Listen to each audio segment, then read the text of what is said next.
In February 2009, Disney Channel launched Disney XD.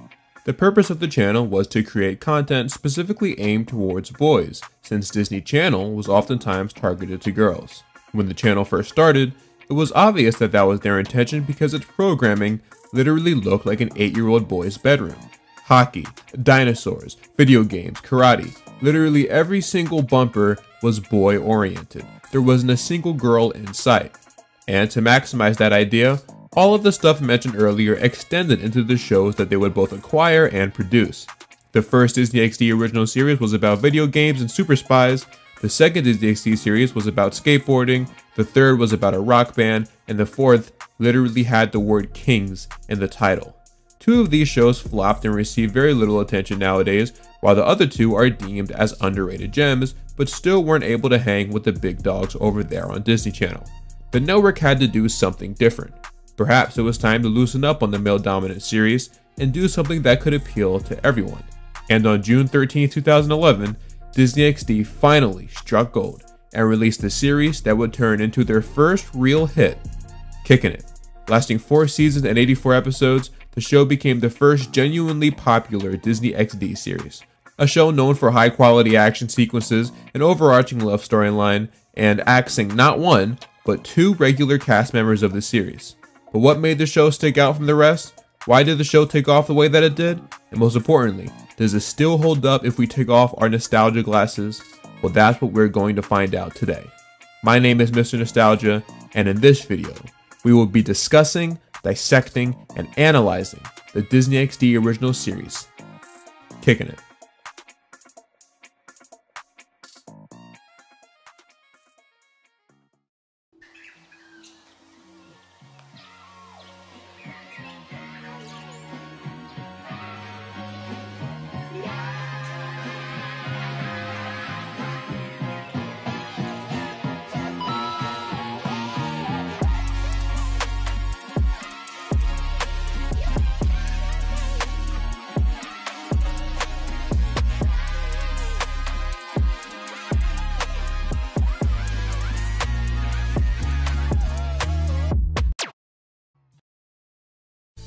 This is Jim O'Doherty, or Doherty.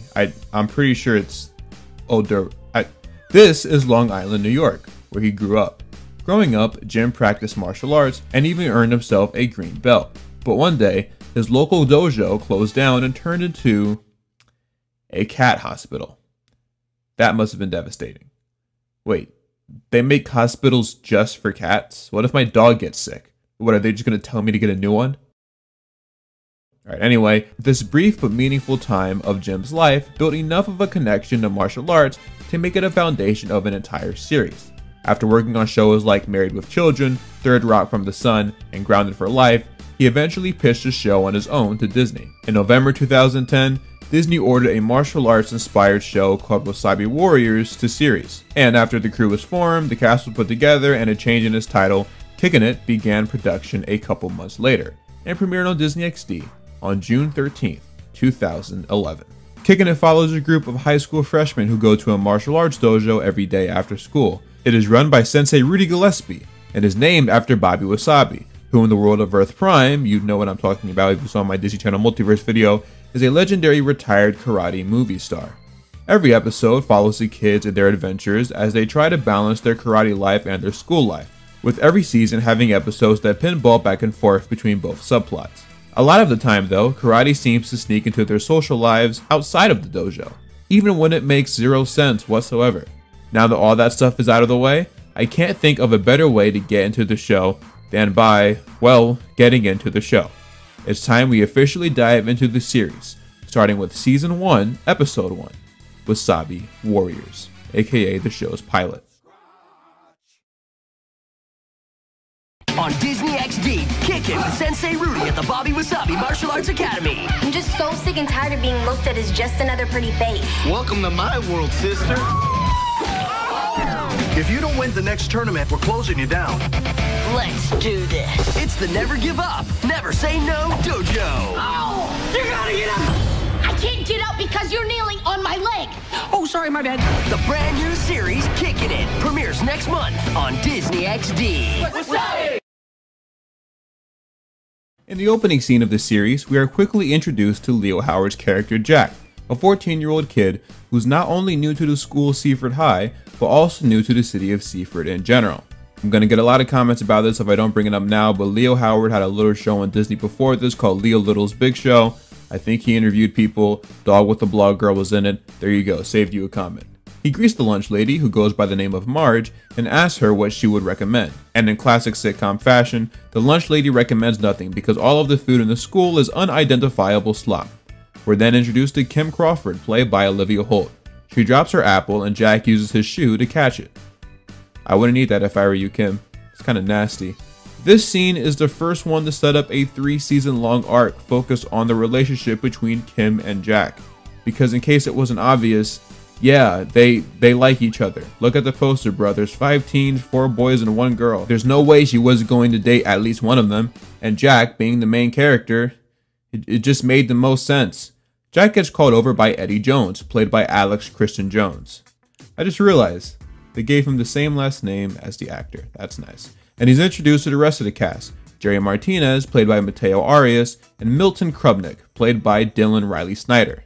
They tell Jack that they all know each other because they go to the same karate dojo. They get to know each other a bit until a kid from across the table hits Milton with a meatball, something Jerry finds funny until the same thing ends up happening to him.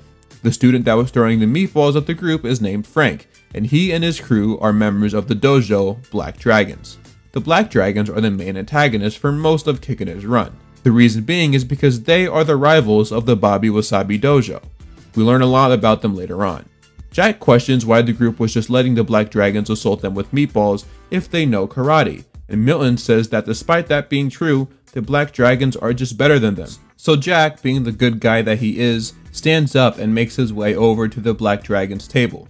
He makes a joke about how their outfits look like cheerleading outfits, which doesn't make Frank very happy. So there's something very, very random that I want to point out. I'm pretty sure I'm the only person in the world to ever realize this too. But the dude who played Frank is named Wayne Dalglish, and he played an extremely small role in Batman v Superman. Remember that scene where Batman is beating up all those dudes in the warehouse? Great scene, by the way. Well, he is one of the dudes attempting to kill him. I noticed it right away, unfortunately. My brain is filled with useless information. Going back to the episode, Frank sizes up Jack, challenging him to a fight. Jack turns him down, stating that he's not interested in fighting. But Frank still throws a punch at him anyway, and Jack turns around, catches the punch, and delivers his iconic catchphrase. Okay, you probably shouldn't have done that. And then he single-handedly takes on the entire Black Dragon dojo. There's a lot of things I have to say about this scene. 1, I love how the lunch lady is in the background with her hands up the whole time, like she is about to get in and fight. 2, the choreography for this is actually pretty impressive for a Disney series. 3, look at this dude's reaction when Frank throws the first punch. And 4, Leo Howard. I mean, this dude is good. For those unfamiliar with his backstory, Leo started practicing martial arts at the young age of 4, and after years of practice, he ended up becoming a black belt. So you can see why Disney wanted to use this kid for their show. I believe he does most of, if not all of the stunts performed on the show himself, including this flip off the table. I also really appreciate the physical humor in this scene. The jokes are timed really well and don't feel out of place or forced. Frank runs off and Jack looks over everything he just did, which causes him to scurry off as well. And that, my friends, was the opening scene of Kickin' It. It tells you nearly everything you need to know about the show. We then cut to the intro that is used for all of the series. On a visual aspect, it's a very appealing intro. It's just about what you'd expect for a show like this. It is very martial artsy. On a music standpoint though, it is also very catchy, I will say. Decent production and fun lyrics. It really sets the tone for what the show is about.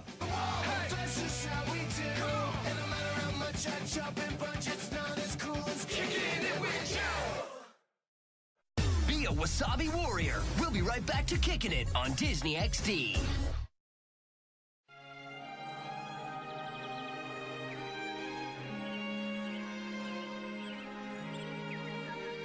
This is where having a crush doesn't mean you don't crush them in competition.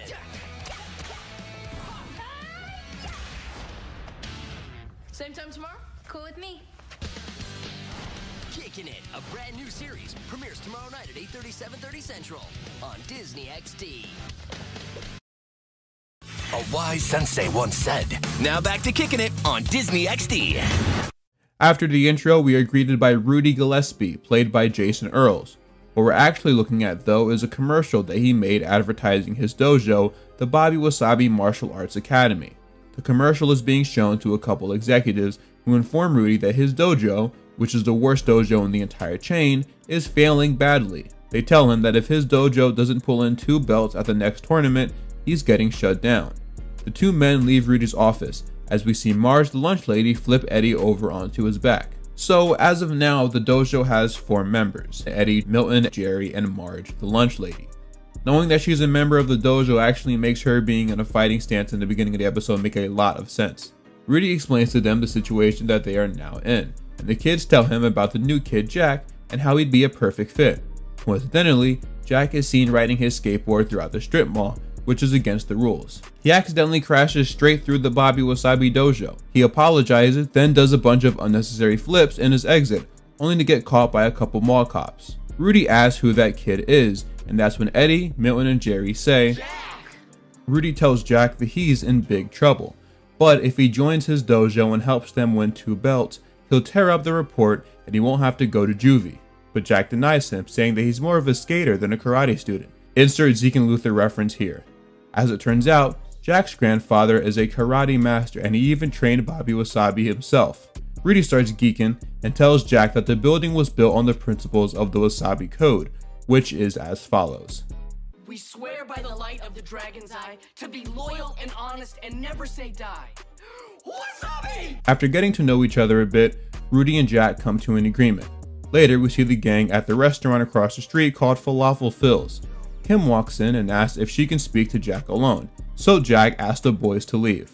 But they all just stare at Kim because I guess the writers wanted to originally create a dynamic where all of the boys have a crush on Kim. I think they realized later though that that wasn't something they could keep up as time went on, so they scrapped it by the 2nd episode. Matter of fact, there's literally an episode later in the season where Milton says that Kim isn't his type, so yeah, they definitely retconned this. Kim tells Jack that since it seems like he knows a lot about karate, he should leave the Bobby Wasabi dojo and join the best dojo in town, the Black Dragons. So she takes him over to the Black Dragons dojo and shows him her moves. Jack meets the sensei of the Black Dragons, who goes by the name of Tai. He's played by Ian Reed Kessler, and he's been in quite a few different Disney shows, like Sydney to the Max, Zeke and Luther. I guess it's really only those 2. That's not really a lot looking back. Tai is a character you will see quite often throughout this show, and I do actually like his character.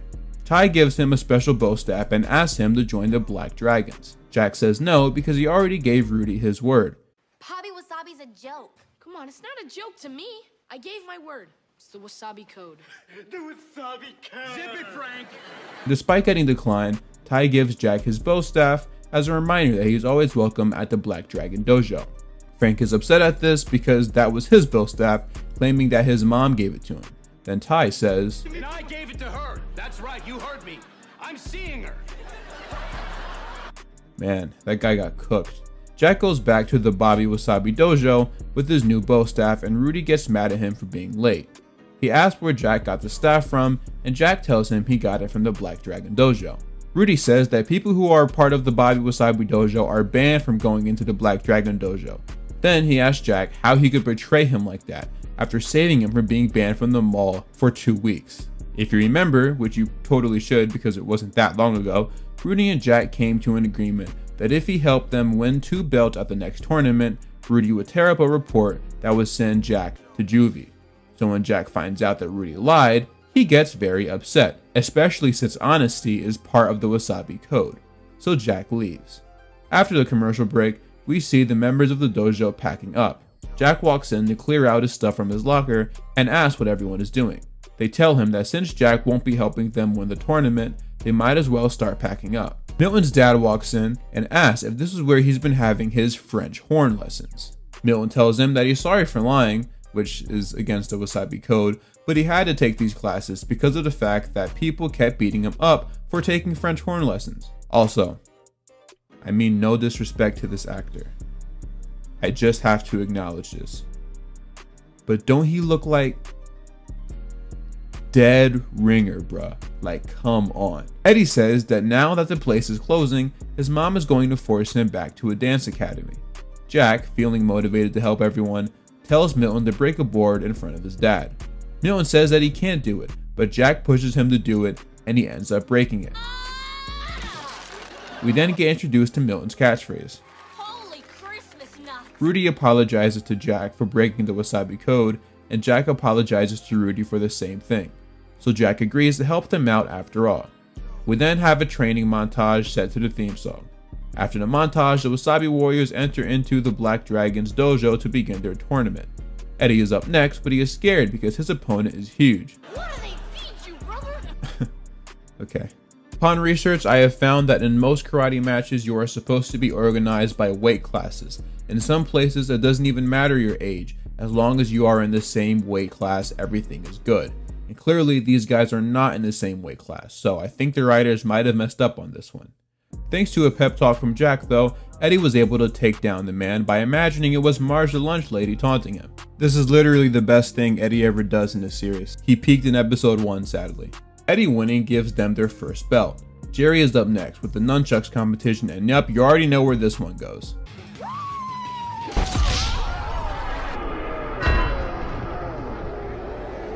In the next competition, Milton has to break more boards than Frank. Frank breaks one board, and Milton asks for his board to be doubled, and he does actually end up breaking it.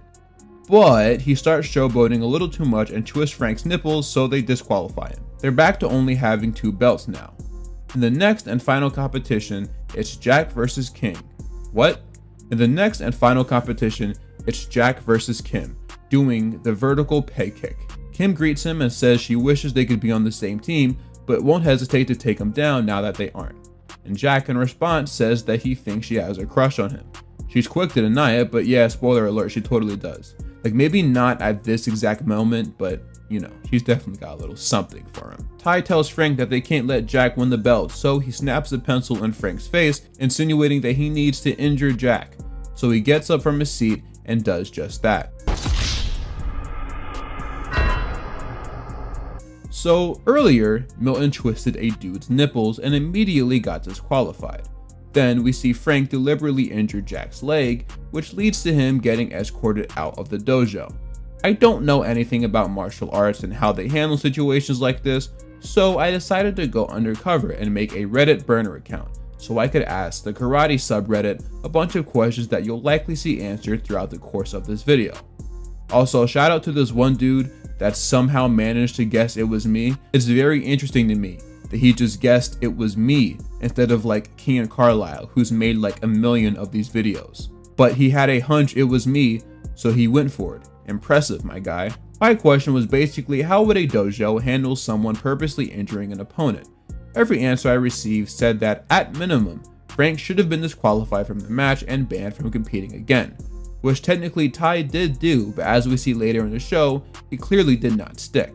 The team/dojo itself though likely wouldn't be forced to forfeit the match unless multiple members were involved, which does add up to Milton twisting the dude's nipples and the Wasabi Warriors still being allowed to compete.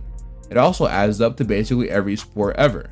When Andrew Bynum purposely injured JJ Barea, when Draymond purposely stepped on Sabonis' ribcage, and when Zaza Pachulia did literally anything, none of those teams were forced to forfeit the game since it was only the individual that did the bad deed. But the most interesting thing about all of this is that what Frank did to Jack falls under the category of assault, and so technically he should be facing some legal action. Later in the series, it gets revealed that Frank is actually 19 years old, even though he's still in the 7th grade. Frank being 19, an adult, and assaulting Jack, who I believe is 14 when the show starts, probably will result in some pretty hefty consequences. Look, I'm not Quentin Reviews. I'm not going to go super in depth about crimes committed in this series, but this one is pretty big, so it is kind of funny that they kind of just sweep it under the rug. A bigger issue, though, is Ty's involvement in this situation. I mean, he literally told Frank to attack Jack. Surely that goes against any teaching that Ty had to go through to become a sensei, since martial arts is all about honor and blah blah blah. The fact remains that Ty should have been at least suspended for this. But despite all of this, the scene was kind of funny though. I'm just saying. Jack gets helped up by everyone as Kim walks over to Ty. Tai tells her to win the next match so the Bobby Wasabi Dojo can go away forever, but she refuses to, calling him both a cheater and a big baby. She then walks over to Jack, asking if he will still be able to do the flying peg kick. He says he's not sure, but asks her if he does do it, will she finally admit to having a crush on him, to which she reiterates once again that she does not in fact have a crush on him. Jack starts walking towards the peg thingy, and the gang quickly realizes that he's not going to be launching off his feet. Instead, he'll be launching off his hands, which is a move that's only been done once by a man named John Cena. Nah, I'm playing. Bobby Wasabi, but it was obviously Bobby Wasabi. As Jack looks at the peg that he's gonna have to kick, he remembers what all of his new friends were saying earlier about how much karate means to them, about how much they value the friendships they formed at the Bobby Wasabi Dojo, and Jack, being the leader and honorable person he is, realizes what is at stake. So he does what any person in his situation would do. He puts his team on his back, like LeBron in 2018. He successfully launches off his hands and kicks the peg, which sends it flying into the stands. This probably doesn't obey the laws of physics, like at all. It hits Milton's dad in the head and he dies. The gang celebrates a job well done as the freeze frame turns into a picture frame. Rudy puts it on the wall and hits one last wasabi. Wasabi!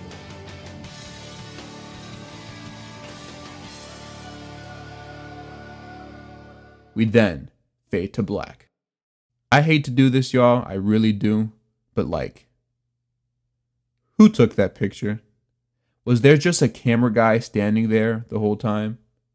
Alright, whatever. In the final scene, Jack and the rest of the Wasabi Warriors prepare for a training session, as Jack somehow managed to fumble an apple. Fortunately though, Kim was there and managed to catch it. She tells everyone that she would like to join the Wasabi Dojo, but Jerry says that in order to do that, she has to pass a test. So to show them that she's worth it, she does something that literally anyone can do, but because of the fact that she screamed while doing it, I guess they thought it was cool, so they let her in. Episode done. So I think the pilot of Kickin' It is a pretty good episode. I like it. It does a solid job at setting up just about every subplot that we see carried on throughout the show. For starters, obviously now we know that the show is focused around karate, but it also sets up the character dynamics, like Rudy and Tai's rivalry. It doesn't really get explained why in this episode specifically, but Rudy and Tai have been rivals for a very long time. This episode also sets up the Jack and Kim romance story arc that doesn't get fully developed until later in the series. Jack's character got the most spotlight in this episode, which makes sense since it's basically his show, but they did a good job in highlighting how much of a team player he is, and how much he values friendship. The rest of the characters won't get their time to shine until later in the season, but one character I wanted to highlight in particular is Kim. Like, it's definitely implied in this episode that she is somewhat of a tomboy, and she's super tough and gritty, but they definitely changed her character to be more lighthearted and really just your average teenage girl that happens to be really good at karate. They probably did this to create a bigger contrast between her and the rest of the characters. The writers probably thought that having a girl character that just acts like all the male characters kind of defeats the purpose of having that one girl character. In the process of doing this though, I think they kind of stripped her from what made her stand out from other female characters on Disney at the time. But that's another thing that we will touch on a bit later. One fun fact about this episode is that it was filmed in August 2010, while the rest of the series started filming in January, so you will see a notable difference in appearance between the characters, more specifically Jack. That's why, in case you were wondering why the characters look younger than you remember when compared to the rest of the show, it's because, well, they were. 5 months may not seem like a long time, but when you're in your early teens, anything can happen. Another thing I want to point out is that I'm sure a lot of you guys are used to other YouTubers recapping every single episode of whatever show they are reviewing, but me personally, in this video, I'm only going to talk about the episodes that are either 1, genuinely important to the series, or 2, bring up enough interesting points for me to spend time actually talking about. I feel like this will improve the quality of the video overall. I don't want to force myself to talk about an episode that just doesn't have much going on. It would be boring to both me and you, and we don't want that to happen. I want you guys to be as entertained as possible. The final thing I want to mention before I transition into the rest of season 1 is that if you wanted to rewatch the series because of this video, you may notice that the episode order that you see on Disney Plus doesn't match the order that I will be using for this video.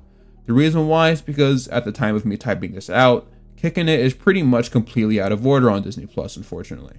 So I will be using the actual order that these episodes aired in, because yeah, that just seems like the obvious thing to do. So, with all of those things being said, it is officially time that we dive into the rest of Kickin' It Season 1, starting with Episode 2, Fat Chance. The episode starts off with Milton excitedly running to his friends at school to inform them about how he just won the spelling bee. He shows them the trophy, but they're quick to point out its small size. Just then though, Jack comes around the corner and the gang immediately ditches Milton so they can see the trophy that he just won. Turns out, Jack helped the school's gymnastic team win their first trophy in 15 years, so they put it on the trophy shelf, which is located on the top of the hallway. Milton, feeling left out and forgotten, interjects the conversation to point out once again his school spelling bee trophy. But again, the focus goes back to Jack.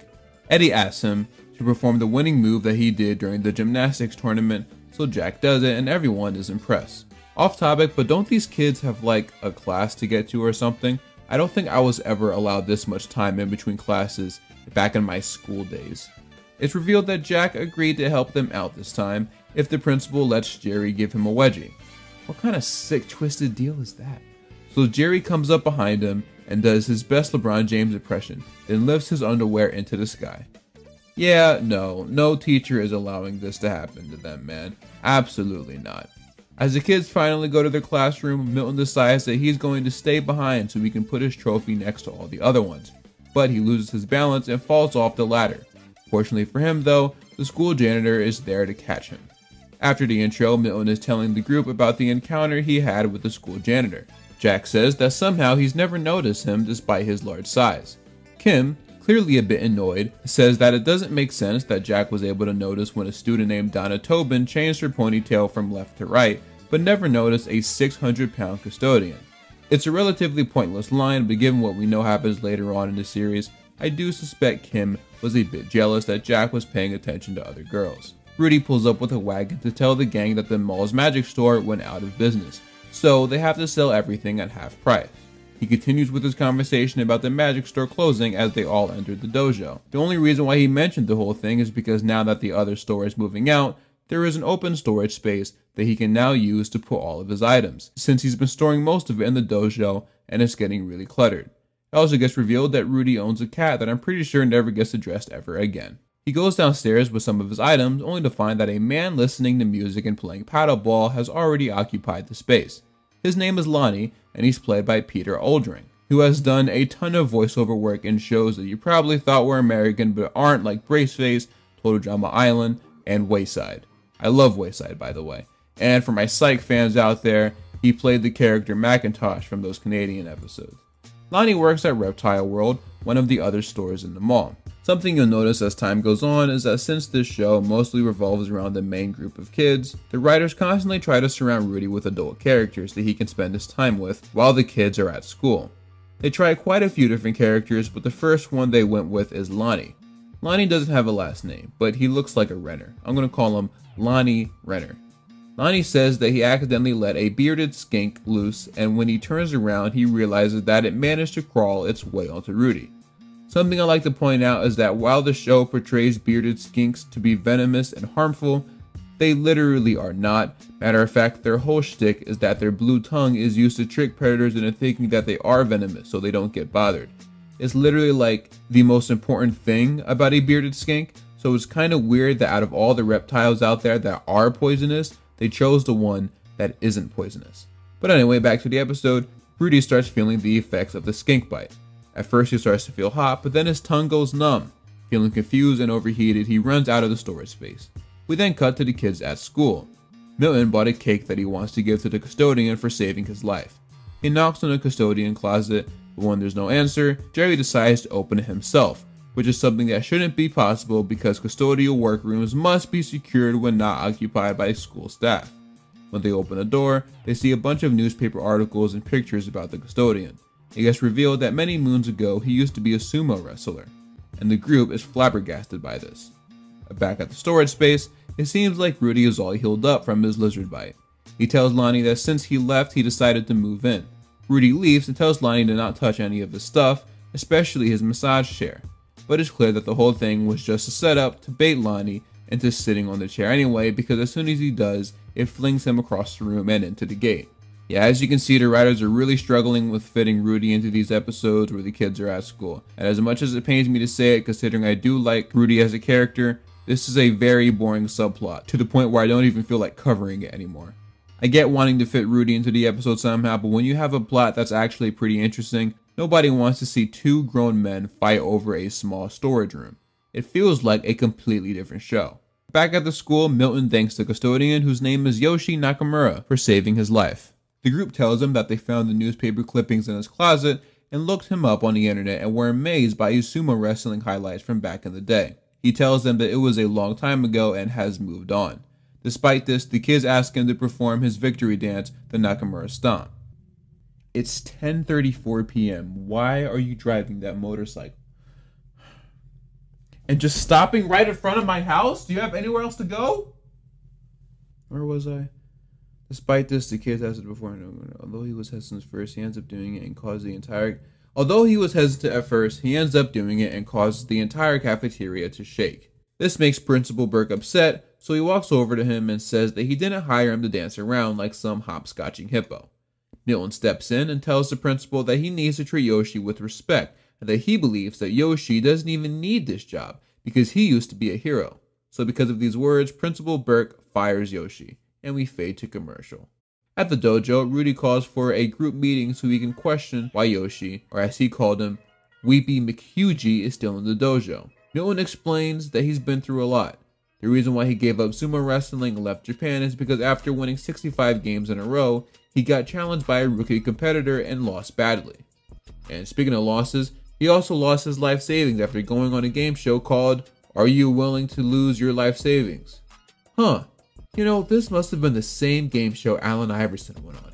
Rudy says that they need to fix the situation and fast, because once the food runs out, they're all going to look tasty to Yoshi. And I'm like, okay, relax with the fat jokes. It's getting a tad ridiculous. First he gets called a hopscotching hippo, then he gets called Weepy McHugie, then Rudy makes a joke about how he's going to eat everyone. Like, this just feels unnecessarily mean.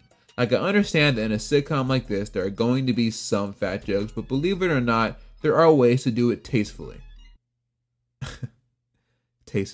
I wasn't even trying to make a joke. It was poor choice of words. Also, was Rudy just allowed to leave his dojo with kids inside it? I feel like there's got to be some sort of rule about that. I'm not going to bother going to Reddit though, it's not a big deal. Jack tells Yoshi that they're going to help him get back on the horse, and yup, you guessed it, another fat joke. Jack? It'd probably be safer if the horse got on his back. In the B plot, Rudy and Lonnie agree to share the space by turning it into the ultimate man cave. Yup, back to the A plot, the kids are training Yoshi for a new potential sumo wrestling matchup. Rudy thinks a comeback wrestling match might be good for Yoshi's career, saying that people would probably pay good money for it. I bet people would buy tickets for that. I paid $5 to watch the Kelly's dog have puppies. Okay. Rudy says that they should hold a sumo wrestling match in the dojo, and he even knows someone who can compete against Yoshi thanks to him accidentally discovering a sumo wrestler on a beach and mistaking him for a whale. Jerry walks out of the men's bathroom wearing a fat suit, and for whatever reason, the studio audience starts cheering a lot more than usual.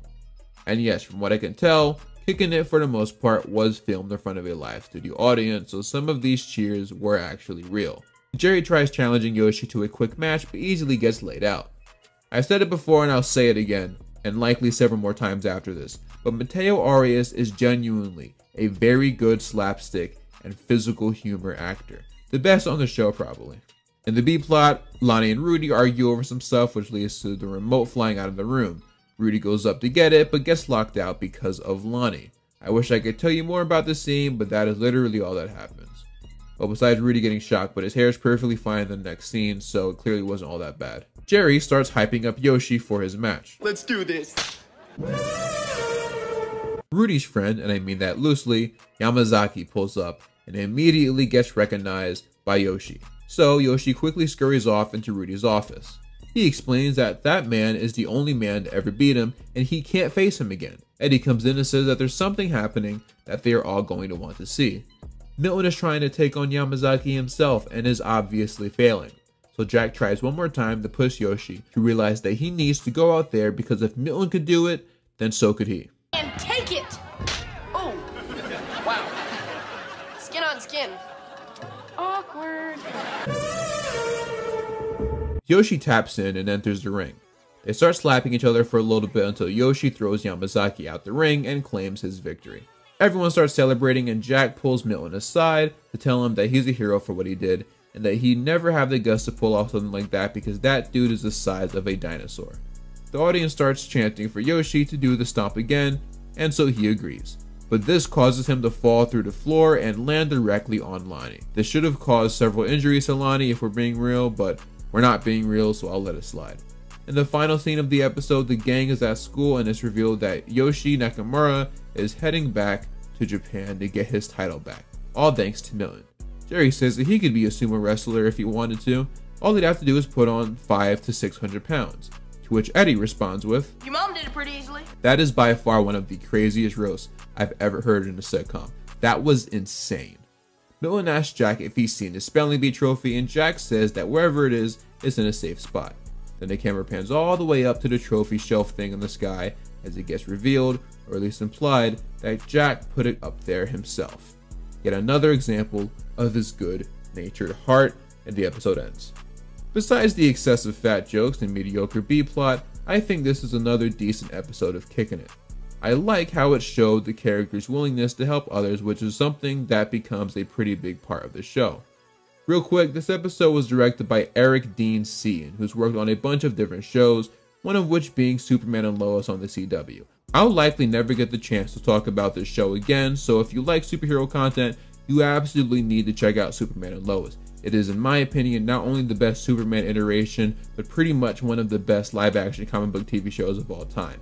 I know you guys hear CW and start gagging because of how low quality their stuff has been lately, but I'm telling you, this show is different. Give it a chance. It is streaming on Max, formerly known as HBO Max. I have no idea what Eric Dean Seaton does on the show, but I needed to talk about it eventually because it's legitimately one of my favorite shows, and I love it dearly.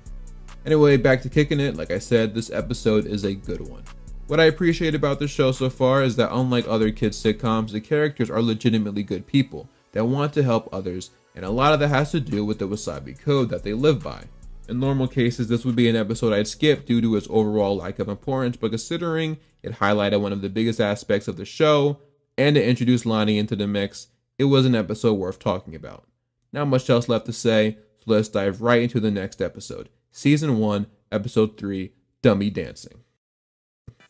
The episode starts off with Milton, Kim, and Jack getting ready for something called Waxy Wednesday, where a student slides across the floor on a lunch tray after the school's floor has been waxed. Milton takes off his clothes, revealing a purple spandex suit as he prepares to beat Jack's record. Just then, Neville from iCarly enters the school hallway. Yo, Nickelodeon crossover! No, so seriously, Reed Alexander, the actor who plays Neville from iCarly, is in this episode playing a character named Truman who is literally just a Kickin' It Kids version of Neville. He plays the exact same character. All of them dislike Truman due to his snobby attitude and annoying behavior, so they're quick to ignore his presence and go back to Milton. Milton hops on his tray and slides across the hallway only to travel a lot faster than all of the kids expected, causing him to crash into the doors, and it's implied that Neville greased his tray. After the intro, Jerry comes out of the men's bathroom screaming. Someone swapped the shampoo bottle with a pink hair dye bottle. Totally coincidentally, Truman walks in at the same time. They all speculate that it was him that did this, but Rudy says that it couldn't have been him because he never once saw Truman in the dojo. In the B-plot, Lonnie and Rudy are examining a single grain of rice. You guys see what I mean? Completely different show. These B-plots are really hindering the show's quality so far. Rudy says that this is a special grain of rice because a monk spent a year engraving the Wasabi Code on it. But just as he finished detailing the importance of the rice, Lonnie's Brazilian monkey lizard eats it. And because of the fact that Lonnie is so far depicted to be a pretty self-centered person, he decides to leave, showing zero remorse for what just happened. He says that this specific breed of lizards only poop once a year, so he's going to have to wait a long time to get that rice back. In case anyone was wondering, yes, Brazilian monkey lizards do exist, but no, as far as I can tell, they don't poop once a year. But what's funny is I'm not the only person to check this out, so clearly other people have wondered this as well, only because of this episode. Rudy says that they're going to have to trick the lizard into thinking that a year has gone by going through fake holiday cycles. You know what? I take this back. This B-plot might actually be kind of fun. Back at school, Kim, who's apparently the leader of the school cheerleaders, is hyping up the female basketball team in the hallway. She tries to run through the banner, but it ends up sticking to her and causes her to fall. So how exactly does Kim manage being a high school student with presumably good grades, the leader of the school's cheer squad, and a karate student? Does she even have time to eat or take a walk somewhere? Man, she has way better time management skills than me. Neville walks down the stairs laughing at her, once again implying that he had something to do with it. And then later, Jack finds out that the note he put in his crush's locker is finally being read. So to prepare for an encounter with her, he puts on some cologne, but as it turns out, his cologne was somehow swapped with blue cheese, and he can't stand blue cheese. So when his crush walks over to him, he vomits all over her shoes, which leads to her vomiting over her shoes, which leads to everyone vomiting over their shoes. This scene is kind of gross. Neville once again laughs at everyone, but this time wearing a nose plug, implying that he knew that this was going to happen. In the dojo, the gang tries to figure out how Neville is doing all of this stuff. It occurs to them that he's managed to prank everyone besides Eddie, so they tell Eddie that he needs to be prepared. To help him, they suggest that they spend every single second with Eddie from the time he wakes up to the time he goes to bed, which is like a really nice thing to do. These guys are such good friends to each other. Eddie gets up, saying that he can't take all of this niceness anymore. He reveals that it wasn't Neville that pranked everyone, instead it was him. And then we fade to commercial. Be a Wasabi Warrior. We'll be right back to Kicking It on Disney XD. Hi, my name's Leo Howard from Kicking It, and this is my life. Leo is my hero. When he was 3 years old, he told me he was interested in martial arts. By the time he was 7, he told me he wanted to learn the extreme martial arts.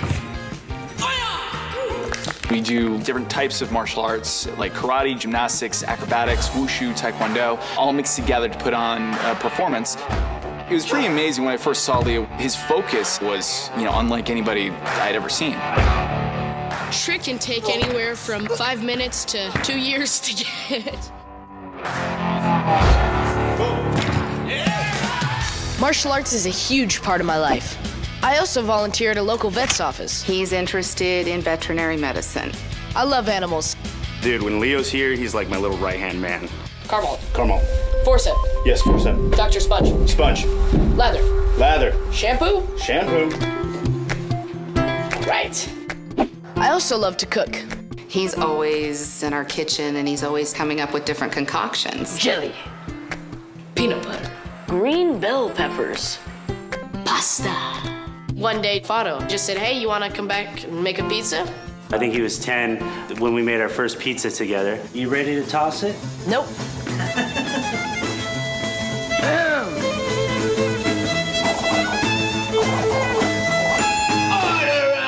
I can't wait to see what he wants to learn next. We've always taught him that it doesn't matter what you do as long as you do it to the best of your ability and you're happy doing it. My name's Leo Howard, and my life is about everything. Now it's time for the #1 job, his career. Pooper scooper. Hit it, baby. Life's good. Love ya.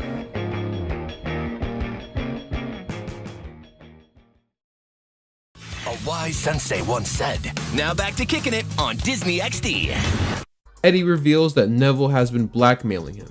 His dad owns the security camera company that watches them all, and one night, Rudy let Eddie stay in the dojo late to practice some moves. Only thing is, he wasn't practicing his karate moves. Instead, he was working on his dance moves. He tells them that if he didn't do everything that Neville told him to do, Neville was going to upload that video onto the internet. So the gang agrees to help Eddie out and take down Neville once and for all.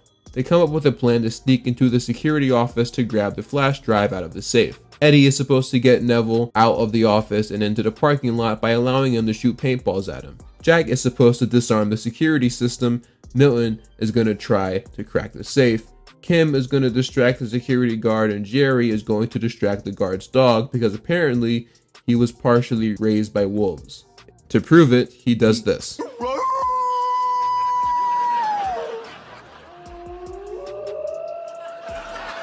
Kim goes outside dressed like a personal trainer as we are introduced to another recurring character, Joan the mall security guard. She becomes another character that you see from time to time whenever Rudy needs another adult for a subplot. She's kind of hit or miss. Sometimes she can be fun, sometimes she can be a bit annoying. You never know what you're gonna get. She's played by Brooke Dillman, who you might recognize from Superbad and Good Luck Charlie. Kim tells Joan that although she knows the mall is closed, she wants a place to try out the newest and hottest celebrity workout that combines karate with Pilates. It's called Karate Lotties. Karate Lotties. Wow. Joan lets her dog loose because Kim said that some of the moves are inspired from dogs and might offend them if performed in front of them. And that's when Jerry sneaks in to distract the dog, and Milton and Jack sneak into the security facility. The main office is protected by laser tripwires, so Jack uses his martial arts abilities to bypass them and turn them off. And yeah, this dude Leo Howard is insanely good. Like, come on, man. Ain't no stunt double needed for him. Milton and Jack encounter another situation though.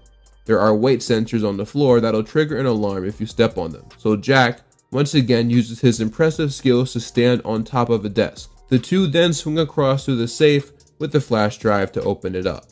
Milton somehow guesses the combination code by remembering facts about Neville, like how he has 4 brothers, has allegedly kissed 7 different girls, and has 3 nipples, something Milton only knows because they swim at the same Y.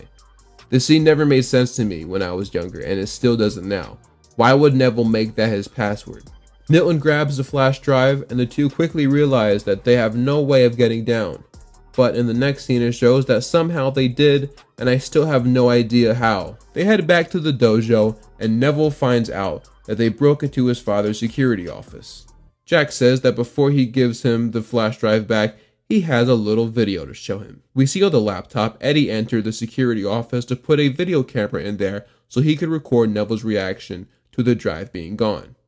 I have 2 questions about this scene. 1.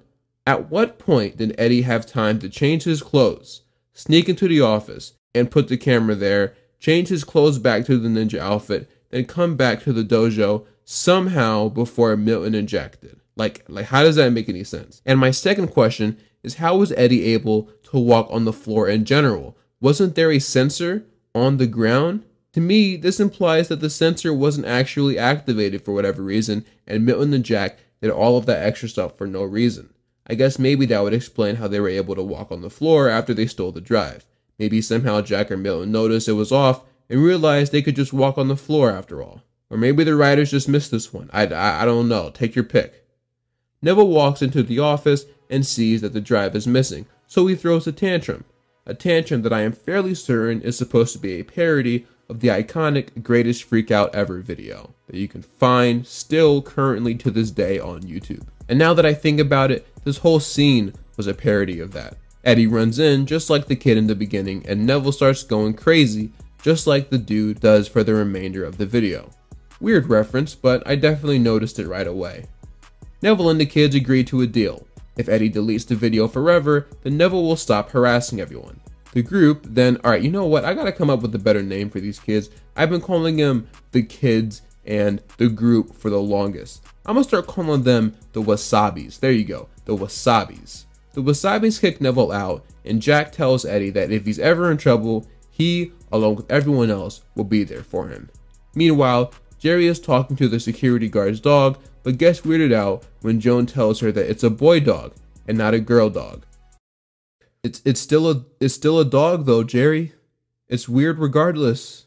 And to wrap up our B plot, the next day, Rudy and Lonnie have finished their fake season cycle by ending it with the 4th of July. And it works. The lizard poops out the grain of rice. Rudy picks it up and is extremely happy until the lizard eats it again. And yeah, they have to do it all over again. Episode done. Well, I know that I sound like a broken record so far, but this episode of Kickin' It was pretty solid. The B-plot even improved. I was surprised. This was the first episode that focused on Eddie specifically. But we still don't really have a feel for his character yet. It might take some episodes, hopefully. By now we know that Jack is a stand-up guy that wants to stick up for everyone. Jerry is the dumb and gross comedic relief character. Milton is the nerd. And Kim, well, it depends on the episode, but Kim so far has been portrayed to be pretty outgoing and good-natured like Jack, but with a bit more sass and sarcasm. I'm curious to see if Eddie gets more of a set personality trait as time goes on, but given what we know happens to his character later on in this series, I doubt it. But we'll get there when we get there. This is also the last episode we ever see Neville in. He must have moved back to, where did iCarly take place? Seattle. He must have moved back to Seattle to bother the iCarly kids. Anyway, on to the next one. Season 1, Episode 5 is called Swords and Magic, and this one is actually a personal favorite. The episode starts off with Jerry running into the dojo worried and a bit nervous. Kelsey Vargas, who he describes as the coolest girl in the school, is on her way over to the dojo, so the boys prepare by putting on emergency deodorant, although Eddie says he doesn't need deodorant because he keeps air freshener on him at all times. This week I'm Alpine Meadow. Jerry, for whatever reason, decided to tell Kelsey that he is a martial arts expert and the youngest sensei in history. He asked Rudy for his black belt, only for Rudy to turn him down, saying that he worked hard for his belt and it is a symbol of honor. Jack questions why Rudy used it to walk his dog if that is the case, confirming that Rudy has both a cat and a dog. One thing you'll notice is that this show slowly introduces new things about Rudy that would make pretty interesting subplots, but they rarely ever address them again. Instead, we have to watch him anticipate the arrival of lizard droppings. The Wasabis are about to start sparring when Kelsey walks in.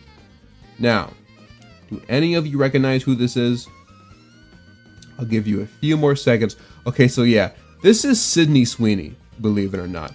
Pre-Euphoria, pre-Madam Web, pre-whatever other project Sydney Sweeney has been in, pre-everything. If it wasn't for the fact that I had found out about this before I began writing this episode thanks to a random Instagram reel, I probably would not have mentioned this, because there's no way I would have made the connection unless I, for whatever reason, paid extra close attention to the credits. But yes, Sydney plays Kelsey. I've never seen anything that she's been in, so I can't really make any jokes, so we're just gonna have to acknowledge this and move on. Kelsey asks Jerry if these are the students that fear and respect him, and Jerry says yes. Feeling disrespected by this, Kim flips over Jerry. Disoriented by the flip, Jerry gets up and puts his arm around Rudy, thinking it's Kelsey, and the two go out to get Froyo. The next day, the kids are at school, and Milton enters the hallway dressed like a king. He calls himself Miltonius of Nernia. It's that time of year when all the dorks come out to play Swords and Magic in the park. I feel kind of weird about Eddie calling Milton and all the other kids dorks. Like, I know Eddie himself doesn't really classify as a dork necessarily, but he's not that above Milton in the high school social status. Milton tells the gang that this year he wants all of them to participate in the Swords and Magic roleplay with him. He would have used his other more nerdier friends, but none of them are able to compete this year due to various reasons. The Wasabis are really hesitant at first, explaining to Milton that the whole live-action role-playing thing isn't really their jam. Milton tries to give them a heartfelt speech to convince them to join him, but they all just end up leaving him.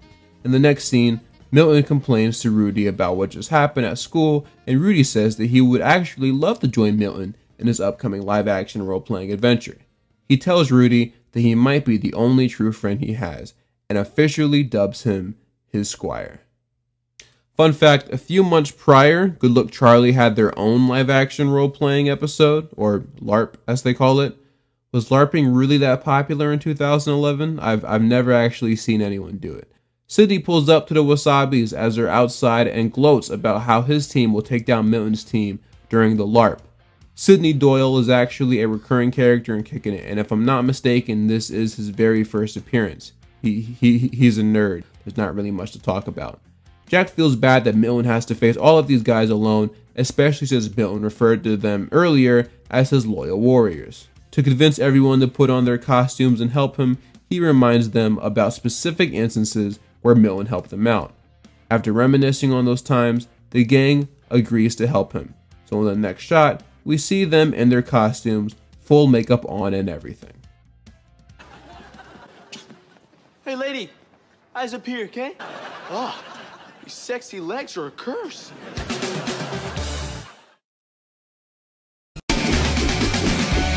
Hello, I'm Dylan Riley Snyder from Kickin' It. And you're watching Disney XD. You don't get to complain. We could have stayed on the path to the battlefield, but no! You knew a shortcut through the woods. This is not a shortcut, Eddie! One thing I love about this episode is that all the scenes with Eddie, Jack, Jerry, and Kim while in the forest are written so perfectly. Like they really do feel like 14-year-olds in this scene. This is exactly how kids be talking to each other, and I love it. It feels very authentic. Jerry walks up to a porcupine and mistakes it for being a groundhog, so it shoots its quills at Jerry after he gets too close, and yeah, they literally cannot do this. They manage to get all the quills out off camera, and Jack remembers that he has a GPS on his phone. Eddie is determined on leading them to the site though, since he is a wilderness explorer. He tries to take Jack's phone, but it ends up stuck in between a log. Eddie goes to grab it, but instead sticks his hand into a beehive. They all freak out and start playing hot potato with it. But then Jack literally kicks the beehive for no reason. Is this dude stupid or something? It's a beehive, bro. What did you think was gonna happen? Now they freak out even more and start running around. Jack runs into a tree and gets knocked out. Eddie runs into a big mud puddle, or muddle, I guess. Kim and Jerry return, only to see Jack has a Tom and Jerry size knot on his head. The antics of this entire scene are some of the best the show has to offer. It's not necessarily laugh out loud hilarious unless you're like 8, but it is really charming and fun. Kim somehow ends up getting her head stuck in a bush, but off camera, Eddie helps her get it out. But he had to severely damage her hair to do so, which Jack comments might lead to his death. When I was editing, I accidentally freeze at this frame, and it's kind of funny, so I thought I'd add it in anyway. Meanwhile, on the battlefield, Milton and Rudy are fighting off the other squad. Sydney has Milton on the ground with a foam sword pointed towards him. Just then, Jack shows up and throws an axe at Sydney. The Wasabis charge at Sydney's team and successfully scare them off. All right, guys, hands in. We've got us a grail to capture. Wasabi! Yeah, this is peak Kickin' It right here. Also, this is one of the few times Leo Howard didn't do his own stunt here, which is kind of weird considering I'm pretty sure he's done crazier stuff than this. Sydney's team charges at the Wasabis and the battle commences. Everyone starts putting in the work and successfully takes down their opponents. A thing I really appreciate about this battle is how accurate the takedowns are to each individual. Kim and Jack are really good fighters, so they actually use their fight moves to take their guys down. Eddie, on the other hand, is pretty much dog water at fighting, so all he does is duck. They could have easily had him unlock some new ability that he somehow got off screen, but instead, the writers realized that this just wasn't the time for that. Also, another thing I really like is this scene, where Jack takes down his enemy and then trips afterwards. Now you might think it's just a cheap gag to make people laugh, but to me, it's more than that. I appreciate this scene because it shows that even Jack has bruh moments. So often does the show depict him as perfect, it's nice to see him fail just to illustrate that he's still just like everyone else. For the most part at least. The fight sequence continues, and I gotta say, this is really well made. I am kind of surprised how much thought they put into this. Milton grabs the last cup. I don't really know what the objective of this whole thing was, to be honest, and they end up winning. He holds it up and Kim catches a glimpse of herself, to which she responds by doing this. What happened to my hair? Eddie, you are so dead!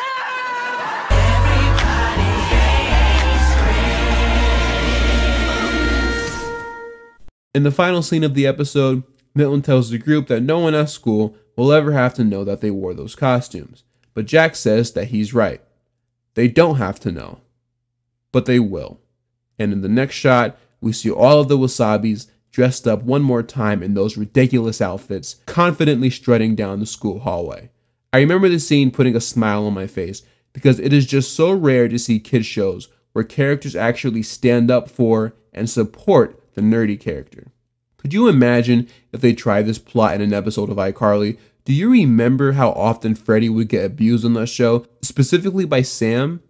That's one of the reasons why I like this episode, because they easily could have just stood their ground and said, nah bruh, we ain't doing this, but instead, they wanted to show Milton that they were there for him, and he was truly a part of their team.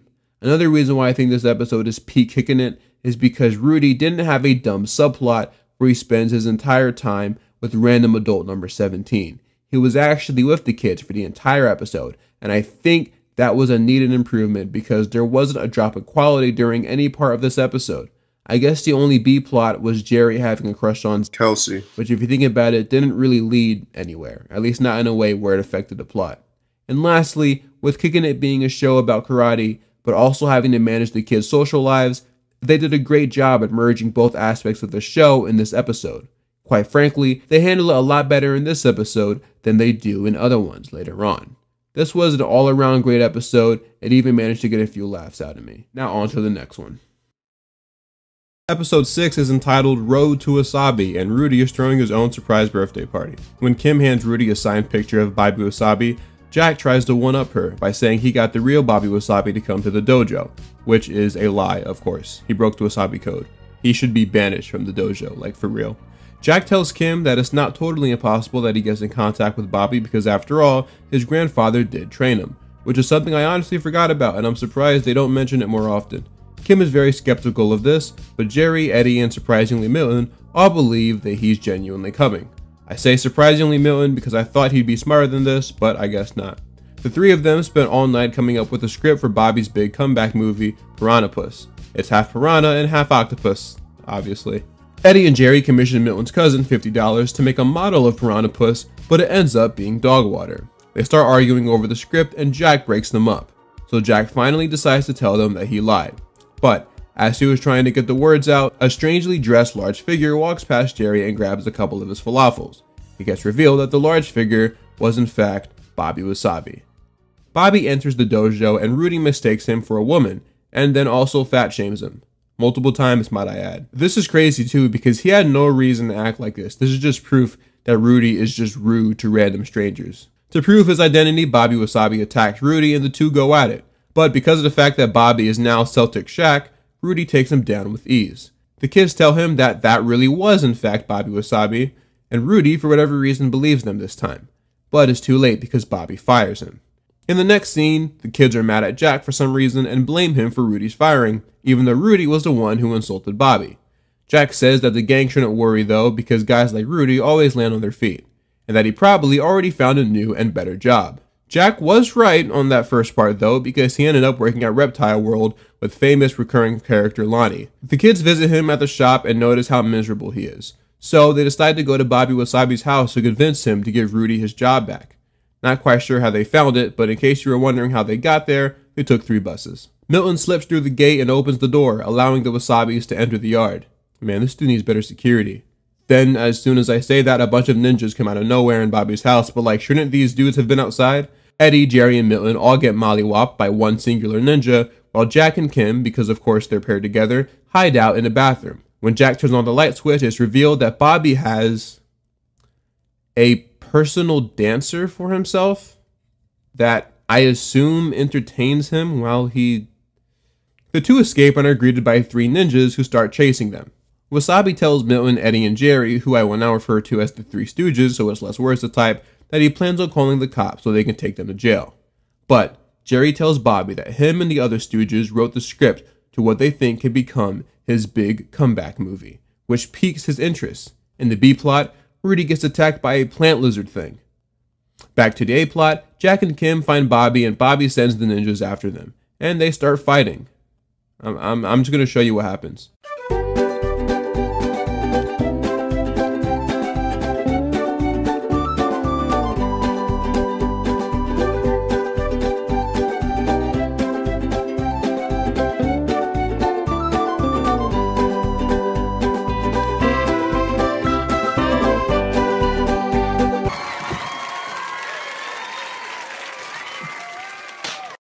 This one sequence basically summed up Kickin' It as a whole. Jack and Kim do all the work while the 3 Stooges sit back and watch. You know how much of a better message it would have sent to kids if you actually had Eddie, a chubby kid, save the day for once and actually throw some hands? It would be a tad unrealistic, but this entire show so far has been unrealistic, so who cares?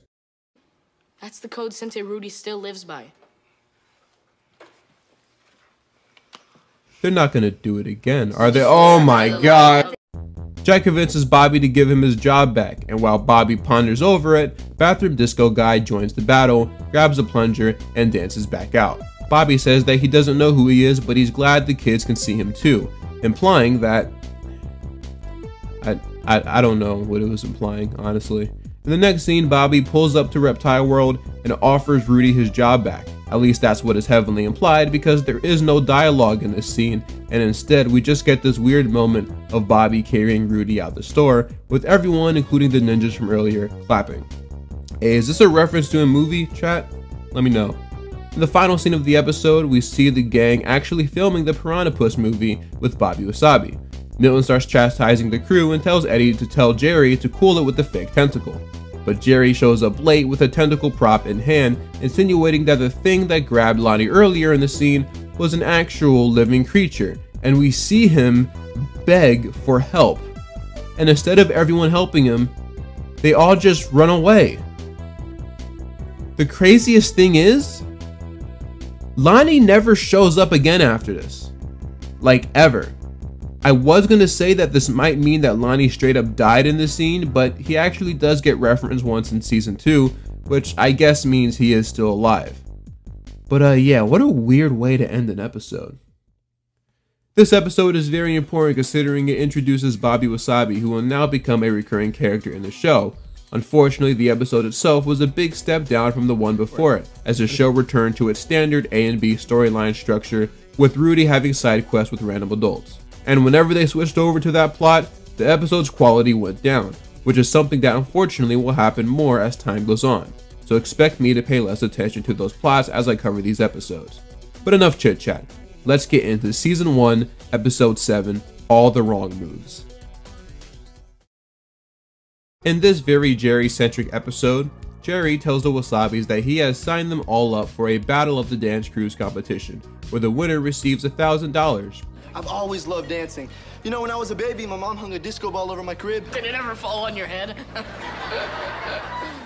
Did whatever fall on my head. I love how Mateo Arias delivers his lines sometimes. Like, Spencer Boldman from Lab Rats wasn't all that convincing as a dumb character, but like, I fully believe that Jerry is dumb. There ain't a single thought in this dude's brain, bruh. Jerry convinces them to dance with him, and they all agree. This is basically the Swords and Magic episode from earlier, only this time with Jerry's interest instead of Milton's. I hope we see more of these as time goes on. At Falafel Phil's, Jerry and Jack spot Dan Brennan, aka Smooth, who is the best dancer in the school that conveniently only shows up now since the episode is about dancing. If you're familiar with your Disney actors, you probably have already noticed that Smooth is played by Rashawn Fagan, who most of you recognize from Shake It Up or even Camp Rock, or Ant Farm apparently. But real ones know him from that what was that song he used to sing? Anything is possible. With hard work, there's no obstacle. I remember dude started off that song with Obama, I see you, your boy Ro. Like, he does not know who you are, little bro. Sit down. So scratch that. Apparently they actually screened Cars 2 at the White House once during an event hosted by Barack Obama, and Rashawn Fagan was actually there. For whatever reason, it seems like the cast of Shake It Up specifically were assigned to advertise Cars 2 because there were a few more promos that they did where they'd advertise the movie. I don't know, just a weird thing that I found while researching stuff for this video. But I guess Barack actually does know who Rashawn Fagan is. I apologize. Smooth walks over to Jerry and informs him that his dance group called the Step Brothers win every single year. He then dances. I can do that, that's not a big deal. I mean, I'm not going to. I'm just telling you, I can't easily. Jerry tries to show Jack that he can do what Smooth did too, but he ends up just ripping his pants. That wasn't my pants. Oh, never mind. In the B plot, we get another classic Rudy subplot with a random adult. This time we get an appearance by Marge the Lunch Lady. I feel like the show kind of forgot that Marge is actually a member of the dojo too, because we haven't seen her assist the pilot. Rudy questions why she has an inflatable man in her arms, and she explains that she tried to sell them to police officers so they could put them in squad cars to scare off people from speeding. Rudy gets the idea to dress up the inflatable man as a ninja to use for a similar reason. Marge says it would be great for women who have to take the bus home late at night. So the rest of the episode, they try to get this idea off the ground, but things go horribly wrong due to a defect in the product. Joan the mall security guard, however, had romantic interest in one of them. Anyway, back to the A-plot. Jerry starts a training session with the Wasabis, but they are all horrible at dancing. He starts to get annoyed by all their bad dance moves and asks if they have any dance experience at all, but they all have very minimal experience. In the pilot episode, however, we find out that Eddie actually did go to a dance academy, and they surprisingly kept that continuity going in this episode. We see a flashback of him at a lesson, but he's just as bad as everyone else. But he didn't really come there for the dancing, and instead just wanted to spend time with the teacher. Smart man. Good job, my brother. We rocking with you. Eddie suggests that they take 5, so they head to Falafel Phil's presumably. How can they afford to keep eating at that place? None of these kids are old enough to work, but I basically work 2 jobs and shiver every time I swipe my card at McDonald's. You know, as Jerry was passionately explaining to his friends about how dancing comes from what you're feeling on the inside and stuff, it actually made me appreciate him more as a character. It's a nice change of pace because for once, Jerry isn't the dumb one in an episode. Matter of fact, he's the only one that has an advantage. While rehearsing, Jerry gets visited by Smooth, and they head to, you guessed it, Falafel Phil's to talk about the dance contest. Smooth convinces Jerry to leave the Wasabis and join him instead, which displeases Jack and everyone else. Look, it's not about winning, okay? This guy also makes his own cocoa butter.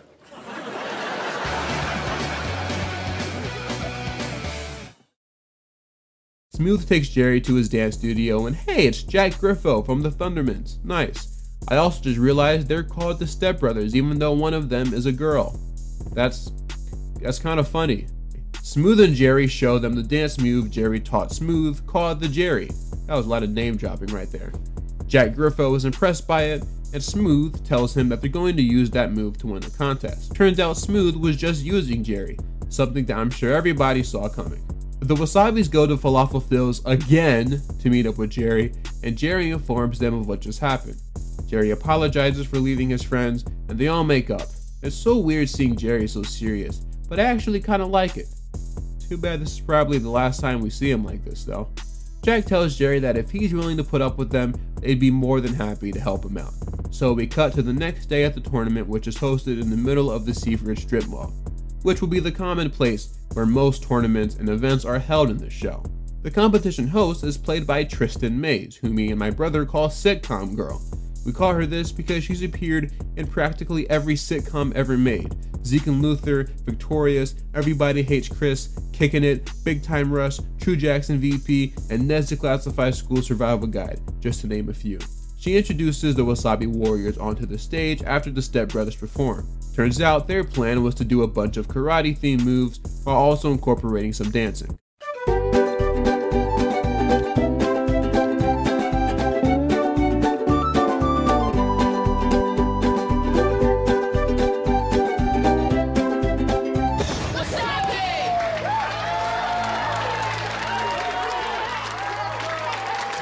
After the performance, they announced that the Step Brothers end up taking home the Best Performance trophy, but this year they started handing out Best Individual Dancer awards, and that trophy ended up going to Jerry. Smooth is upset by this, and says he can do whatever Jerry can do.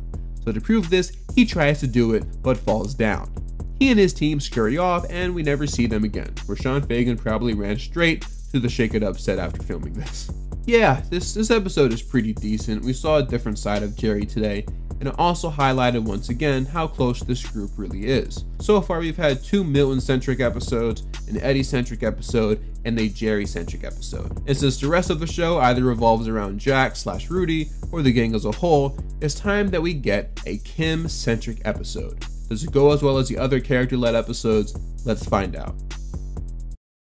Episode 8, entitled Ricky Weaver, is a rather important episode because this is the first episode that can be considered as part of the Kick saga. Kick being the ship name between Kim and Jack. Internet pop sensation Ricky Weaver, an obvious parody of Grayson Chance, is giving a performance at Seaford High thanks to Kim winning an essay contest. Kim's friend Grace, who will later go on to become a recurring character, outs Kim as a closeted Ricky Weaver fan. and Kim admits to being completely obsessed with him, which surprises everyone else. Rudy overhears the boys discussing Kim's weird obsession with Ricky Weaver and says that they're all just a bunch of haters. As it turns out, Rudy, for whatever reason, was the lead singer of a boy band back in the day called Just Us Guys with a Z. So yeah, there's definitely a pattern here of Rudy just becoming whatever the show needs him to be. He's not a real character. The writers just know that since Jason Earls is under contract, they need to include him in every episode, so they're always trying to figure out ways to jam him into plots. He does a little performance for the kids, and Jack isn't very impressed. However, Milton, Eddie, and Jerry are very intrigued by this, so they go with Rudy to listen to his tape.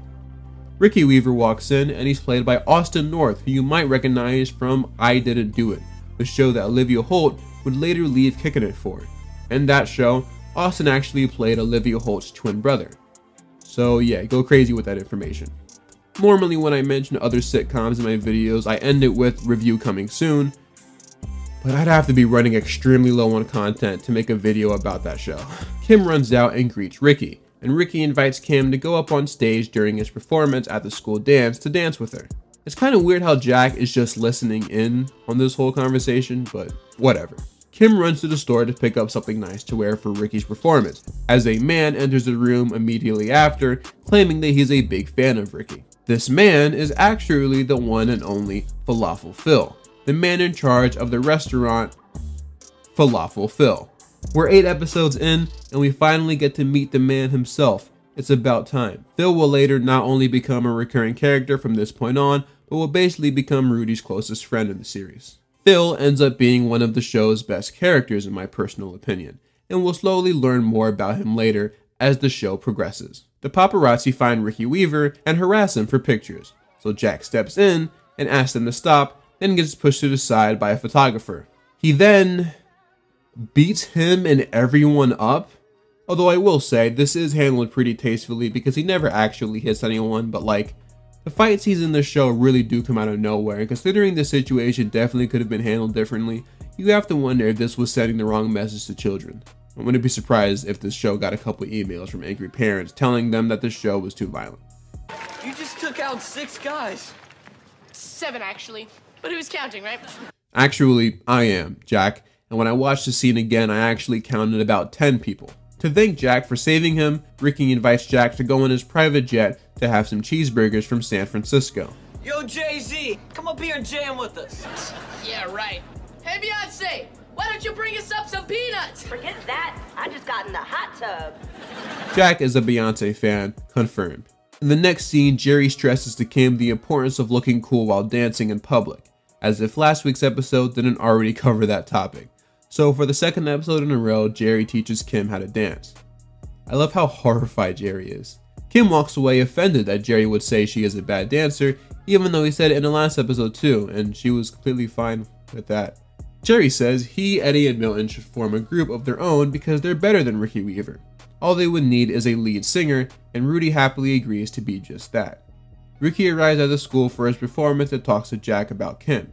He explains that Kim didn't actually win a contest. His record company just makes him do school concerts, and he chooses the girl based on their looks. His plan is to take Kim backstage, make his move on her, and then dump her. Jack is annoyed by this, so he goes to warn Kim. He finds her and is immediately taken back by the sight of her wearing a dress, claiming that he's never seen her in a dress before. Which really makes sense because if you think about it, he hasn't known Kim for that long. I don't know how much time has passed since the pilot, but I'd imagine it hasn't been longer than 6 months. I don't know, I'll figure it out later. Jack tells Kim about Ricky's plan, but Kim doesn't believe him. She thinks he's just making it all up because he doesn't like Ricky. In the B-plot, Rudy and the Black Belt Boys, which is the name of the boy band they just formed, are planning to crash Ricky's concert before he gets on stage so they can perform their song Love Ninja. Rudy gets on stage dressed as the school's mascot, which is a whale, and introduces the Black Belt Boys. They come down on the zip line and immediately crash. And then security chases them off the stage. This is somehow the worst B-plot of the show. Ricky gets on stage and starts performing his song that is obviously not actually done by Austin North.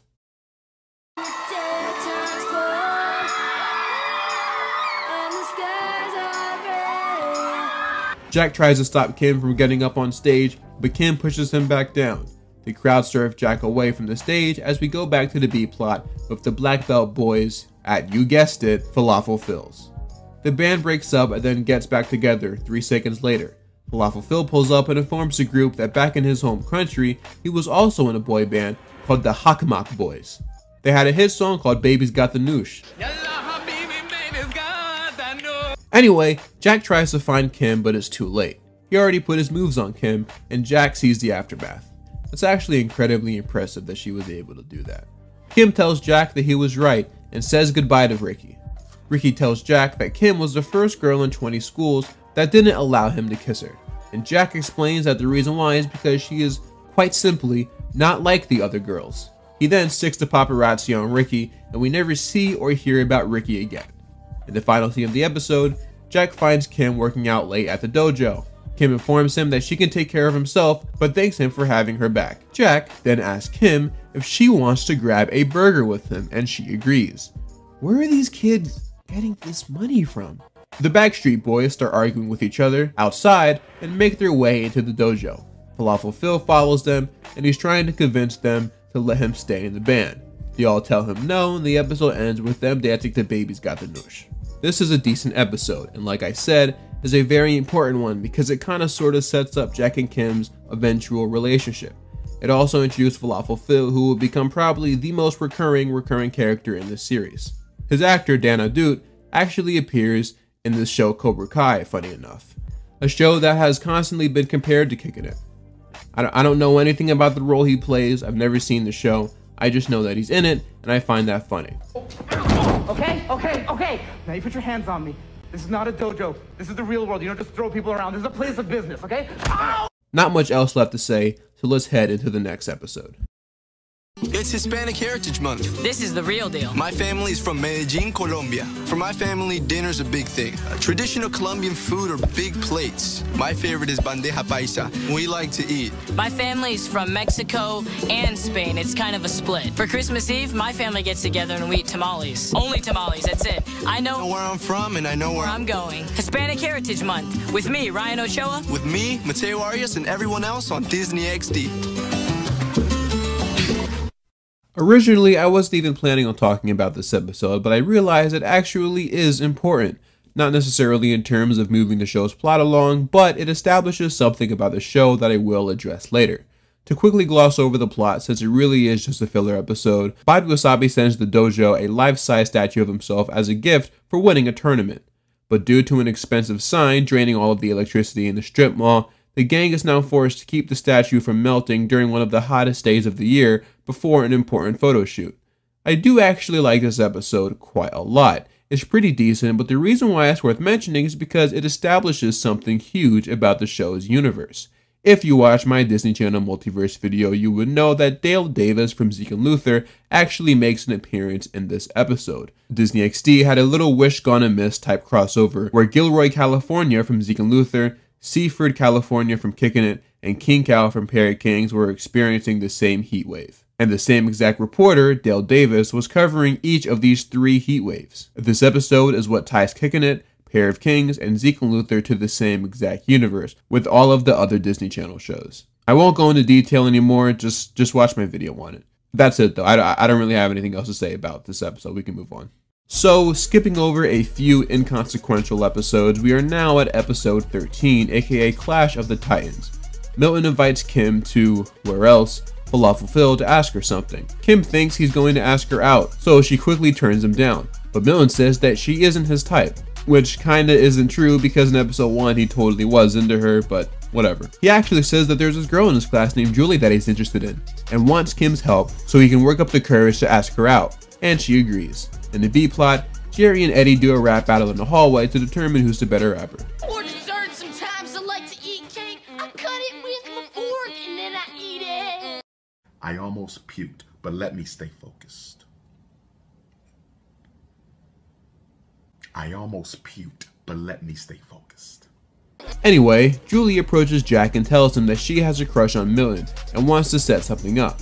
So in the next scene, Jack and Kim talk about their 2 predicaments and Kim wants to really help them both. So she sets up a date with the both of them at Falafel Phil's on Friday night. Back to the B plot, Eddie, who now works for Falafel Phil as a mascot, starts battle rapping Jerry, who works at the Captain Corndog, doing the same thing. They then start fighting each other, and Joan, the security guard, has to separate them. Simultaneously, the date that Jack and Kim set up for Milton and Julie has begun at Falafel Phil's, and things go really smoothly. Milton brings Julie back to the dojo to meet Rudy. Julie explains that while her parents are in Europe, she is living with her uncle. Rudy says that that's what family is all about, and that her uncle must be a really good guy. Just then, Ty, who in case you forgot is the leader of the Black Dragons, walks into the dojo with Frank, one of his students. Ty says that Frank saw them together while at Falafel Phil's. Turns out, Ty is the uncle that Julie is staying with. After finding this out, Rudy and Ty ban both Milton and Julie from seeing each other, which doesn't make either of them happy. Kim and Jack help out Milton and Julie behind the backs of Ty and Rudy, but Frank somehow spots them and he brings some of his goons with him.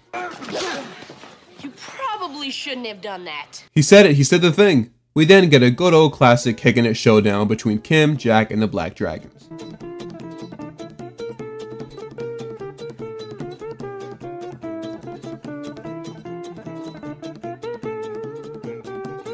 They take them down successfully. In the next scene, Rudy is mad at Kim and Jack for allowing them to see each other. So Jack asks Rudy how his feud with Ty even started. Oh yeah, we getting some more kicking it, Lord baby. Rudy explains that they were both studying with the Grandmaster 15 years ago, but only one of them could be named his apprentice. They battled for hours on top of a mountain, and when Ty became distracted by the noise of a fart, Rudy took him down. Ty was upset at Rudy because he thought he farted on purpose to distract him, and yeah, they've been mad at each other ever since, even though it was actually the Grandmaster that farted, not Rudy. These are grown men, by the way. In the B-plot, Eddie and Jerry engage in one final rap battle to determine who is the best rapper. I kinda like this subplot more, to be honest. Eddie comes in and he's like, here we go again, prepare to meet your end, just look you up on Facebook, you have 0 friends. And then Jerry is all like, Bling, you don't want to battle, you're the snake without the rattle, you're the boat without the paddle, you're the duck without the waddle. And then Joan, the security guard, comes in, rips her clothes off, which I feel like becomes a common thing with her, but I'm not sure. And she's like, it's winning the Memphis, use like a very rare renegade lemonade, music in my medicine. And then she's like, slat, slat, and walks away. Meanwhile, Kim and Jack and Rudy and everyone else that was involved in the A-plot are all at, you guessed it, Falafel Phil's to talk about everything. We're here tonight to put aside our differences because we care about Milton and Julie. Now, if anyone would like to say something, now's the time.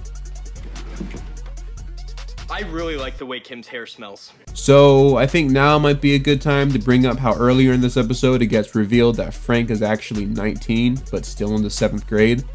I believe it's implied that the characters in Kickin' It are freshmen, which would make Kim about 14, assuming the show takes place at the beginning of freshman year, like I believe it does. So I mean, kind of weird that they would write Frank to be so in love with Kim, considering the age difference. Just kind of seems unnecessary. No one ever really brings it out either. There are 2 adults right there, and they don't tell Frank to knock it off.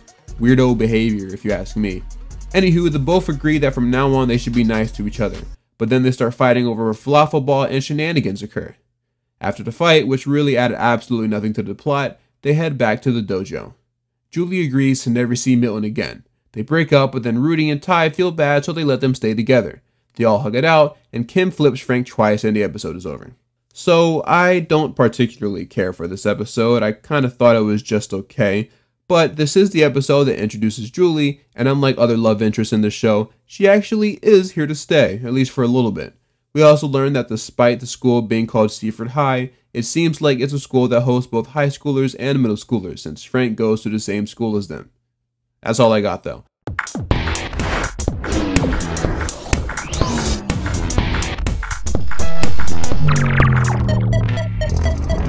Yes. Episode 15, otherwise known as The Great Escape, is another Jerry-centric episode.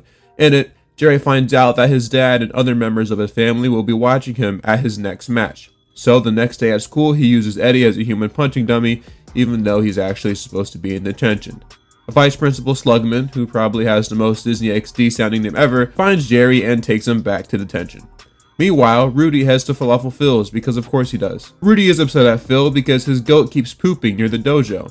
Phil says it's because the goat likes him, which is good because he will be watching the goat this weekend while Phil is away. Rudy says that's not happening, but Phil reminds him of the favor that he did for him. Turns out Phil gave Rudy his gallbladder some time off camera. There's no actual context to this. It just kind of happens. Would have made a great side plot, honestly, though. So Rudy agrees to watch his goat. Jerry and Jack are training in the dojo when they hear noises coming from Rudy's office. They think it's Rudy trying to fit into his skinny jeans, which apparently always causes a lot of noise, but Rudy walks into the dojo immediately after, so it can't be him. Rudy goes into his office, and as you could probably guess, it was Tootsie, Phil's goat. And as it turns out, the goat ate his phone. Yeah, we're probably gonna have to skip over covering this B-plot. At school, Milton isn't allowed to use a book bag anymore according to his orthopedist, so he now has to carry his books in some sort of thing that resembles a slingshot. Jerry notices the resemblance and attempts to use it to launch some food into the mascot's blowhole, but Milton says that at his current trajectory it would be impossible. So he shows him how it should be done, but accidentally launches it at a teacher's wig. Milton comes clean and says it was him, but Jerry takes the blame for it. Considering Jerry's rough past with behavior, he is now forced to go to maximum security lockdown detention, which will be held on Saturday, which is unfortunately for Jerry, the same day he has his big karate match. In the hallway, Jack comes up with a plan to pose as Jerry since the teacher has never actually seen him before. But Jerry accidentally gives himself away after laughing while the teacher was listening to all of the pranks that he did. So now, in order to get Jerry out of detention, the Wasabis come up with a plan to replace him with Milton, who is disguised as Jerry. Are you sure he's ready? Let's find out. Kim, pretend to be an attractive girl. Wow, that's crazy. He didn't have to cook her like that. What are you talking about? Sorry, let me slow down. Forgot I was talking to a blonde. Oh. That's even crazier, bro. Why is Kim getting cooked so badly in this episode? Back at the school, Kim knocks on the classroom door to distract the teacher, so Milton and Jerry can swap places. But all of the other students end up recognizing that it is not in fact Jerry and instead it's Milton. So they start to corner him until Milton mentions how he's the only person so far that's been able to break out from maximum lockdown detention. So they start to give him his respect. Anyway, at the tournament, Eddie actually takes down an opponent, which is kind of nice to see for once. We also get a glimpse at Eddie's mom for the first time. Jerry is up next, but is nowhere to be seen, so Rudy goes to find him. Jerry tells Rudy that he's nervous of losing in front of his family, but Rudy reassures him that they're there because they love him, win, lose, or draw. He then hands Jerry a picture of them together to motivate him, but he ends up just eating it. Jerry runs in, but immediately gets defeated. But his family rushes over to him anyway because, just like Rudy said, they are all there to support him out of love. But, not everyone is there to support him. Earlier, Jerry specifically mentions that his dad and other family members are going to be there to support him, but he doesn't mention his mom. I find this pretty interesting because in the episode Boogie Nights, Rudy started to date a woman who he first met while she was wearing a cat mask. It then gets revealed that the woman was none other than Jerry's mom, who does not make an appearance in this episode alongside the rest of Jerry's family. Now, it is in fact possible that Jerry's mom simply got recast by any of the women in this scene, but Jerry not mentioning his mom and only mentioning his dad kind of makes me question if Jerry's parents are split. Even then, she should still be there to support her son, right? Especially since she went on a date with his sensei. It's also extremely possible that the actress wasn't available, of course, but I'm still kind of going back to Jerry only mentioning his dad and not his mom. Just thought I'd point it out. Oh, and if you're wondering how they resolved the Milton plot, they kind of just have him take control over the detention room. He never actually shows up again in this episode. But yeah, this is a pretty solid one. I've been enjoying these Jerry-centric episodes so far. They're some of the best ones, honestly, and I hope this continues. On to the next episode. Season 1, episode 16 is called Dude, Where's My Sword? An obvious parody of the Zeke and Luther episode, Bro, Where's Our Car? And nothing else, obviously. In this one, Bobby Wasabi and Rudy start complaining about how their lives feel empty. Bobby complains about how his movie career is over, and Rudy complains about how his girlfriend broke up with him 3 months ago. Which is actually very interesting, because if this is the same woman from the Boogie Nights episode, aka Jerry's mom, then that would mean Kickin' It currently takes place in February, since those two met on Halloween night, but that's basically November, so I'm just rounding up. So shortly after their first date, maybe a couple weeks later, Rudy and Jerry's mom broke up. That's the headcanon that I'm running with. And it even adds up because this episode actually aired in February. Phil joins in on the crying action as well, claiming that he hasn't had a day off in 17 years. That is not true, because Phil went somewhere in the last episode, considering he had him watch his goat, but whatever. Phil, Bobby, and Rudy agree to go on a motorcycle trip together to help ease the pain of all of their current situations. They all put on the gear and head out, with Rudy putting a bunch of teenagers in charge of a dojo, alone, with no adult supervision, which I'm pretty sure is illegal or at least just not good. So of course, their first idea is to throw a party. You know who we should invite? Kathy Davis. Brad's a good guy. Yeah, Kathy's nice. Milton says that they need to make sure this party is small and under control so Rudy doesn't find out. But in the next scene, we see that the exact opposite happens, in classic Disney XD fashion.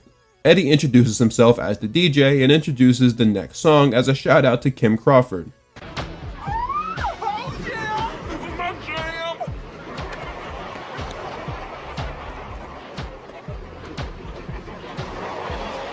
Isn't me, or is this song a blatant ripoff of TikTok by Kesha? Jack questions where Kim's date went, and she says that he walked away as soon as she started dancing, which makes a lot of sense. Kim does the same to Jack, asking where his date is, and Jack tells her that she never showed up. In the B plot, Rudy, Phil, and Bobby are at a restaurant, where a waitress named Carlotta recognizes Rudy from his karate commercials, which surprises Bobby because usually he's the one that gets all the recognition.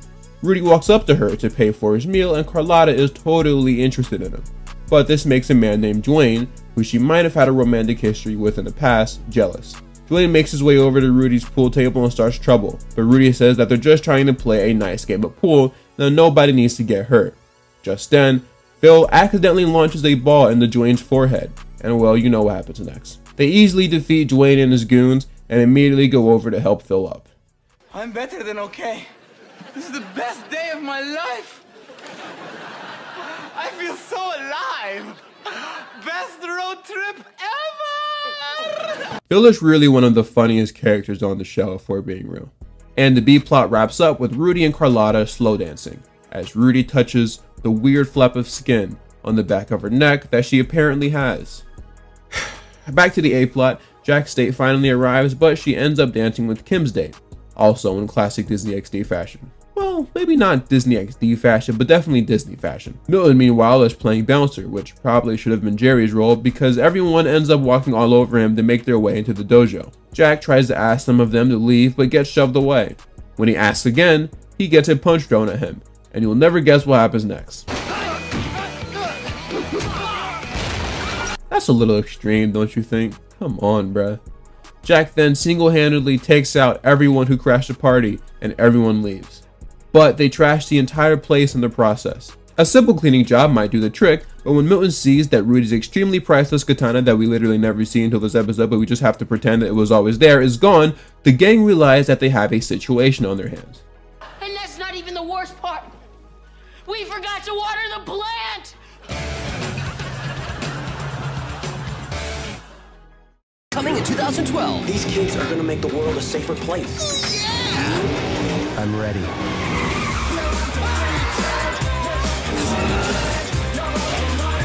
You really thought one program could make a difference? Why not? One program already did. Tron. Show off.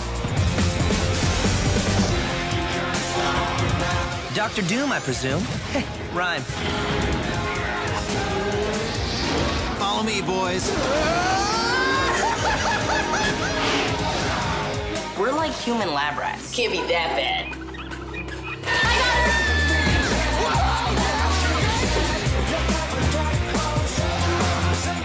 Never say die, Jack. Oh, what's up, ladies? What's up, girls?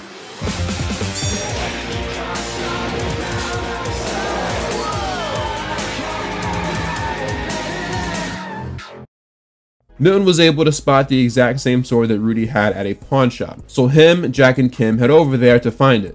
I'm just gonna assume these guys all have bikes parked out front of their dojo because they almost never explain how they get from one place to another so easily. At the pawn shop, the dude running it grabs the sword and says he wants $500 for it. So in order to make an equal value trade, they all somehow go back to their houses and grab a bunch of stuff to trade in, but it only comes to $94. Milton asks if he can trade all of the stuff that they brought in for a French horn, which makes Kim and Jack very confused. Milton plays a little something something on the French horn since the show has alluded to him also having a background with it in the past, and says that this horn belonged to a legendary composer Lorenzo Sansoni. Milton swindles the guy into thinking the horn is actually super duper valuable to the point where he can buy the entire pawn shop. And the pawn dude just kind of believes him without doing any research. So they're able to get the sword back. They make their way back to the dojo with the sword and commend Eddie and Jerry for cleaning up the place so well. Rudy comes back and Jack quickly puts the sword on the wall. Rudy commends them for keeping the place so intact, but mentions how he is a bit overprotective over the katana, especially considering he bought it for only $15 at the flea market. The gang agrees to head over to, you guessed it, Falafel Phil's to talk about Rudy's trip. They think they've gotten away scot-free, but Jerry, who was now trapped in a wall due to a grape juice stain removal remedy gone wrong, snitches on all of them. And end of episode. This one is a great squad episode. Everyone played their part, even the characters in the B-plot. And speaking of the B-plot, this is one of the few episodes so far where both the A-plot and the B-plot were interesting to me. Something that doesn't happen too often. I am slowly starting to get attached to all of these characters. Or I guess reattached, technically, but it's been so long since I've seen the show, I don't really remember which characters I like the most. The trio of Bobby, Rudy, and Jerry is so far one of my favorites, and I hope to see it more in the show. Ain't much else left to say though. It's time we really start to get into these final few episodes. Let's see how this season wraps up. Season 1, episode 17 is called Breaking Board. An excited Milton jumps down the school stairs to inform Kim and Eddie that a dude named Duke Evans is coming to Seaford. Seaford.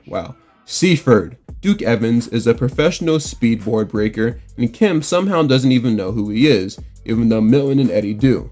That's kind of weird if this dude is as popular as they say he is. Imagine this show being about basketball and Milton saying, "Oh my gosh, Kevin Durant is coming to our school," and Kim says, "Who's Kevin Durant?" I don't see how that makes any sense. Jack, however, isn't impressed by him and says he'd love to break his record. To prove that he's ready, Jack does this.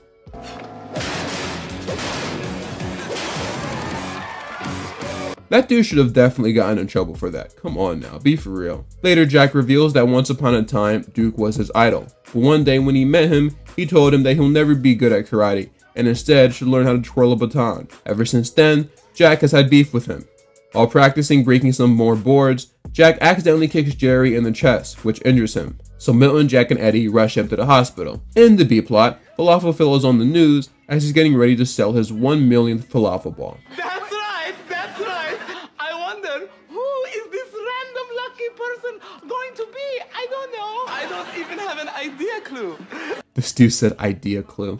He really is a funny character, man. We're then introduced to Phyllis, who is apparently Phil's sister. The plan is to have Phyllis win the falafel ball so he doesn't have to actually give anyone free food for life, while also gaining publicity. No one is going to find out. Now stop having pancake attack. Pancake attack? I don't know. This dude cracks me up. He starts arguing with his sister, but in the midst of doing that, he accidentally gives his 1 millionth falafel ball away to Rudy. Rudy takes full advantage of this and eats all he wants at Falafel Phil's. Phil gets agitated, especially since Rudy was never supposed to win the free falafels. So he tells Rudy he's been cut off, but Rudy says he can't cut him off because everyone on the news saw it. So instead, and really, this is one of the craziest B-plots I've ever seen in a children's show. Phil tries to murder Rudy multiple times so he doesn't have to feed him anymore. It's insane, but also really funny.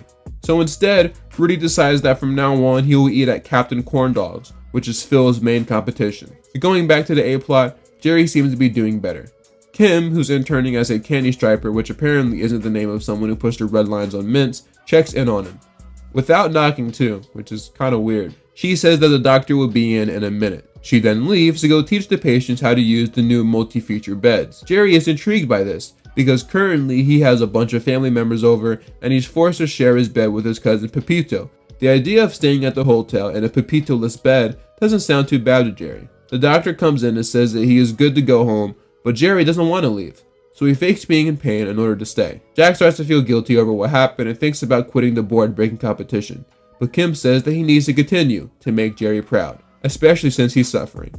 But in the next scene, we see that Jerry is actually completely okay, as he's playing with his bed. But then he hits the wrong button and folds like a Samsung. Kim walks in, again, without knocking, and sees a healthy Jerry dancing to some music in his earbuds, and naturally gets upset. You? I got him 37 puddings. I clipped his nails. I washed His feet? So Kim, Milton, and Eddie come up with a plan to trick Jerry into thinking he's going into surgery, but he confesses to faking the whole thing, just in time for Jack to hear it. Everyone is very disappointed in Jerry, and rightfully so. They leave the room and run into Phil, wheeling Rudy into the hospital. Rudy explains that when he went to Captain Corndog, he actually ended up ordering the 1 millionth corn dog and 1 free food for life. So he kept eating and eating and eating until he became food drunk. I found him wandering around the courtyard, his shirt off, his pants unbuckled, and pieces of wiener all over his face. That's probably one of my favorite quotes of the entire series. Jack arrives at the competition to challenge Duke, who realizes he doesn't have anyone to hold his boards. But just then, Jerry arrives and apologizes to Jack. In order for Jack to break Duke's record, he's going to have to break 28 boards in 15 seconds. And, yeah, he does it, because he's Jack. Duke says he'll be back next year, but Jack isn't fazed by him. He then steals Kim's bike and rides it to the bus station. And I love how none of her friends help her. In the final scene of the episode, Rudy says that he was wrong about Phil, and he actually is a good friend. And from this point on, they become closer than ever.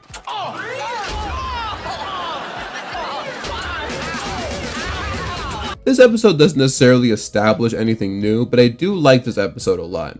It's one of the main episodes from season 1 that I remember the most from when I first started watching the show. This is also probably the best Rudy and Phil subplot we've seen so far. This duo will go on to become one of the best pairings in the show. A much better choice than Lonnie, Joan, and Marge. So far, there haven't been too many episodes that are purely about karate, despite that being the main focus of the show. Which is glad I get to now finally talk about one of the biggest and most important episodes in the entire series. Season 1, Episode 19. They've built friendships, broken boards, and even fought Piranhapus. But they've never embarked on a journey like this. The Junior World Martial Arts Championships in China. Take off for an adventure as big as the Great Wall with Kicking It in China. In a land full of mystery. I still don't get how Elvis is part of a Chinese wedding. Congratulations, bro-in-laws. Jack confronts his long-lost nemesis. I'm not undefeated. I thought I beat the karate out of you 2 years ago. You are not gonna give up on yourself. Who gives him the fight of his life. Can't beat this guy. Think about everything your grandfather taught you. He was a master sensei. Watch a massive Kicking It event. Starting with a 4-episode Kicking It marathon. And the brand new special event, Kicking It in China. Premieres Monday, March 5th on Disney XD. Never say die, Jack. The episode begins with Milton and Eddie coming from a restaurant that's not Falafel Phil's for once. It's a Chinese food restaurant that's apparently really bad. Jack grabs a fortune cookie from the bag and the fortune says you are about to embark on an exciting journey. But he shrugs it off, calling it a gimmick. The rest of the gang read their fortunes as well. Eddie says a surprise will fall from the sky. Milton says your carelessness will harm a friend, and Jerry says you have a nose for trouble. Eddie's fortune comes true immediately, as a squirrel falls from the sky and onto his face. Milton tries to take it off him, but in doing so, he accidentally hits Jerry in the nose, making both of their fortunes come true. And as for our remaining fortune cookie, Kim runs outside to tell everyone that Jack just found out he's going to the Junior World Karate Championship in China. Rudy explains that he wrote a letter to China telling them about Jack and his abilities, talking about how skilled he is and how he's never lost a match. But Jack tells Rudy that before they go to China, there's something he needs to tell them. So they go outside. Meanwhile, Eddie, Milton, and Jerry fight over the last cookie, and Jerry ends up eating it. But he's able to recover some of the fortune though, and it says you will find a great treasure in. But the rest is still in Jerry's stomach. Outside, Jack tells Jerry that not everything he put down in the letter he sent to China is true. Rudy says that everyone stretches the truth sometimes, and that he actually does it quite often, which is against the Wasabi Code, but whatever. Jack says that he did in fact lose to someone, a kid named Kai. Kai beat Jack so badly that he gave up karate until he moved to Seaford. Rudy says that although that may be true, they still sent him 2 first-class tickets for a reason. But Jack says that he instead wants to trade those 2 tickets in for 6 coach tickets, so that everyone could go instead of just him and Rudy. And hot nuts. I'm just saying, it'd be great if we could all... I said hot nuts, Kim! So Jack tells everyone that they are all headed to China. So like, I find it kind of hard to believe that everyone's parents just so happen to agree to let their kids go to China with only one adult there to supervise them. So I made another Reddit post asking people if trips to China to compete in matches is really a thing, and here's sorta the answer. Basically, yes, competitions do in fact happen internationally, even junior competitions. But the thing is, karate isn't really a big sport in China, so having a tournament there doesn't really make much sense. Japan, for instance, would be the better choice since it's a Japanese art. It even makes more sense to have competitions in places like South America, Europe, and the Middle East, which is very interesting and is something I just didn't really think about when I was younger. That being said, the gang make it to China and are amazed at the fact that they are standing on the Great Wall. Eddie, Milton, and Jerry tell Rudy that they are going to try to find the factory that made the fortune cookies that they ate, to see if they can find the missing part of the fortune. Just 3 teenage boys roaming the streets of China unsupervised. Sounds like a great idea to me. Also, yeah, this green screening is horrible. The cab driver that the boys got to take them to the factory is played by Matthew Moy, known for his roles in shows like Steven Universe, iCarly, Two Broke Girls, Good Luck Charlie, Big Time Rush, and he was also in The Middle, if any of you remember that show. That's a solid show right there. I'm not making a video on it. That's not even remotely close to the kind of stuff that I do here, but it is a good show. Anyway, in the middle of the China streets, the cab that they're in is getting attacked by a yak, and yeah, it's going to be one of those Milton, Jerry, and Eddie subplots. Time to whip out the Three Stooges name again. The driver's name is Shen, and he starts crying because tonight is his wedding night, but he doesn't know what to do. Eddie says that he doesn't know what to do either because he's only 13. But like, they go to Seaford High, which I thought was a high school, which would make them freshmen, but now apparently he's 13, which probably means he's in 8th grade, maybe 7th. I hope I hear something that clarifies exactly what grade these guys are in because this isn't making too much sense to me. Shen says that since all the dudes who were going to stand with him at his wedding aren't available to do it, he was wondering if those 3 could stand in for them. He says it won't take long, which if anyone has ever attended a wedding before, you know that that is complete cap. All they need to do is get dressed in traditional Chinese clothing. So in the next shot, that's what we see, except Jerry is dressed like Elvis because there was nothing else available. Eddie congratulates Shen on getting married, and Shen congratulates them as well. Turns out he couldn't marry his wife until he found 3 people to marry his sister, so that's why he needed help from the Three Stooges. Ironically, earlier in the episode, Eddie says that he's 13, but Shen still sets him and everyone else up to get married anyway. Because why not, I guess. So the Stooges run away in an attempt to escape. And coincidentally, the place that they ran to is right in front of the Panda Moon Cookie Company. The Stooges meet up with the owner of the shop and ask for the rest of the fortune, and they find out that the last words were, "Your friends. You will find great treasure in your friends." And obviously they are pretty disappointed to go through all of that stuff to find out it was just that. Okay, anyway, back to the A-plot. Jack takes down his first 4 opponents and wins to move on to the finals. However, the dude he will be facing next is the same person who gave him his only L last time, Kai. Kai arrogantly greets Jack and the two talk a little trash. Kim tells Kai that Jack isn't scared of him, but Jack is like, well, actually, you see, I kinda am. And then the biggest reveal in the series so far happens right here. Kai's my cousin.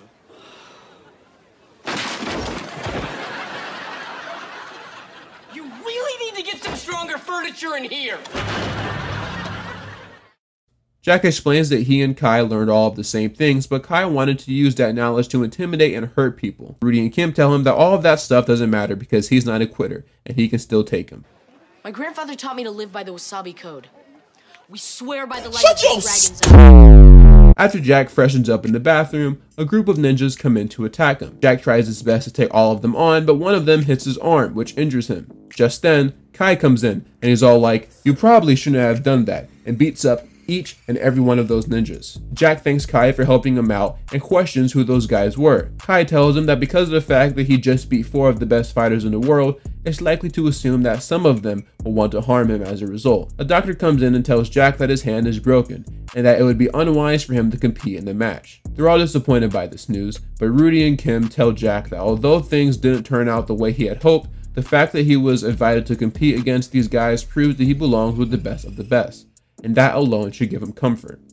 Later during the tournament, Jack gets a text from the Three Stooges saying that they're sorry he had to forfeit and will be there as soon as they ditch the wives, which Rudy misinterprets as internet slang for when something is cool. They hand Kai the trophy and everyone applauds. As Jack makes his way over to congratulate Kai, he notices one of the people he's hugging has the same tattoo as the guy that jumped him. He questions Kai about who those ninjas really were, and Kai tells him to just accept the L and move on. They go back and forth for a bit until Jack realizes that it's not worth it. Jack walks away until Kai hits him with a Nikola Jokic on Markieff Morris. Rudy and Kim back everyone up so Kai and Jack can have a showdown. I'm always scared to show too much of the fight scenes without editing it down because of copyright, so I'm just gonna have to speed it up and put some music behind it like usual.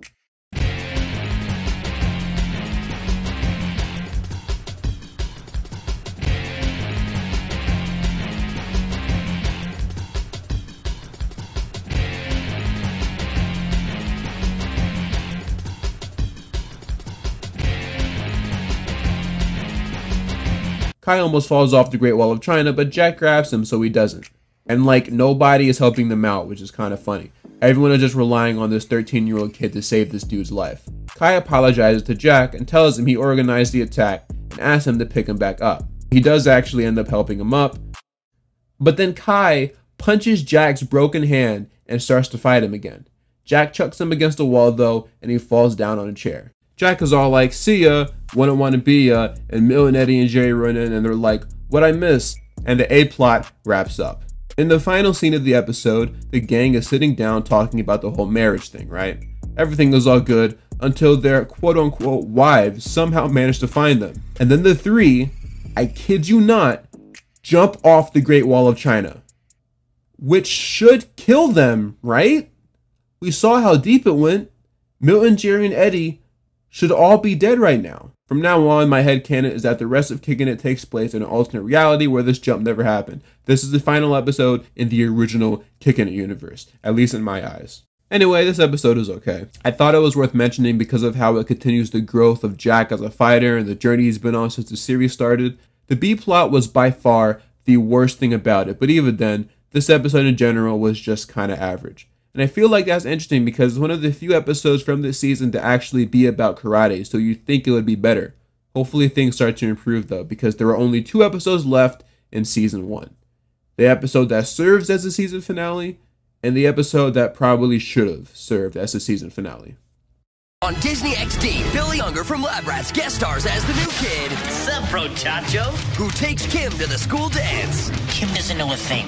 I've done everything that you've asked me to do. I want to be a black dragon. But is he really her knight in shining armor? Rudy, I'm having the best time. It's going to get even better. Jack, the Black Dragons are here to get revenge on Kim. And now, for the presentation of the crowns. Check out Billy Unger from Lab Rats on Kickin' It. Brand new tonight at 8/7 Central on Disney XD. Oh, yeah! Before I do that, I think it's time we take an extremely brief break from talking about Kickin' It. Let's all unwind, get a glass of water, and just relax for a second. Okay? You guys good? Good.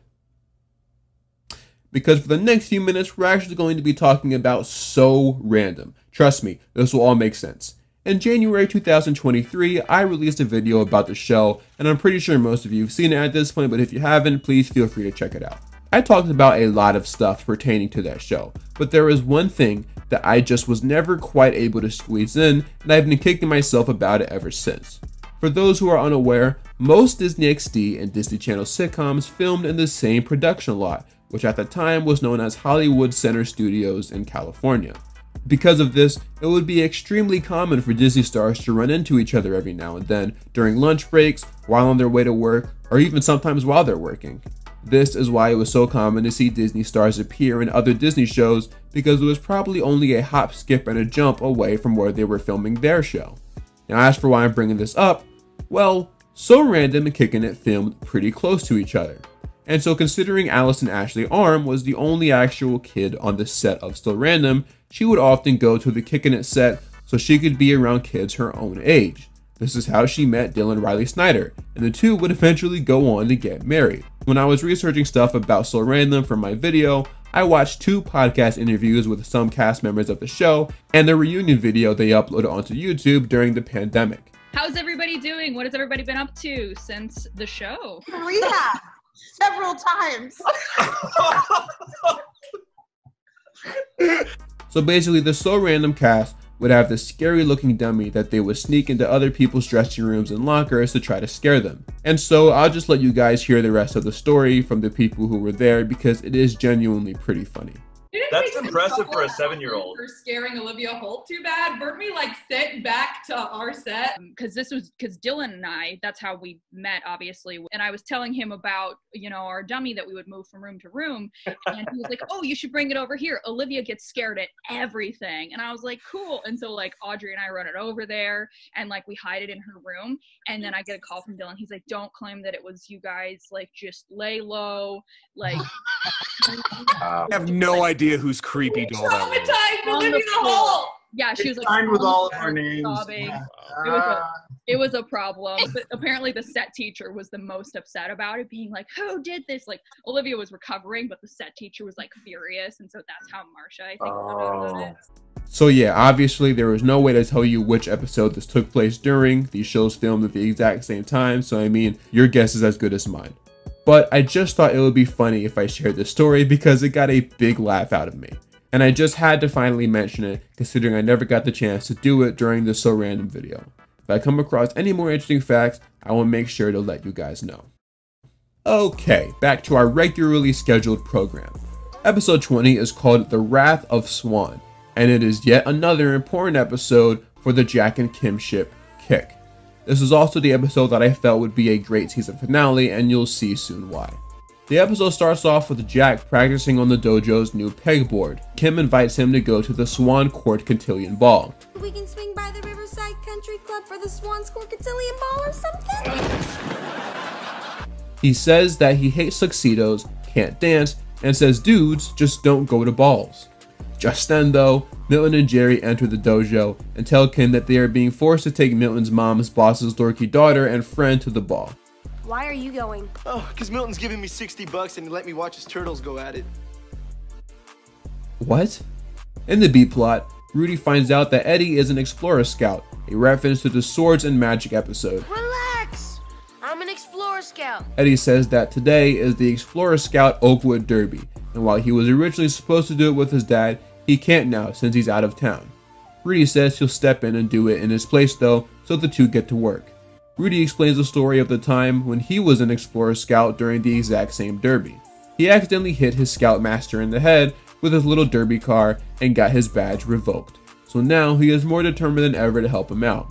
Eddie explains though that since he never actually got that badge, he never qualified as an Explorer Scout. So Rudy starts to go overboard and takes over the project for himself so he can win his own badge. Dude just completely ditches Eddie. At the derby, Eddie uses the car that he made for himself without Rudy's help to race the others, but it fails, which devastates Eddie. But then Rudy swoops in and says that he wants to help him. So his plan is to put his car on the track so it pushes Eddie's across, which would disqualify him from the match. But he's like a grown man, so I think he'll be okay. He puts his car on the track and it boosts Eddie's car across the finish line, which as a result gives Eddie his badge. Rudy apologizes for his actions earlier, and the two make up. How nice. Okay, in the A-plot, everyone is at lunch when Milton and Jerry's dates walk in. Their names are Jenny and Carrie, and they both have, well, issues. Carrie's not too bad though, she just has really fake glasses, but Jenny's a mess. She says she has a bunch of molars, some of which aren't even in her mouth apparently, they're in her uvula, which I thought was a part of the mouth area, but okay, still kind of gross regardless. They tell the two boys that they are excited for the dance later that week. You know, they never actually acknowledge the fact that Milton actually does have a girlfriend during this time. You'd think he could have just asked Julie to go with him instead. It would have been a great excuse. Jack spots Kim and apologizes for declining her invite to the cotillion, but he says he has the absolutely worst manners, so he would have been a bad choice.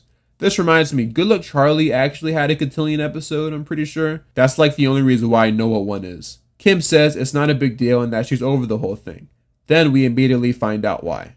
Turns out, Kim is going with Chase from Lab Rats. Crossover time! Nah, I'm kidding, obviously. But that is, in fact, Billy Unger. Later, Brody and Kim are seen dancing in the dojo.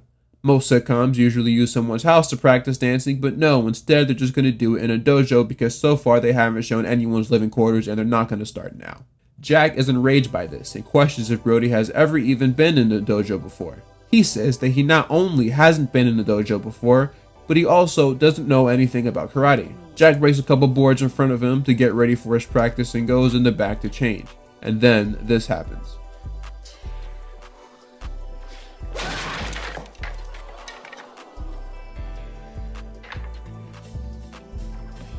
don't know anything about karate, huh?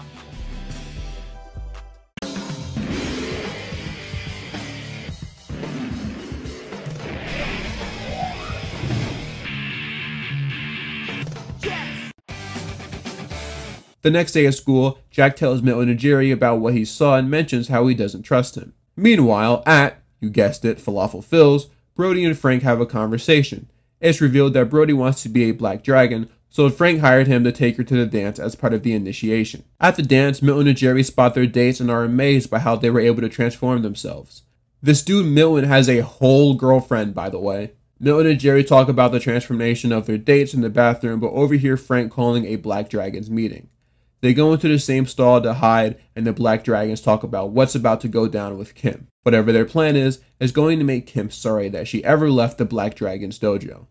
Frank spots the two pairs of feet in the stall, and Brody knocks on the door to see who's in there. Milton says that it's just two dudes trying to conserve water, and that's when Frank delivers one of my favorite lines for the entire show. Saving the planet one party at a time. Respect. But he recognizes Milton's voice and kicks open the door. They then lock them both in a storage closet. Hey, who'd Kim end up taking to the cotillion anyway? Man, this new kid, Brody Carlson. Brody? I tried to recruit him, but he was dead set on being a black dragon.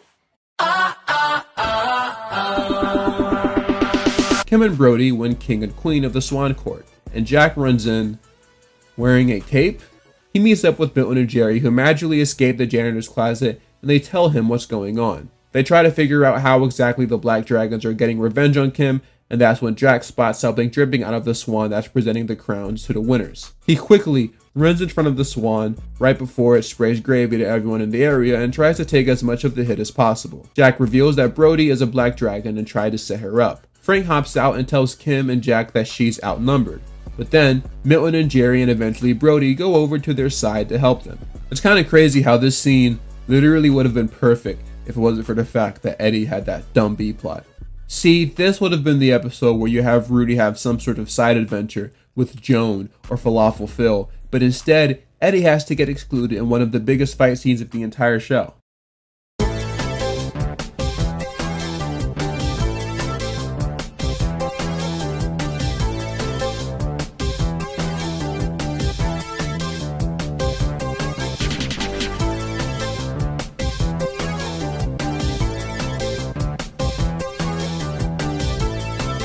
So yeah, they all take everyone down, and Brody apologizes for what he did. He didn't know things were going to turn out this bad. Jack says he's just glad that he came through in the end. Jack and Kim talk things out, and Jack says that he's sorry for not saying yes to begin with. Kim is just happy that he's there now though, and she puts the crown on Jack. Jack invites Kim to dance, but right when they get started, this happens. Oh yeah! Now this is my jam! So the A-plot wraps up with everyone doing the Kim Crawford dance. And to finish off the episode, Jerry and Milton meet back up with their dates and are surprised to see them back in their nerdy attire, but agree to dance with them anyway, cause I mean, why not? This episode really felt like it was written to be the season finale, but it wasn't, unfortunately. I really wish it was though, because not only do we kind of get a full circle moment of the Black Dragons plotting a revenge scheme against Kim for ditching them, but it also gives us another tease of the eventual Kim and Jack relationship that'll take place later on in the show. Plus, it's genuinely just a solid, decent episode. Not necessarily one of the show's best so far, but at the end of the season like this, I wouldn't be mad. But now it is time we wrap things up and talk about the actual season finale of the show. Season 1, Episode 21, Rowdy Rudy. In this episode, Milton has a conversation with Julie, his girlfriend that he somehow had no memory of in the last episode. They're talking about the time they were holding hands at the museum. Julie mentioned that she thinks it's time that they, quote-unquote, go to the next level. Milton is under the assumption that she means kissing, which freaks him out. But if you have seen any kids sitcom ever, you know that she obviously does not mean this. Meanwhile, Rudy is dealing with a line cutter who happens to be 1,000,000 feet tall, although he is just standing next to Jason Earl, so maybe he's not as big as he seems. Then, out of nowhere, Rudy just mollywops him for no reason. Rudy isn't even quite sure where that came from. At school, Jack runs in and tells the guys that the dude who Rudy beat up is actually a wrestler who goes by the name of Mondo Mountain, and the footage of his fight with Rudy is going viral on social media. Rudy, you have well over 3 million hits! I love how sitcoms used to always say the term hits instead of just views. The Wasabi's coming to the Falafel Phil restaurant and asks Rudy why he didn't tell them about him taking down Mondo Mountain. Oh yeah, by the way, Mondo Mountain is played by Matthew Willig, who used to play in the NFL for like 14 years. And he's 6'8", so he really is that tall. I owe you an apology, I wasn't familiar with your game. Jack questions why Rudy used his martial arts in this scenario since it's really supposed to be only used for self-defense. He responds by saying it was self-defense, but we all know that that's cap. Phil comes back into the scene and reveals he somehow managed to set up a fight between Mondo Mountain and Rowdy Rudy. Rudy is taken back by this because he never agreed to do a fight with him. So he tells Phil to call it off, but changes his mind once Phil tells him it pays $5,000. They say that they will pay you $5,000. Mondo's going down, baby! Rudy begins to cash in on his newfound fame by starting a little stand outside his dojo, where people can pay $5 to get flipped by him. Just then, Kim comes in and tells Rudy that Jack won't be at practice because he got into a fight at school and is now in detention. Rudy asks how that's even possible considering he's told them not to fight at school. He confronts Jack about this, and Jack explains that he saw a big guy picking on a nerd, so he gave him a shove and flipped him. Jack says he was just taking a stand like what Rudy did with Mondo, but Rudy says those two situations are completely different. Jack calls him a hypocrite and storms out of the room. Rudy explains what happened between them to Jerry and Eddie, and they both agree with Jack. He is being a hypocrite. So the next day, he calls Jack down to the wrestling ring to apologize. He reiterates his point that fighting should only be used as a last resort. I honestly feel like this episode was made in response to potential complaints from parents about the use of violence in this show. Either that or it was made to send a message to kids. Rudy goes up to Mondo and tells him that he was wrong in how he treated him. Originally, the match's script was supposed to have Rudy be the one who defeats Mondo, but instead, Rudy wants it to be the other way around. Mondo agrees to do this, not because of the goodness of his heart, but because he genuinely wants to kill him. During the wrestling match, which is hosted by Jason Sehorn, another ex-football player, Rudy and Mondo get announced on stage and the fight commences. Mondo is taking things to the extreme by actually attempting to hurt him instead of just beating him up softly like originally proposed. And just when things couldn't get any worse, Mondo calls out his wrestling partner, Mongo. Jack realizes that something is wrong, so he gets up on stage and starts taking on Mongo while Rudy deals with Mondo.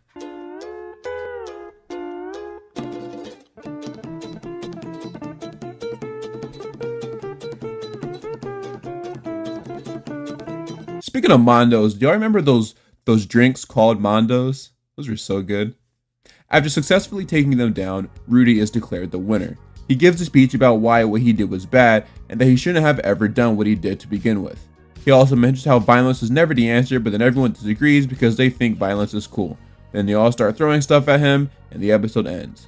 And in case you were wondering about what happened during the B-plot, Kim helps Milton get over his fear of kissing by kissing him.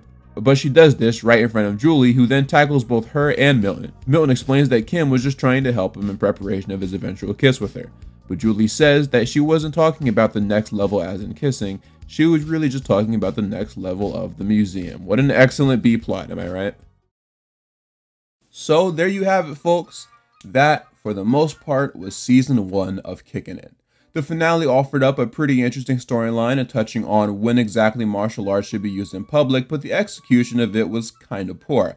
However, I did think it was worth mentioning because of the fact that they finally addressed the whole self-defense topic, as I was kind of interested on how the show would handle it.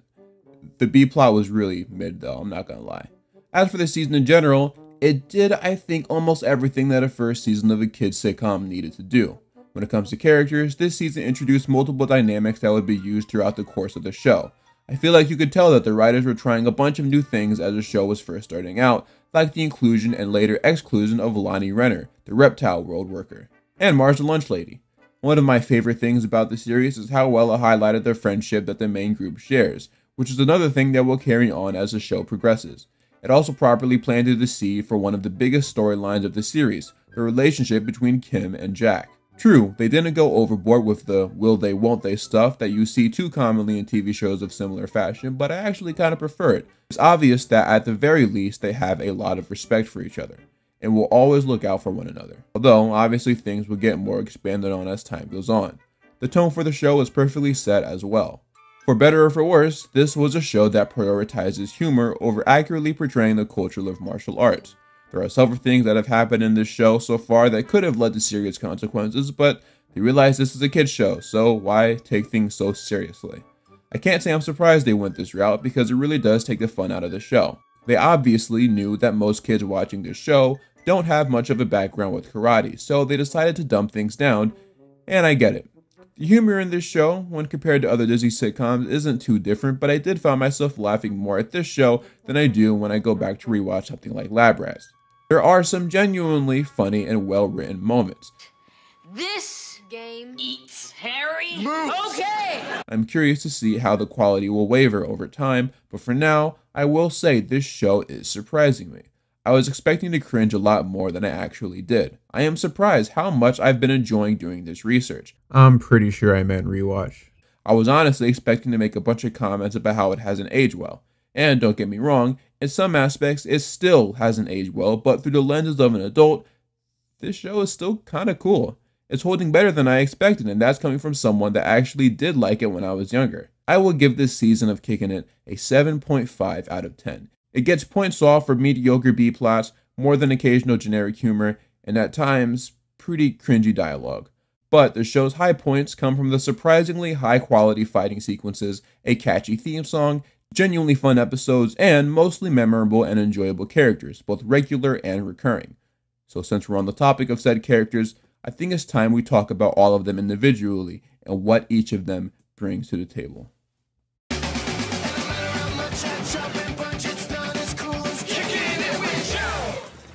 Okay, welcome to the character analysis portion of the video. Let's try that again. Okay, welcome to the character analysis portion of the video. I purposely didn't go too much into detail of the traits of each individual character because I wanted to save it for this part. I figured it would make more sense to talk about each character after I've introduced them and we spend a little time to get to know them. I've organized this little character board by main characters and recurring characters. Some of these people I will have a lot to say about, but others I'll just quickly go over since there isn't much to talk about. Okay, so starting off we have Jack. Despite being the main character of the series, we get surprisingly little information about him, and I find that very strange. In the first episode, it is revealed that Jack moved from somewhere, but it's never revealed where. Prior to the show, Jack used to take karate lessons from his grandfather, the same grandfather that also trained the legendary Bobby Wasabi. Later, he took a break from karate due to getting mollywopped by his cousin Kai. It's implied that during his break, Jack picked up skateboarding as his new main hobby. Jack is the best fighter out of all the kids in the dojo, with his only real competition being Kim. In terms of personality, he's a pretty stand-up and likable guy. He almost always makes the right decisions, and I think that's why everyone gets along with him. He's a great friend and will always help out his peers no matter what. There's even been times where he's helped out complete strangers. What I really like about how the writers made Jack is that although he's a straight man of the show and comes across as perfect, they do throw in little things here and there to keep him humble. For instance, in the episode Boogie Nights, it was revealed that he has, or at least had, an intense phobia of clowns. And there's something else that they reveal about him in a later episode that also ties into this topic. As far as lead characters go, they really did nail it with Jack. He's not like this super unique character or anything, but he is really likable. Can't say the same for other leads of children's sitcoms. Even when the show might be going through a bad patch of episodes, at the very least, Jack is the one consistently solid thing. So shout out to Leo Howard and the Kickin' It writers for bringing this dude to life. Next we got Kim Crawford. Originally, I got the vibe that they were going to go the tomboy route with her character, but instead, they kinda just made her like every other female lead of the Disney XD series, who just happened to be good at karate. However, I do think out of all of those leads, she is certainly the best. I think Kim is a decent character. Originally, she was a member of the rival dojo, the Black Dragons, but switched over to Team Wasabi after she saw how they were treating them. The one thing that really makes her stand out is how well she can take care of herself, like in the Rookie Weaver episode. She also appears to get mad kinda easily. There's been several times where she lunges straight at people, and other characters have to hold her back. But regardless, just like Jack, she is always willing to help her friends out, even if it means kissing them. What I like about how the show has handled her character so far is that her subplots still feel like they're a part of the Kickin' It show. They don't stick out like a sore thumb or anything. In Zeke and Luther, it was obvious that Disney told them to include at least one girl character in the show, and whenever they'd have a plot about her and her shenanigans, it's not that they were bad, they just didn't fit the show.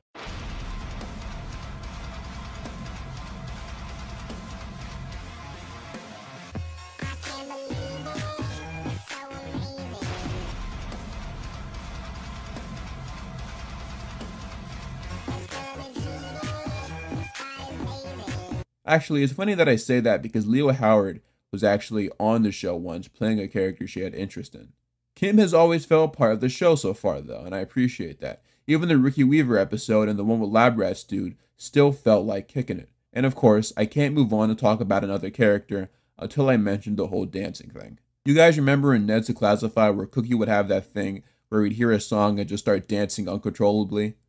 Well, that same thing happens in Kicking It, but with Kim. And it's not nearly as funny, but they keep doing it anyway, so I'll mention it. Oh yeah! This is my jam! In every TV show friend group, you have to have the dumb comic relief character, and Kickin' It is definitely Jerry Martinez. He's loud, he's gross, doesn't do his schoolwork, doesn't bathe, he was raised by wolves apparently, gets poor grades, gets detention, he's just stupid, alright? But fortunately, Mateo Arias does a great job at portraying him, so he's still a really likable character in my opinion. He's much more into dancing than he is karate, but even with that being the case, he's the third best karate student in the dojo. He comes from a large, allegedly separated family, and although he doesn't show it in the same ways that Kim and Jack do, he does genuinely appreciate and love his friends. He also loves girls. He's a big flirter, tries to get with any girl he possibly can. Even dogs? That was kind of weird. He does get serious sometimes though, especially about his dancing. I really enjoyed that episode. It appears that so far he's pretty close to everyone in the dojo minus Kim. So far he spends a lot of his time with Milton and Eddie, but later on he will become pretty close with Jack as well. He has these outbursts of Spanish whenever he's upset. They never translate them though, so I truly have no idea what he's saying, but he do be speaking it though. Milton Krupnik is a nerd on a Disney show. I mean, that's it, honestly, you know what I mean? Nah, but seriously though, Milton's okay. You know, he's smart, he's fragile and weak, but unlike other nerds, he does seem to have a certain level of confidence to him, which is different and kind of refreshing. I'll be straight, he definitely is not one of my favorite characters of the show, but I don't mind when he's on screen. He's harmless, he's not annoying or anything, and believe it or not, I actually think he's needed in the show because every show needs a nerd, but at the same time, he just doesn't really stand out to me. You know, he's alright, you know? Then there's Eddie Jones. He is certainly a character in this show, that's for sure. He used to dance, he's an Explorer Scout, he too also likes girls. He's not a nerd, but he's not really cool either. He's not particularly great at karate. I got absolutely no notes for Eddie, man. But something tells me we're going to spend a lot of time talking about Buddy after I'm done with recapping season 2. Rudy Gillespie is the last regular cast member of this series. He's a nice guy, he means well, sometimes at least. Rudy is a bit of a man-child, but he does come through when he needs to. He often looks for his own best interests first before anyone else's, which I feel like should not be the trait of a sensei, but here we are. He goes over the top oftentimes, but he does have his charming moments. It seems like Rudy is into all sorts of crazy stuff. He was in a boy band, he likes LARPing, he eats falafel every day, and more interesting things will get revealed about him later. I do like him, and I think he is definitely the Spencer Shea of the show. Maybe not as funny as Spencer, but he's definitely up there. The show also has a bunch of recurring characters as well to help round it out. There's Falafel Phil, who in my opinion is the best recurring character and one of the best characters of the show. Phil is from the fictional country of Hakmakistan. Now, I am sure there was something offensive about the way they write his character, and I won't touch on that one. But I will say that although, like Rudy, he can be a bit over the top, I do really like when he is on screen. He's a bit of a goofball even when he's not intending to be. He has a goat named Tootsie that he loves dearly, and unlike some of the other recurring characters on this show, he truly does stick around for the duration of the series. Then there's Bobby Wasabi. He's okay. He does absolutely nothing for me as a character. They give him some of the worst lines of the show, to be honest with you. He's just A very overconfident character that thinks he's still in his prime, but you gotta let it go, brother. You are Celtics Shaq now, Charlotte Tony Parker, Cleveland Dwayne Wade, any Flash season after season 3. You're washed, bruh. You're washed. Modern day 2K, modern day MCU. Joan the security guard gotta be the most unfunny character in this show. Like, I do not like this person. Jeez, these recurring characters are so bad. Frank is 19 and he likes middle schoolers. Enough said. This dude trying to be Karl Malone, so bad. Ty is okay. He's basically just a meaner version of Rudy. There really isn't a single regular adult in this show. They're all a bunch of clowns in their own way. He's not as bad as the other ones though, I'll give him that, but I also think he benefits from not being in the show that often. Marge the lunch lady is nice. I like her. She's pretty cool.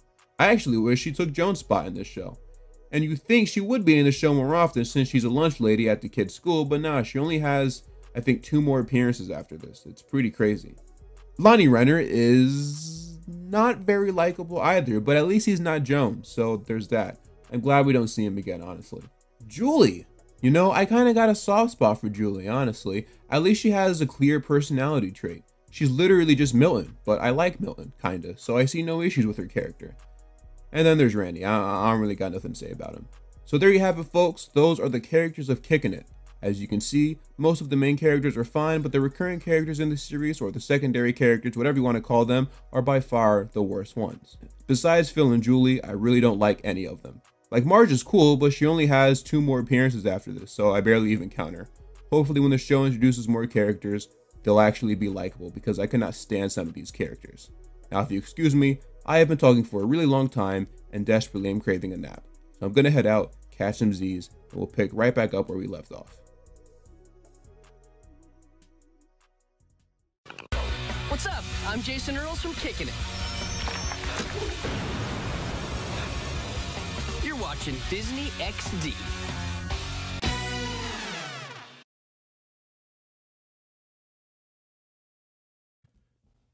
Man, I'm not gonna hold you, bro. I was definitely procrastinating on starting up season 2 because it's October 20th as I'm recording this right now, and I definitely spent about an hour and a half playing that new Spider-Man game. So this video might come out a little later than expected. No regrets. Okay, we are back. It is now officially time we get into the 2nd season of Kickin' It. One thing to note though is that this time around I will be going by production order instead of airing order because I feel like it'll make things flow a lot easier, at least for me on a creative standpoint. And like we did in season 1, I will only be talking about episodes that stick out to me or have legitimate importance to the show in some way. So sorry if I skipped over your favorite episode, though I do think I'll cover everything that I need to in this portion. Season 2 of Kickin' It really just expands on everything that was introduced in season 1 instead of introducing new elements to the show. With that being said, it's time to start with the episode Indiana Eddie. It's the last day of school, presumably 8th grade, and the Wasabis have received their end of the year career evaluations. Most of the kids are in agreement that those evaluations aren't accurate in the slightest and are a waste of time. That is, besides Eddie, who runs in excited about his potential future. His career evaluation has it being an archaeologist, and while he's very eager to begin his journeys, the rest of the kids are a bit skeptical. Eddie tells Rudy how excited he is to become an archaeologist, and we get a glimpse into his daydream, which is more or less just an Indiana Jones parody. Hence the name of the episode. But the Wasabis come in and tell Eddie that he might want to dial it back on the whole career evaluation thing because they are rarely ever accurate. The thing is though, technically speaking, this does actually add up considering Eddie is an Explorer Scout. It doesn't really make sense that they're so dismissive of the idea of him being an archaeologist. Eddie says that they might be right, so he walks out. But Rudy acts surprisingly serious for once and calls them out for what the kids just did. You told him he was destined to be an accountant. It doesn't matter if they're real or not. They're real to him. Friends build each other up. They don't tear each other down. I thought I taught you better. So the kids decide to make it up to Eddie by inviting him to the dojo so they can encourage him to chase his dream of becoming a treasure hunter. And the kids get him a fancy GPS that'll lead him towards any treasure. Eddie invites the kids to go on an adventure with him to find hidden treasure early Saturday morning. Jack tries to convince them all to go so they can support Eddie, and they reluctantly agree. They head to a beach for their first location on the map. If you notice, this is pretty much just a swords and magic episode but with Eddie instead of Milton. After Eddie grabs the first item that he needs for a scavenger hunt, Jack notices something called giant springing jellyfish, and one launches right at him. Why do they call them springing? They head to the next location and the GPS thing tells them that their next clue, which is a tin box with the coordinates to the next location, is somewhere in the trees. Jack, Milton, and Jerry spot something shiny in one of the trees, and Milton attempts to climb it so he can grab it, while the other two hold the branch down. But a chipmunk runs up Jerry's clothes, which causes him to freak out. Jack loses grip of the branch and Milton gets sent flying across the forest, landing right near Eddie and Kim. but they did manage to nab the tin box, so everything worked out. When they head to the next location, they spot a bunch of dudes already in the docks. Those dudes start sizing up Eddie, and instead of letting Jack handle all the fighting this time, he initiates the battle himself.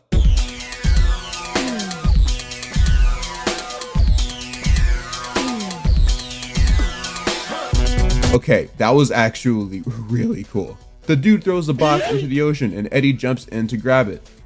And he dies. This concludes a very special episode of Nah, let me stop. Turns out he actually just jumped into a bunch of fish guts. Eddie reveals that he was able to retrieve the box just in time, and everyone starts celebrating. But turns out it was just a stupid little rubber rabbit. Like, all of that for nothing. But apparently this really is a special episode of Kicking It, because Eddie said that the rabbit symbolizes the adventure that they went on together as friends. Even Rudy acknowledges how stupid this is. Anyway, the episode ends with them going to Falafel Phil's, because where else are they gonna go? This episode is a weird one because I feel like they literally just copy and pasted the script for Swords and Magic and changed it from Milton to Eddie, except this episode is considerably worse. The plot at times does not really make any sense, and the lesson at the end, although sincere and wholesome, doesn't really do it for me. In a normal circumstance, the kids would be pretty upset at Eddie that they went through all of that just for a rabbit, especially Jerry. But I guess they were just trying to be nice to him considering how they were treating him earlier. I don't know, this episode is just kinda okay. I will say though, it was nice to see an Eddie-led A-plot for once, because those do not happen too often. And I know there's another one coming up soon, so I'm looking forward to covering it. But for now, it's time we move on to the next episode. We Are Family. New to Disney XD. Get proven tips from pro athletes ESPN's John Brinkus and Disney XD's own Leo Howard from Kickin' It. Catch the new series Disney XD ESPN Sports Science. Premieres Saturday morning at 11:10 Central on Disney XD. In this episode, the Wasabis are all saving up to purchase a go-kart that they can all share. Kim got paid to be a practice dummy at a beauty salon, Eddie got paid by a girl to stop asking her out, and Jack and Milton took advantage of Milton's dementia-having grandmother who gives them money every time they visit. But Jerry doesn't chip in at all, which makes the other kids upset. But the next day, the kids are amazed when Jerry pulls up in a go-kart that was seemingly paid for all by himself. Turns out, Jerry got a job delivering meatballs for the Meatball King, which apparently is a restaurant in the strip mall. Can we talk about how almost all of the restaurants in the strip mall are built around very specific foods that shouldn't really carry their own food franchises? Captain Corn Dog, a restaurant for corn dog. Falafel Phil's a restaurant for falafel. The Meatball King is a restaurant for meatballs. Like, these are such oddly specific choices. I'm pretty sure there's even a store called Honey Buns, like just Honey Buns. At Falafel Phil's, Jack and Kim find out that a man who worked for the Meatball King is forcing Phil to purchase meatballs even though he doesn't need them. And later the Meatball King tricks Jerry into telling him more information about Phil that he can use as blackmail, including the fact that he loves his goat Tootsie. Also, one of the Meatball King's henchmen has a foot for a hand, because why not? Oh yeah, by the way, the Meatball King is played by Joey Diaz. This isn't in the script, I'm just now remembering that he was in fact played by Joey Diaz, so can't say I didn't know. Get up. Jack and Kim try to tell him about the King's criminal activity, and as Jerry tries to tell them they've got it all wrong, Phil runs in telling the gang that the Meatball King stole Tootsie. Jack tells everyone that it's up to them to put an end to the Meatball King's life of crime. They come up with a plan to tape a phone to Jerry so that he can record the Meatball King's confession and take it to the police department. He arrives at his office but is informed he can't go in yet because the Meatball King is talking to the big boss, someone who goes by the name of the Schnoz. The Schnoz is someone that nobody has ever seen, since he only comes around when it's time for you to go. King's henchman tells Jerry that he's free to go in now, so when he goes in, he starts to not so nonchalantly ease his way into getting a confession. But in the process, he accidentally hangs up the phone. The gang tries to call him back, but it's too late because he already told Jerry every detail of his life of crime. However, the phone starts vibrating, which causes Jerry to start acting nervous. He freaks out and dumps water on him, claiming that he was hot, but the phone short circuits. He then escapes through the window and heads back to the dojo. But Jerry tells him about the Schnoz, who got his name because of his large nose. The Meatball King is scared to death of him, despite the fact that he's never actually seen him. Just then, they all get the idea to help Phil get his goat back by having Rudy pose as the Schnoz, since his nose has swelled up due to an injury earlier in the episode during the B-plot that I purposely chose not to talk about. So later, Phil sets up a meeting with the Meatball King to discuss a trade for Tootsie involving a bunch of money. Just then though, Jerry and eventually everyone else pulls up. Rudy specifically shows up wearing a green jumpsuit and fake mustache. I doubt it was intentional, but he really does give me Luigi vibes right now. Rudy is pretending to be the schnoz, claiming that he's actually friends with Phil. But when Tootsie eats his fake mustache, everyone is quick to realize that Rudy has been faking it the whole time. So we get a good old-fashioned kick in the action sequence.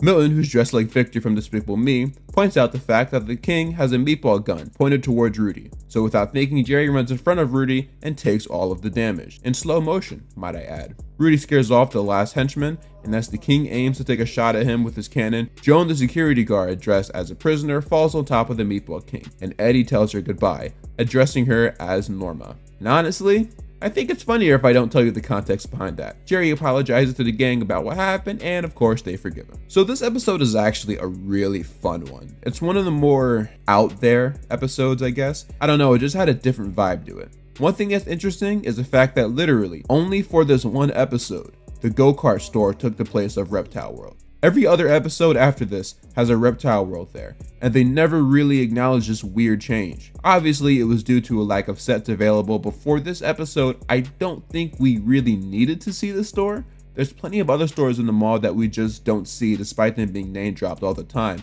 so it's weird that they went with this one. But yeah, anyway, another really solid episode.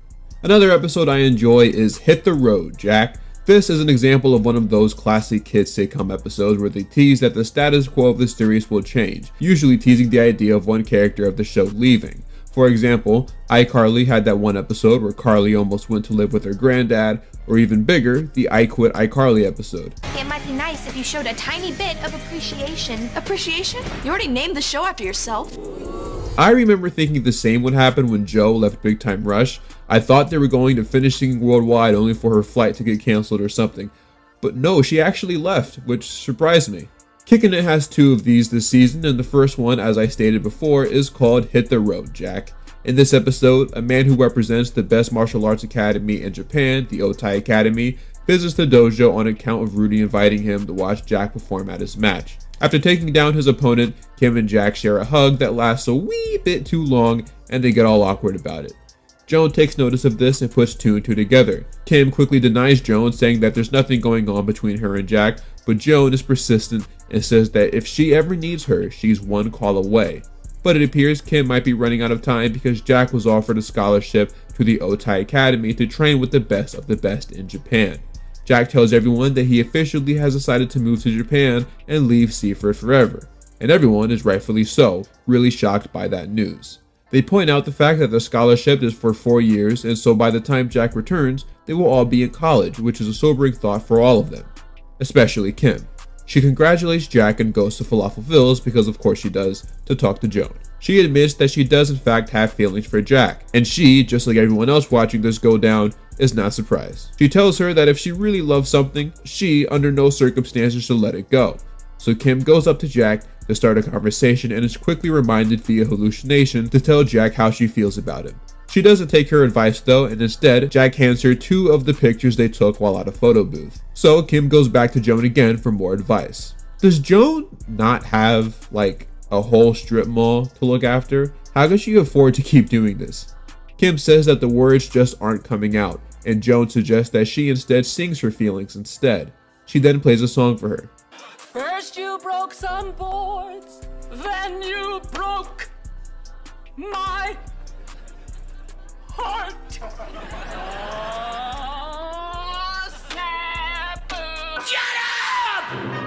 I can't stand it anymore! Later at Jack's going away party, Jack expresses how much he loves the gang and they all hug it out. And well, he leaves. I almost forgot my stuff. Yeah, what's up, bro? You know, I'm just helping Eddie because he's not strong like me. You're overreacting. Jerry really is like the best character on this show. Rudy and Jack share a moment outside where Jack hands Rudy an envelope filled with information that he wanted Kim to know. and Rudy agrees to give it to her after he leaves. Jack continues with the conversation and starts expressing his doubts about leaving everything and everyone he cares about. I can't help think that it might cost me everything that I care about. I don't know, bro. Earlier they said they had a waffle bar at that place, and low-key, I don't know. I would consider going just for that. You're right. I was so excited about what you were gaining, I didn't even think about what you were losing. Don't get me wrong, the waffle bar sounds pretty great. Yeah, no, that's what I'm saying. See, like a good waffle, that might be worth it. Like, I do that in a heartbeat. No hesitation. That's cash money. Martial arts is really important to me, but so are my friends. If I leave, I'll have one of those, but if I stay, I'll have both. Sounds like you know what you want to do. Yeah, I do. I'm really glad you're staying. Nah, it would be hilarious if Bro was like, what? No, I'm going to Japan. What you think this is? And the show just ended right there, all because of some waffles. I'd be fired. Rudy walks away, but still hands Kim the letter even though Jack agreed to stay. As it turns out though, Kim actually did the exact same thing. But after hearing that Jack is staying instead of going, she asked for her letter back, as does Jack. And yup, we have to deal with this will they won't they stuff for the rest of the season. This is a good episode though, even if its only purpose was to continue to tease the Jack and Kim relationship that we all knew since episode 1 would happen. We do finally get confirmation that Kim does in fact like Jack, and although it was never said outright, Jack probably likes her back, but is more hesitant to reveal it. This episode is pretty big in that regard, so of course I had to cover it. Season 2 definitely ramps up the Jack x Kim ship, or kick as they call it, and there are more episodes later on that dive into it. For now though, it's time we put our attention back on Eddie, as this next episode we're going to cover is all about him. Eddie cries uncle. In this episode, it gets revealed that Seaford High has a basketball team and all of the main characters are on it. Literally, just them. This never gets brought up again. I will say though, there's another episode in the season where Milton briefly joins the football team after discovering his secret talent as a kicker. I say this because despite being a nerd, Milton at one point in time was on 2 sports teams at the same time, and I find that to be kind of funny. The team is losing really badly, so Eddie says that he'll bring out some of his Globetrotter magic. He says this because apparently his uncle is Nathaniel Lofton, aka Big Easy, a member of the Harlem Globetrotters, one of the biggest sports entertainment acts in America. Despite claiming this, when he pulls up for his next shot, he airballs it and hits the fire alarm, reminiscent of that one scene from Fresh Prince. Everyone starts freaking out, even though I'm pretty sure they all saw the ball hit the alarm. Not surprisingly, the school is shutting down the basketball program due to a lack of funds to support it. The gang tries to take it upon themselves to save it, so with the help, and I mean that loosely, of Rudy, they start selling chocolate bars. But Rudy, like always, starts going overboard, so they leave him. They later find out that the Harlem Globetrotters are coming to town. What a crazy coincidence. The gang tries to convince Eddie to call his uncle, aka Big Easy, to try to set up a fundraiser for the basketball program, and Eddie reluctantly agrees. And it's becoming quite clear that Eddie has actually been lying about this the whole time, which is funny because in an earlier episode, he learned the importance of being honest. Eddie says that his uncle changed his number, so there's nothing he can do about it. But Jack comes up with an idea to meet up with the Globetrotters another way, this time through attending the trick shot competition that they are holding at the Seaford Mall. Despite his best efforts to miss a shot on purpose, Eddie actually ends up making it, meaning he won the competition. Eddie confides to Jerry that he lied about Big Easy being his uncle, and although he was disappointed to hear that at first, he agrees to help Eddie convince Big Easy that he really is his uncle. They somehow track them down at a restaurant, with Eddie dressed up as an elderly woman, and the two start talking to Big Easy. Oh, look at these cheeks. I can eat you up like a cobbler. Big Easy, this is your Aunt Edna. You on Kelvin's side of the family? Calvin is my sister Evelyn's son, and I'm his brother's aunt's sister. That would make you your own mother.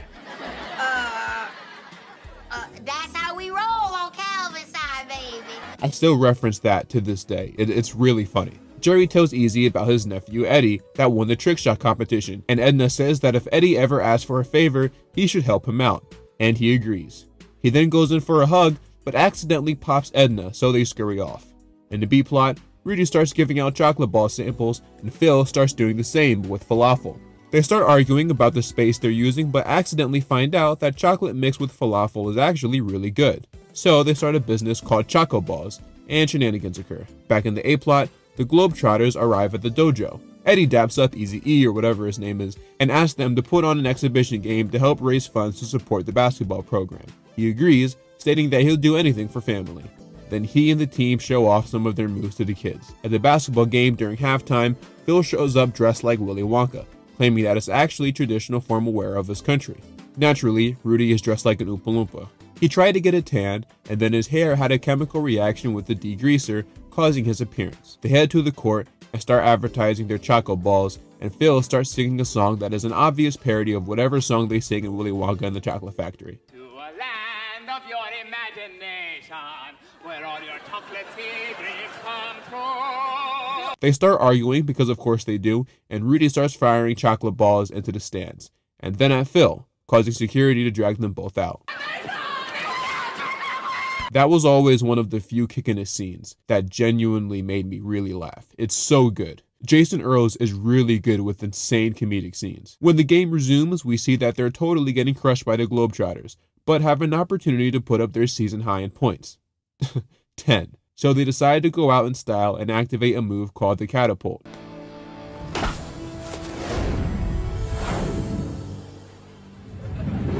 We ejected by Anthony Davis. The stadium is shaking. The fans have never seen anything like this in their lives before. Davis is unbelievable. The crowd is chanting MVP, MVP, MVP, MVP. Now let me stop. Eddie taps the ball back in, and they still lose, but I guess this was technically their best performance. At the end of the episode, Eddie thanks G-Eazy, or whatever his name is, for helping them save the basketball program.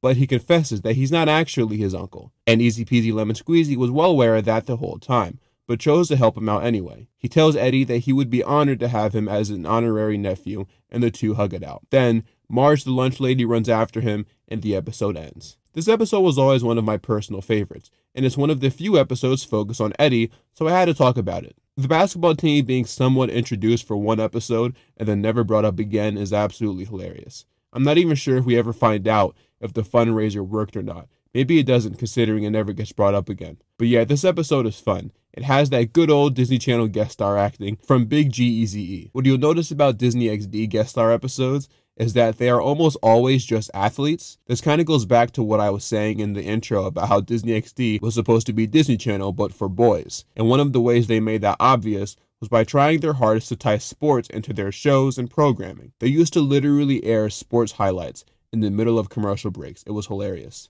Despite this being the case, unless we're counting karate, obviously with Kickin' It, none of the original live-action Disney XD series are actually about sports, which is really funny to me. So instead, they have to write episodes that shoehorn in random athletes like Zach LaVine or that one NASCAR dude that appeared in Lab Rats. The Harlem Globetrotters were the first of many athletes to appear in this show, so be on the lookout for more.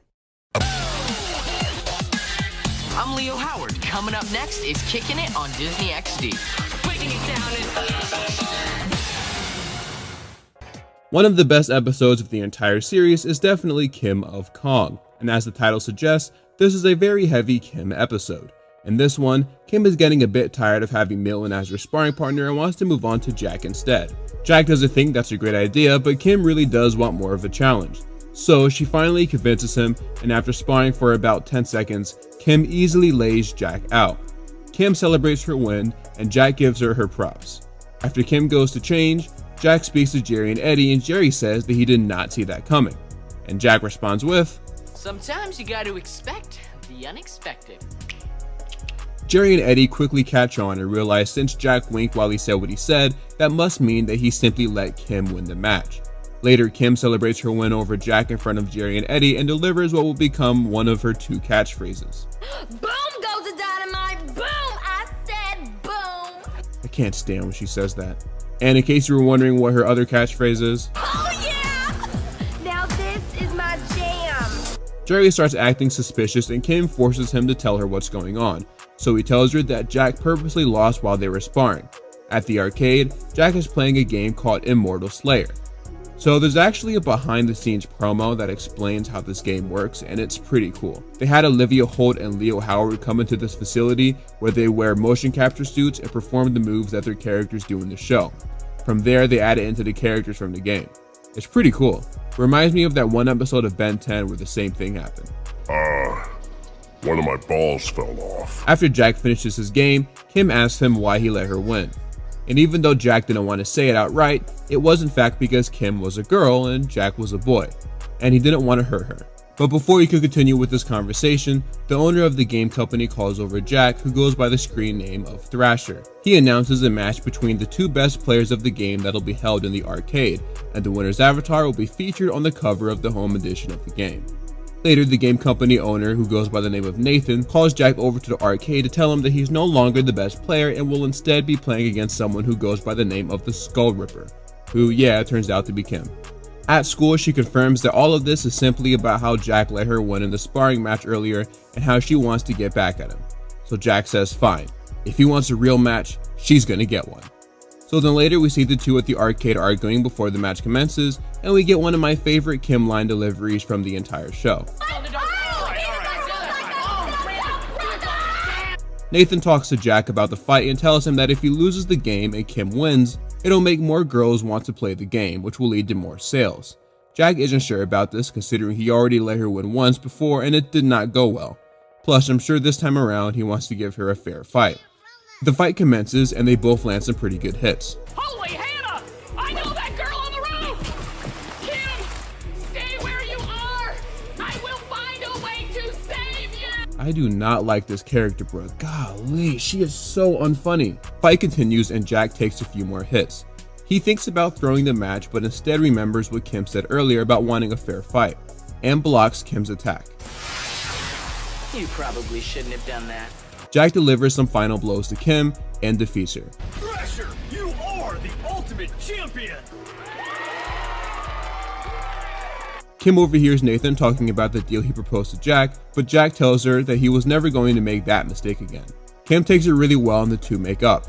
In the final scene of the episode, Jack and Kim agree to spar again, for real this time. He tells her that he really does not want to hurt her, but Kim jokes that she has no issue hurting him. And well, I'll just play out the rest of the scene.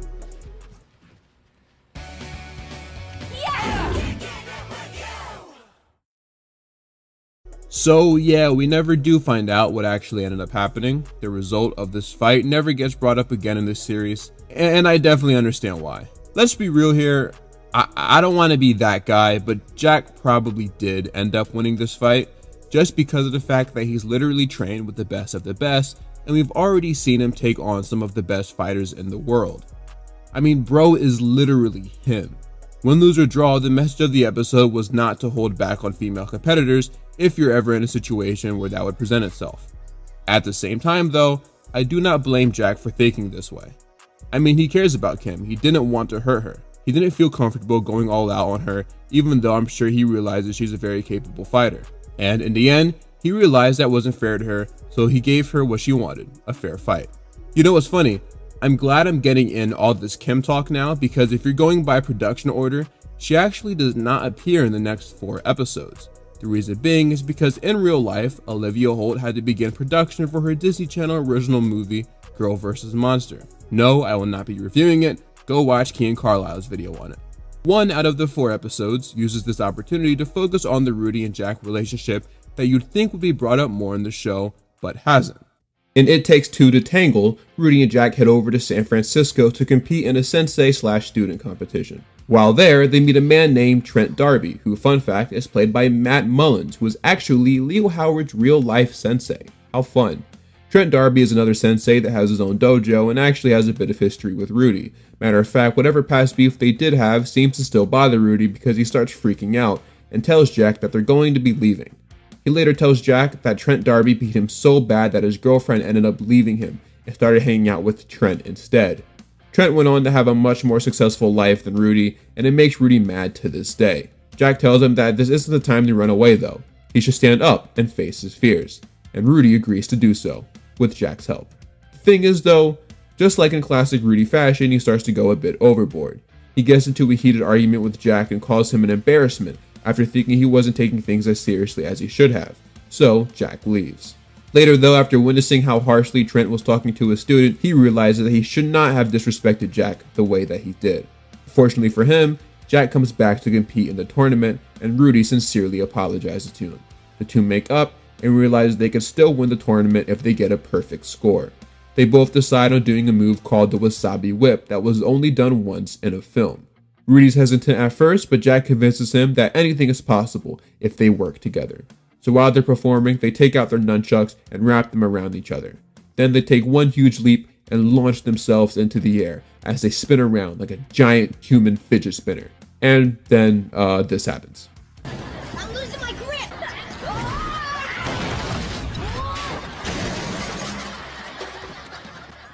You okay, buddy? I guess that didn't work out too well, did it? No, we had fun. This whole trip was about making memories, and we just made a great one. Oh, yeah! Ladies and gentlemen, Team Wasabi just recorded the lowest score in the history of this tournament. Yeah, we did! The reason why I played these clips instead of just talking about them is because I don't think words could capture how fun this scene is. I honestly did not see this coming while watching this episode for the first time. I actually thought they were going to pull it off and go home with a W, but the fact that they lost horribly but still managed to find joy simply because of the fact that they were making memories together is like really wholesome. And considering how other subplots focus around Rudy and another student in a dojo generally go, this was a much welcome change. I remember this scene actually getting a big laugh out of me. This is one of my favorite moments of the show. This episode really highlights the kind of relationship Rudy and Jack have. They're more than just a sensei and a student. Matter of fact, I would even argue that they're more than just friends. This episode to me brought in a whole different perspective on their relationship. And maybe it's just me, but they really do kind of feel like brothers. Even smaller scenes like earlier in the hotel drive this point home. This is by far the best Rudy and Jack episode in my opinion. It's just a great representation of the dynamic that these guys share. Also, I wasn't really planning on covering the B-plot for this, but I did want to point out that Jerry is wearing an annoying orange shirt, but with the eyes blocked out for what I assume to be copyright reasons. That's kind of funny. Check out which Disney XD star is gonna get crashed now. Rule number 1 in comedy. Louder equals funnier. Watch and learn. Yo, what's up? Clean up on all 7.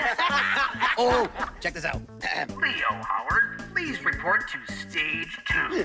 Correction, stage 3. My bad, it's definitely stage 2. All right, how about you let me give that a shot? I thought you'd never ask. Oh, excuse me. Mandatory lice test, 10 minutes. Has anyone seen my bullhorn? I'm whispering and you can still hear me.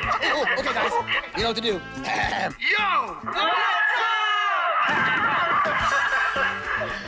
Oh, your mouths are totally purple. I mean, so is yours.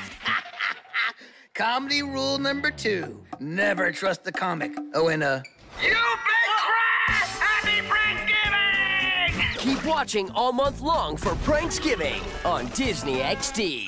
Continuing the topic of Kimless Kickin' It episodes, Dojo Daycare is by far one of the most memorable episodes of Kickin' It. In this one, Jerry straight up is about to get expelled from school after committing some tomfoolery, but when he overhears his principal needing a sitter for his baby, he offers to pitch in, claiming that he's actually a part of the best daycare in the city. So the principal agrees to rescind Jerry's expulsion so he can watch over his baby. Problem is though, Rudy doesn't want to turn the dojo into a daycare, but after hearing he'll be paid $100, he quickly agrees. Things should go pretty smoothly since it's just one baby for a couple of hours. By the way, I put up a notice on the faculty bulletin board about this place. Oh, never mind. Yeah, so a bunch of kids start coming in now and this place has turned into a total nightmare. Fun fact, years ago, I used to be a babysitter myself and I am totally getting PTSD from this. Oh yeah, by the way, one of the kids is played by that one dude from Henry Danger that played that kid with the thing for buckets, which is funny looking back because the principal in this episode is named Principal Buckets. Anyway, even though it's a mess inside, things are still relatively under control. That is, of course, until Jack questions where the principal's baby went. Jerry says he doesn't know and the two start freaking out. It appears that they have misplaced Mr. Baby Byron Bucket. Man, I love alliteration. His middle name better be Benjamin or Brandon. So they run outside after they see that the baby somehow managed to escape, leaving Eddie and Milton in charge. I wonder what Kim is doing during all of this. Jack and Jerry somehow managed to lose sight of the baby even though he was like right there a second ago. But after doing some searching, they find him sitting on top of a wooden pallet. And the stupidest thing about all of this is that instead of just grabbing the kid like a normal person, they get on all fours and slowly creep towards him, like that baby got a blicky or something. So of course, the pallet starts to get carried up into the sky since there's a construction project going on in the strip mall causing the baby to go along with it. Jack turns into Ethan Hunt and starts climbing up the wall. Holy green screen, Batman. It's looking like a modern MCU movie up in here. They must have spent all the money they saved by not having Olivia Holt in this episode on this extended set piece. Turns out he did all of this for nothing because Jerry reveals that there was actually an elevator he could have taken. Jerry spots Byron again and Jack creeps towards him. Here, baby Byron. Hey, hey, hey, no! I miss that little baby. He was so cute. Although the crying gave me a headache. Just kidding, the baby is still alive. Meanwhile, Eddie and Milton are fighting for their lives, trying to handle all of those children. Milton hands Eddie a letter that he wrote for his girlfriend Julie in case he doesn't make it out alive. Then he gets dragged out by some surprisingly strong babies. Oh no! They got him! Goodbye, Milton. Hello, Julie. Yo, he been trying to get with Julie this whole time, bruh. That's crazy. Meanwhile, Jack and Jerry are still trying to get that baby. Bruh, this has been going on for like 20 minutes. Oh, Jack, he's fighting!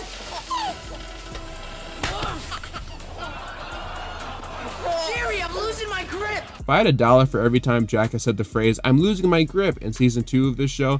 Jerry, I'm losing my grip! Jerry, I'm losing my grip! I'm losing my grip! Jerry swoops in and successfully saves the baby. Jack lowers him down to the ground and he hands the principal his baby back. Principal Bucket says that his kid is actually terrified of heights, so Jerry keeps everything that happened on the down low. All of the kids go home and the day is finally starting to unwind. But then, Eddie points out that there is in fact one more kid left.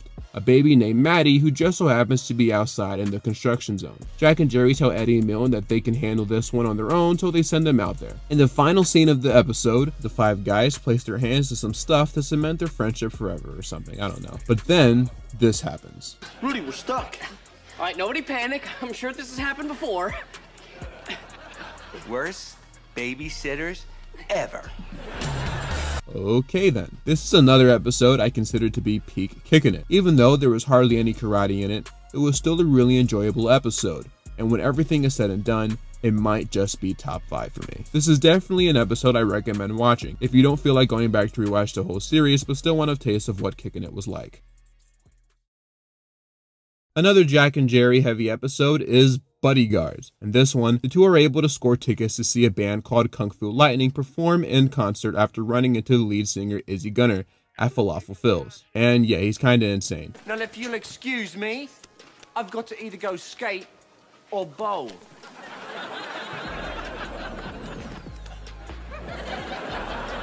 Later though, some guys start heckling him, so Jack and Jerry step in and take care of the hecklers via karate. So they get invited to be Izzy's bodyguards. Well, not really. Technically, they never actually got asked. Izzy just spoke it into existence. Izzy introduces Jack and Jerry to the rest of the band. They get informed that not only will they be his bodyguards, but they will also be his babysitters as well. But Izzy decides he doesn't want to do anything on the list, and instead they go skydiving. This decision infuriates Izzy's manager, who informs him that he has a show to perform in 5 minutes. So Jack and Jerry follow him to find out where Izzy wants them to stand during the performance, but get stopped by Izzy's backup singer, Lars. He tells them that they aren't going anywhere, and that they've actually been fired. Jack points out that they can't actually fire him since they work for Izzy and not him, but he responds with, I'm not a backup. I'm the guy who started this band and the one who should be the lead singer. Get him out of here. Yeah, that doesn't sound suspicious at all. They get kicked out, and while they're outside, they notice the same 2 guys that jumped Izzy earlier are back, this time being let in by Lars. Jack deduces that he must have hired them to take out Izzy so he could become the main singer of the band, instead of Izzy's backup. I'm sure we all saw that coming after that Scooby-Doo antagonist type dialogue earlier. The 2 manage to sneak into the Civic Center while the band is performing their song Surfing the Lightning. How cool would it be if they actually just used Iron Weasel from I'm in a Band in this episode instead? Jerry spots someone who is about to cut the wire that's hanging a lightning bolt shaped prop, so Jack, or his 35-year-old stuntman, makes his way up to where the dude who's about to kill Eddie is. They engage in a fight, while Jerry takes on the other dude that came with him. Jack holds off his opponent and tries to grab the wire holding the prop so it doesn't hit Izzy. Jerry! I'm losing my grip!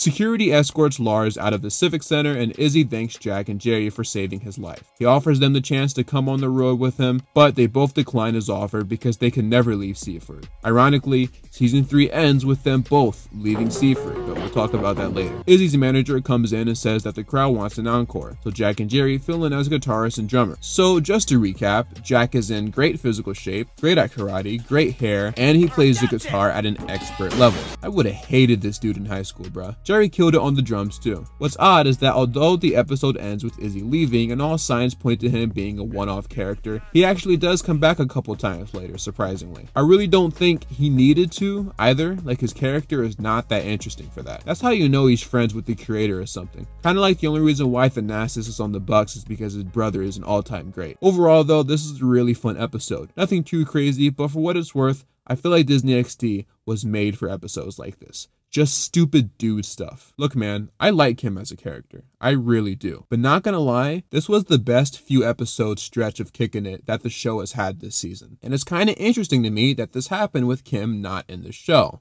That's very interesting. Her presence was definitely missed in some aspects, but I feel like they chose some really good plots to make episodes on. So we didn't really feel her absence like how we eventually do later on in the series. Either way, season 2 has been very solid so far, and I think it might go down as one of the best sophomore seasons of any Disney XD show. And I've been enjoying working on this section of the video more than I did the first one. Pranksgiving week kicks off with a brand new Kickin' It. Boo Boo Stewart is Carson, a big bad Bo-Staff boss. Rudy Carson's a cheater. He's a great big cat. No, not a cheetah, a cheater. Now, Jack is a black dragon. What? Jack is a black dragon. And Carson is a cheetah. Don't miss a brand new Kickin' It at a special time, part of Pranksgiving, Monday night at 9/8 Central on Disney XD. Kickin' It Season 2 is by far my favorite season of this series. It easily has the most consistent set of episodes and contains some of the best ones. And in my opinion, the best episode of the show, period, comes from this season. And that episode is New Jack City. In this episode, it is revealed that the Bobby Wasabi Dojo, along with the Black Dragons, is one of the dojos selected to compete in the annual California Battle of the Dojos. And Jack, being the dojo's best student, plans on representing them. However, a little later into the episode, Jerry excitedly runs into the dojo, saying that Carson Hunter, one of the coolest people to ever set foot into the dojo, has returned to Seaford. He comes into the dojo with Kim on his back, and everyone is super excited. But one of the biggest, I guess, controversies with this episode is that there's no real explanation as to how Kim, someone who didn't join the dojo until after Carson left, is somehow super close to him, just like everyone else. For those who somehow don't remember, Kim joined the dojo in the first episode of this series, and obviously, Carson was not in there at that time. It's even implied that while Kim knew of everyone before joining the dojo, she didn't really associate with them, not until after she joined. So I really, for the life of me, can't understand how the writers missed this one. You'd have to assume that he was her Jack before Jack came into the picture. And I'm not talking romantically or anything, I'm just saying in general. This episode is written by Joel McCrary, who actually plays Bobby Wasabi, and Ittai Grunfield. Joel didn't start writing episodes of the show until episode 15, whereas Ittai didn't start until this season. I suppose it is possible for them to simply not have known about Kim joining the dojo until after this Carson fellow left, but I mean, I'd assume that the script had to have been approved by several other people who worked on the series since the beginning, including the creator. I really don't know how you let something like this slide. Could you imagine if there was a random episode of Victorious that implies Tori was there since the very beginning, and that the events of the first episode just never happened? That's basically what this is. So, with that generational plot hole acknowledged and out of the way, let's get back to the rest of the episode. Carson Hunter is played by Boo Boo Stewart, who you might recognize from the Descendants franchise, X-Men Days of Future Past, Good Luck Charlie, and Lab Rats Elite Force. This also was not his first time teaming up with Leo Howard. They both starred in the movie Logan. No, not that Logan. This Logan. Yeah, I've never heard of it either. Jack starts to feel left out and immediately greets Carson. The group tells Carson that Jack is basically the new him. We learn some more about him, like how he was the dojo's second student, with Eddie surprisingly being the first. The group immediately starts paying less attention to Jack as they glaze Carson. They end up heading to Falafel Phil's and Milton hops on Jack's back for a piggyback ride. Did you just? No. In the next scene at school, some of the Wasabis try to recreate something they used to do when they were younger and make beats out of things in the school hallway. For whatever reason, Mateo Arias is like soaking wet in this scene, and I cannot figure out if it was just really hot on set while they were filming, or if there was some deleted scene that explains this. Later we do see that there's an empty water jug in the hallway, so I think it's possible that they cut a joke involving him drinking water from it or something. I don't know, it's just kind of weird to me. Jack comes in and starts to add to the beat, but because he lacks rhythm, he ends up messing it all up. Stop! Jack tells Kim that he can't go to some sort of event called Rockachella with her because he has to train for his tournament, so he gives the tickets to her and she ends up going with Carson instead.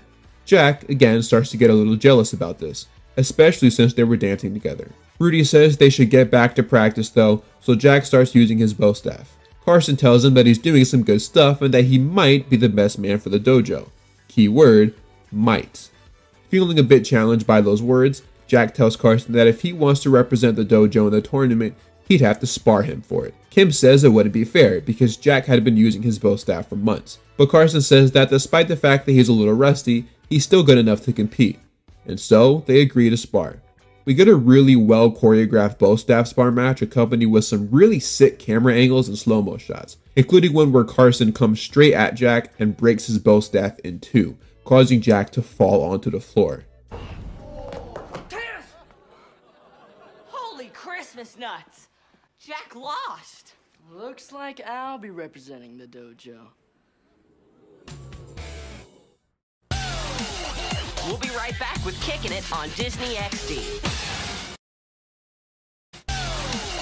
You're watching Kicking It on Disney XD. Later, Jack expresses his concerns to the rest of the group and asks them if it's possible he cheated during the match. All of them are pretty quick to support Carson, and they tell Jack that he doesn't have anything to worry about. So Jack says that he'll forget all about it and move on, so everyone else leaves Falafel Phil's. Turns out, Ty overheard Jack's entire conversation and tells Jack that they could really use someone of his skills in the Black Dragon dojo. Jack tells him that he refuses to switch dojos though, and Ty says that's a shame because if he did, he could get revenge on the Wasabis, and more specifically, the new kid that replaced him. But Jack once again tells him no and walks back to the dojo. When Carson meets up with Jack later at the dojo, he tells him he's sorry if he embarrassed him in front of his friends. Jack tells Carson that although he's pretty good, he's not that good. And that's when Carson says that he seemed to be good enough to take back his dojo, his friends, and even Kim. And then he confesses that all it took for him to do that is a weighted bow staff. Jack says he's going to tell everyone that he cheated, but Carson replies saying that no one would believe him. So to test this out, Jack tells Rudy that Carson cheated. And to prove it, he kicks his bow staff in half, expecting it not to break since he was under the impression that that was the weighted one. Rudy and Carson get mad at him for doing that, and Rudy tells him off. As he speaks to Carson about what happened, Jack angrily walks out. Later during the tournament, they start announcing all the competitors, with Carson obviously representing the Bobby Wasabi dojo. Kim runs in claiming that she couldn't find Jack anywhere. Just then, it gets announced that the person representing the Black Dragon dojo is none other than Jack Brewer. And believe it or not, this is the first time Jack's last name ever gets mentioned in the show. I'm serious. The man is the main character of the series. He gets first billing, yet he didn't receive a last name until the second season of the show. How does that make any sense? If you really think about it, 2 seasons in, we still don't really know that much about Jack. And I don't really get how that's possible. We still don't know where he moved from, we haven't seen any of his family members besides his cousin Kai, and we're only just now finding out about his last name.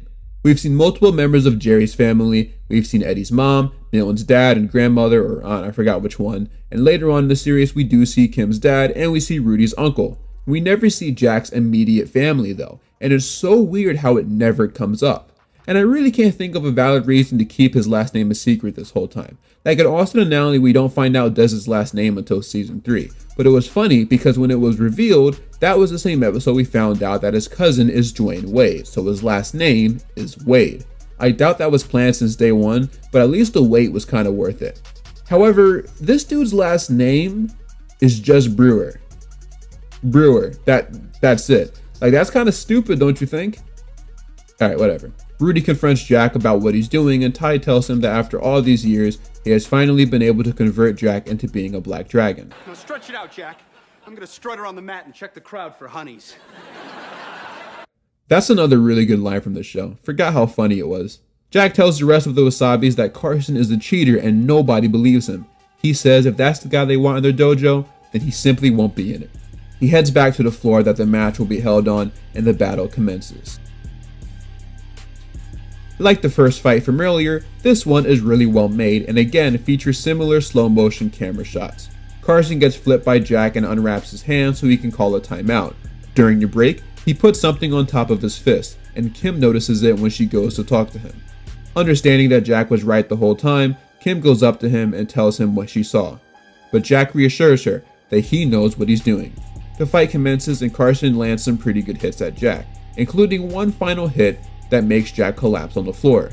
Carson hits him again and gets disqualified for an illegal strike, but Jack says that he wants him to keep going because he wants to settle who's better, once and for all. He doesn't care about doing it for the Black Dragons. He wants to do it for himself, to prove that he is in fact him. They start fighting again and end up throwing punches at the same time, causing Carson's sand pouch thing to bust open, exposing him as a cheater.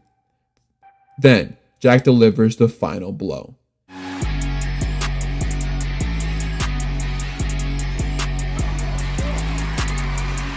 Jack wins and Rudy bans Carson from the dojo.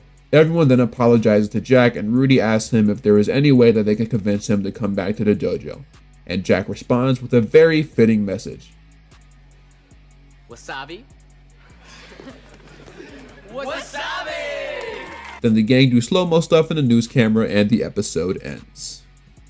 Wow, that is the best episode of the show in my opinion. But besides the weird plot hole about Kim somehow knowing about Carson, it really is a perfect episode of Kickin' It. It is easily the most invested I've ever been in an episode. Kickin' It peaked right here. If the show was a roller coaster, this would be its highest point because unfortunately, things do go downhill from here. But I'll get to more on that later. This episode is pretty much flawless though, and I would argue this is the most serious episode of this series. Abubu Stewart and Leo Howard kind of feel like, in a weird way, the same kind of person to me, so having them be rivals just made sense in my opinion. It was really easy to root for Jack in this episode too. I'm glad he wasn't acting out of character or anything because that would have brought the quality down. Regardless though, this was a great episode. We only have 3 episodes left in the season, and I'm excited to talk about them. So, without any further ado, let's get into it. A smashing new episode of Kickin' It Looks like you know something about karate. is brand new next on Disney XD. Earlier in this video, I mentioned how just about every guest star to appear on not only this show, but basically every Disney XD show ever has been some sort of athlete. And without a doubt, I think the most memorable episode to do this, I guess besides the Harlem Globetrotters episode, is Season 2, Episode 18, featuring NBA All-Star and future Hall of Famer Kyrie Irving. By the time this video releases, I am pretty sure there will be some sort of controversy with him. It seems like there's been at least 1.5 every NBA season lately. But yeah, this episode has him in it. Fun fact, this was directed by Phil Lewis, aka Mr. Mosby. In this episode, Jack and Jerry get hired at a store called Dr. Kicks. The manager announces that NBA superstar Kyrie Irving will be launching his new sneakers at that location. I had to laugh because in Kyrie's rookie year, he averaged 18 and 5, which are not superstar numbers. Anyway, back to the episode. Despite single-handedly preventing a thief from stealing a pair of sneakers, Jack ends up getting let go since the manager can only keep one of them. Jerry, however, stays and becomes assistant manager, and Jack is upset by this because earlier they made an agreement that if one gets fired, the other will leave as well. This happens all the time in the show. Jerry messes up, someone gets mad at him, they make up, yada yada yada, we've seen this before. At the store, Kyrie arrives to launch his new shoe, and Jerry tells him that he is his right-hand man if he needs anything. What are you doing? Would you get your nose out of the shoes? People are looking. Yeah, that's definitely that classic athlete Disney Channel acting. Later, Jack spots Kyrie at Falafel Phil's and the two start talking. Jack, with a sense of annoyance in his voice, asks Kyrie if he's met his friend, the assistant manager. Kyrie asks if he's the one with the big ears and ungodly amount of aftershave, and Jack says yeah, that's Jerry. Kyrie, though, was under the impression that his name was Jack because Jerry made Kyrie sign a pair of sneakers out to him. Realizing what Jerry has done for him, Jack leaves to go talk to him, but not before Kyrie does this.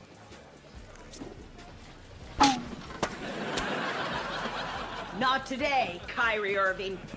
This is Tammy's house, rookie! Meanwhile, at the store, Jerry gets tricked into thinking that a bunch of crooks trying to break in to steal sneakers were actually just food delivery guys. They tie up Jerry and start stealing the shoes, but just then, Kyrie and Jack go into the store just in time, though, to see Jerry tied up. So, Kyrie goes to untie Jerry, while Jack deals with the bad guys. Kyrie unties Jerry and then leaves, just like how he left the Cavs, and the Celtics, and the Nets, and eventually probably the Mavericks.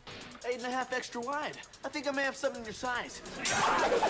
That's actually like a really funny quip. Kudos to the writers for that one. Jack takes down the last bad guy, which sends him flying into a LeBron James Heat jersey. There's a joke in there somewhere, but I've done enough NBA references for today's video. Jerry puts together that the whole thing was orchestrated by the manager, Max. His reasoning is that Max decided to fire Jack because he knew from earlier that he'd be a threat to his potential scheme. So he gave Jerry the assistant manager job because he knew that, well, he's dumb. Hey, who called the cops? I did. There were 2 14-year-old kids fighting a bunch of thugs. That's actually like the realest thing anyone has ever said on the show. These kids are constantly getting into fights with grown men and no one really ever questions it. Anyway, this is another fun episode that I felt like highlighting since it's one of the bigger guest star episodes of the show. Speaking of guest star appearances, I have an entire YouTube video where I review episodes of Disney shows featuring guest stars. Go give it a watch, it's pretty cool. Check out which Disney XD star enters the world of Crash now. Just breathe deeply. Keep your eyes on my eyes. Do not look away. Tick tock, with a tick and a tock and a hip and a hop. With a tick tock, tick and a hip hop. Okay, I get it. Sorry, dude. Let's try it again. Where do you like to go to relax? The dojo. Perfect. You're at the beach. There's a soft breeze blowing off the ocean. The wind carries the mist from the open waves. Yep, definitely feel that. Suddenly, a balloon comes untied from a nearby party. Wow, this is all so real. A young boy chases the balloons, but alas, he trips and drops his cold, refreshing, grape-flavored snow cone. Dude, that is not a part of hypnosis. No, but it is part of being Crashed. Happy Pranksgiving! Keep watching all month long for Pranksgiving on Disney XD. In the 2-part episode entitled Kicking It On Our Own, Rudy gets a phone call from his uncle saying that he is coming to visit him and begins to get a bit nervous. He explains that instead of using the cash his uncle gave him after graduating Seaford High for business school, he used it to start his dojo. This whole time he's been fronting like a big shot businessman to his uncle ever since. Now, with his uncle about to drop by the dojo, Rudy's freaking out that he'll be exposed. So Jack and the gang hit up Joan, the mall security guard, for the keys to her boss's empty office, so they can pretend that Rudy is actually the owner of the mall. Guys, this doesn't feel right. I'm your sensei. I should be creating an environment of honesty, integrity. Rudy, your uncle's here. I like to win, people. Yeah, that sums up about 70% of this show. When Rudy's uncle shows up, he's all impressed with the successful dude he thinks Rudy's become. By the way, Rudy's uncle is played by George Wendt, who is best known for his role in Cheers. Oh, and Joan the security guard is pretending to be Rudy's secretary, Madonna Monroe. The reason why Rudy's uncle is in town is because his company recently bought all of the Circus Town amusement parks, and he's trying to work out some of the kinks on the one in California, so he wants Rudy to swing by and grab lunch with him later. During a pitch meeting, Rudy shuts down some really bad ideas and presents some really good ones. Things ended up going really well. So well to the point that Rudy was actually offered a job by his uncle that pays over $200,000 a year and has a bunch of other cool perks. It's an opportunity that he could not pass up, so he doesn't, which means he's leaving the kids, the dojo, and Seaford. It's a great opportunity for him and means that his life will be changed forever.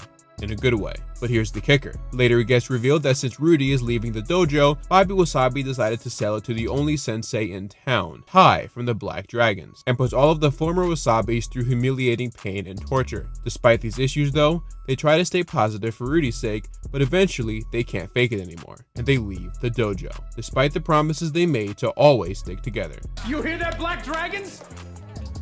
That is the end of the Wasabi Warriors!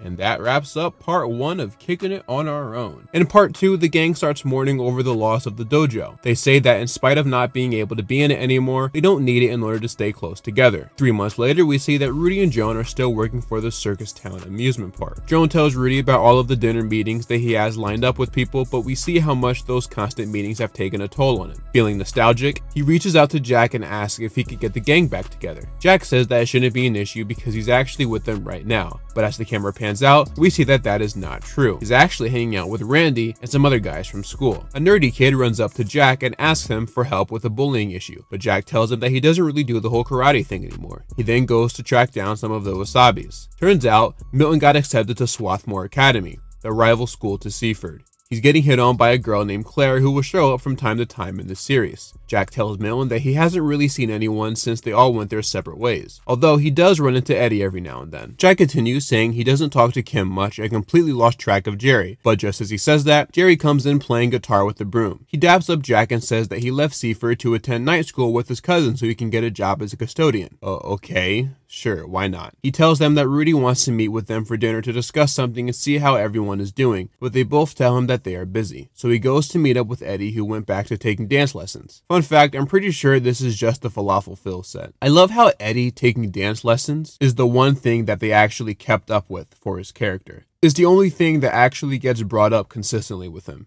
Jack walks in, daps him up, and tells him about Rudy wanting to meet up with everyone. But just then, Frank walks in and starts to, well, act like Frank. He throws a punch at Jack, but he catches it. Ow! I probably shouldn't have done that. Not so tough anymore, are you, Jack? Unfortunately, due to his long break from karate, Jack is washed now. Someone on IMDb actually brought up a pretty interesting point. Jack took a 3-month break from karate and was completely out of shape. Yet in episode 19 of the series, it was revealed that he took a presumably even longer break after losing to Kai. That's funny. I thought I beat the karate out of you 2 years ago.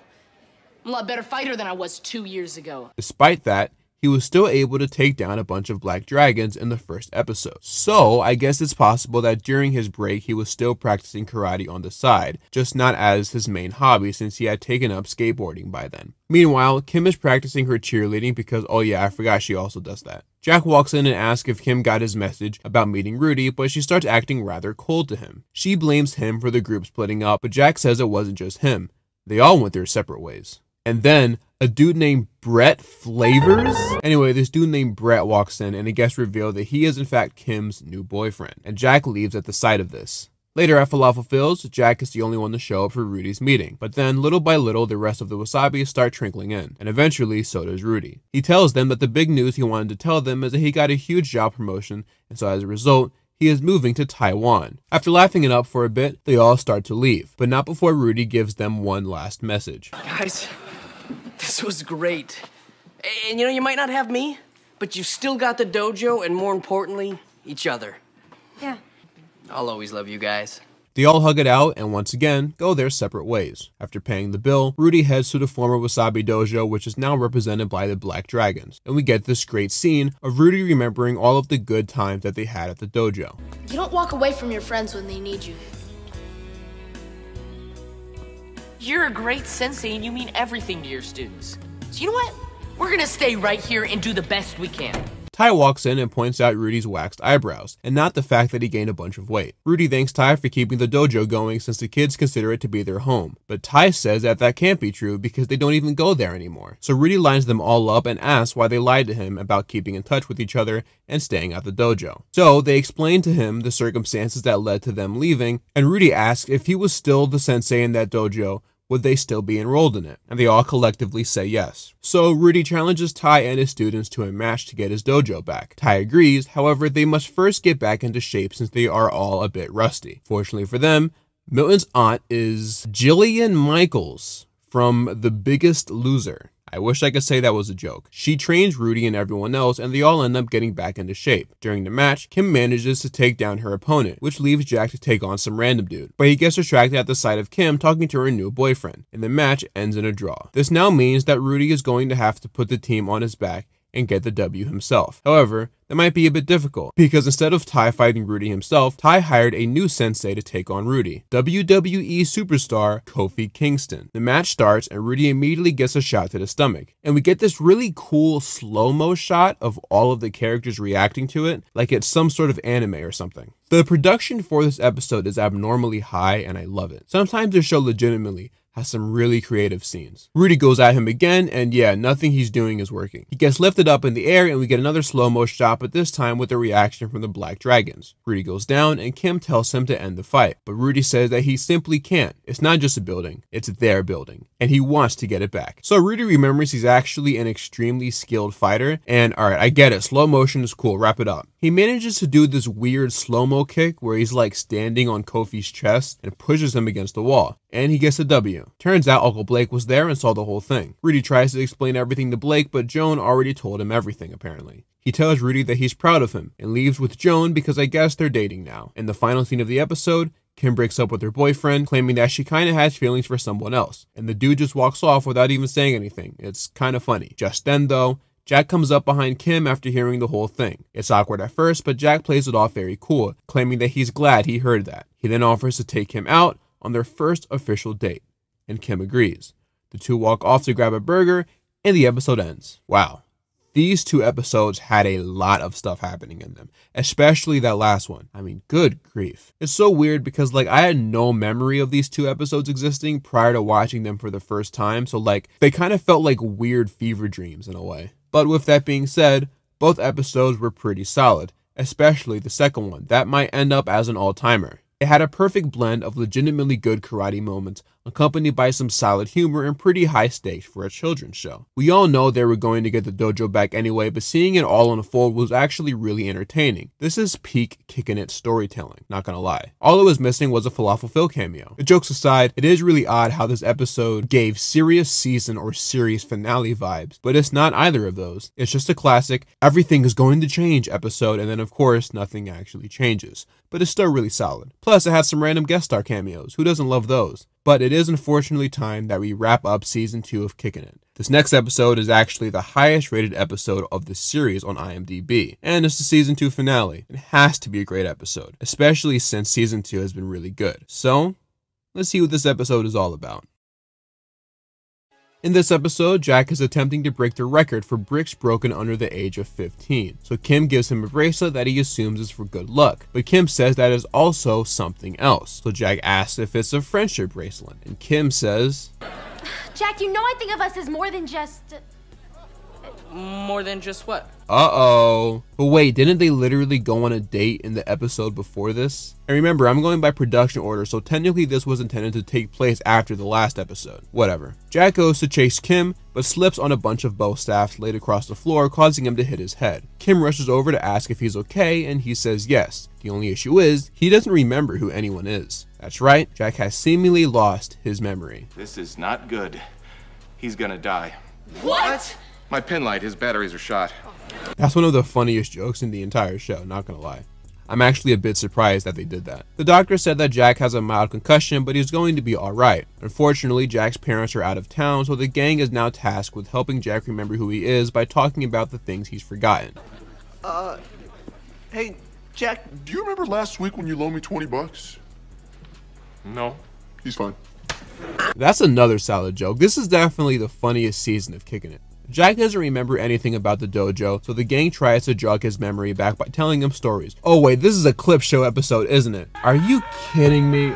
They remind him about all the cool karate stuff that he's done in the past. When that doesn't work, they share stories about themselves to try to get Jack to remember them instead. And when that doesn't work, everyone starts arguing, so Jack just leaves. The gang tries to look for him, but turns out he just went across the street to Falafel Phil's. We then see that Frank is acting like classic Frank and is bullying a kid. However, when he spots Jack, he gets nervous for obvious reasons. But then when he realizes that Jack for some reason isn't planning on fighting back, he takes advantage of the situation and starts launching falafel balls at him. It's kind of sad, honestly. The Wasabi step in and Milton lies, saying that he hypnotized Jack. When he snaps his fingers 3 times, Jack will apparently wake up from his trance and want to rip Frank's ears off. So Frank believes him and he runs off. We get some more clips from previous episodes as the kids try to help Jack remember everything. There's one clip that they play from the Swords and Magic episode that makes me realize just how much Leo Howard has grown since season 1. Like, it's actually insane. The main issue at hand in this episode isn't just that Jack lost his memory. It's also the fact that he has to get it back in order to compete in the brick breaking competition. The dude who's supposed to witness Jack do it arrives and they're running out of time. So Jack puts together everything that they had been telling him about their past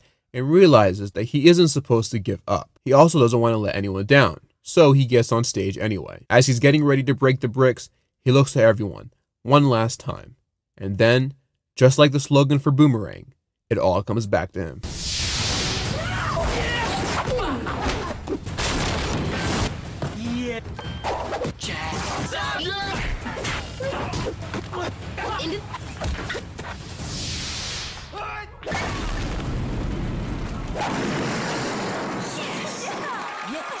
They all start celebrating around Jack for his achievement, and he tells them all that he remembers them. They had the falafel fields to celebrate, but then Kim asks Jack if he remembers anything that she told him prior to the fall. He says no and asks why she asked that, but she shrugs it off and heads to Falafel Phil's. But then...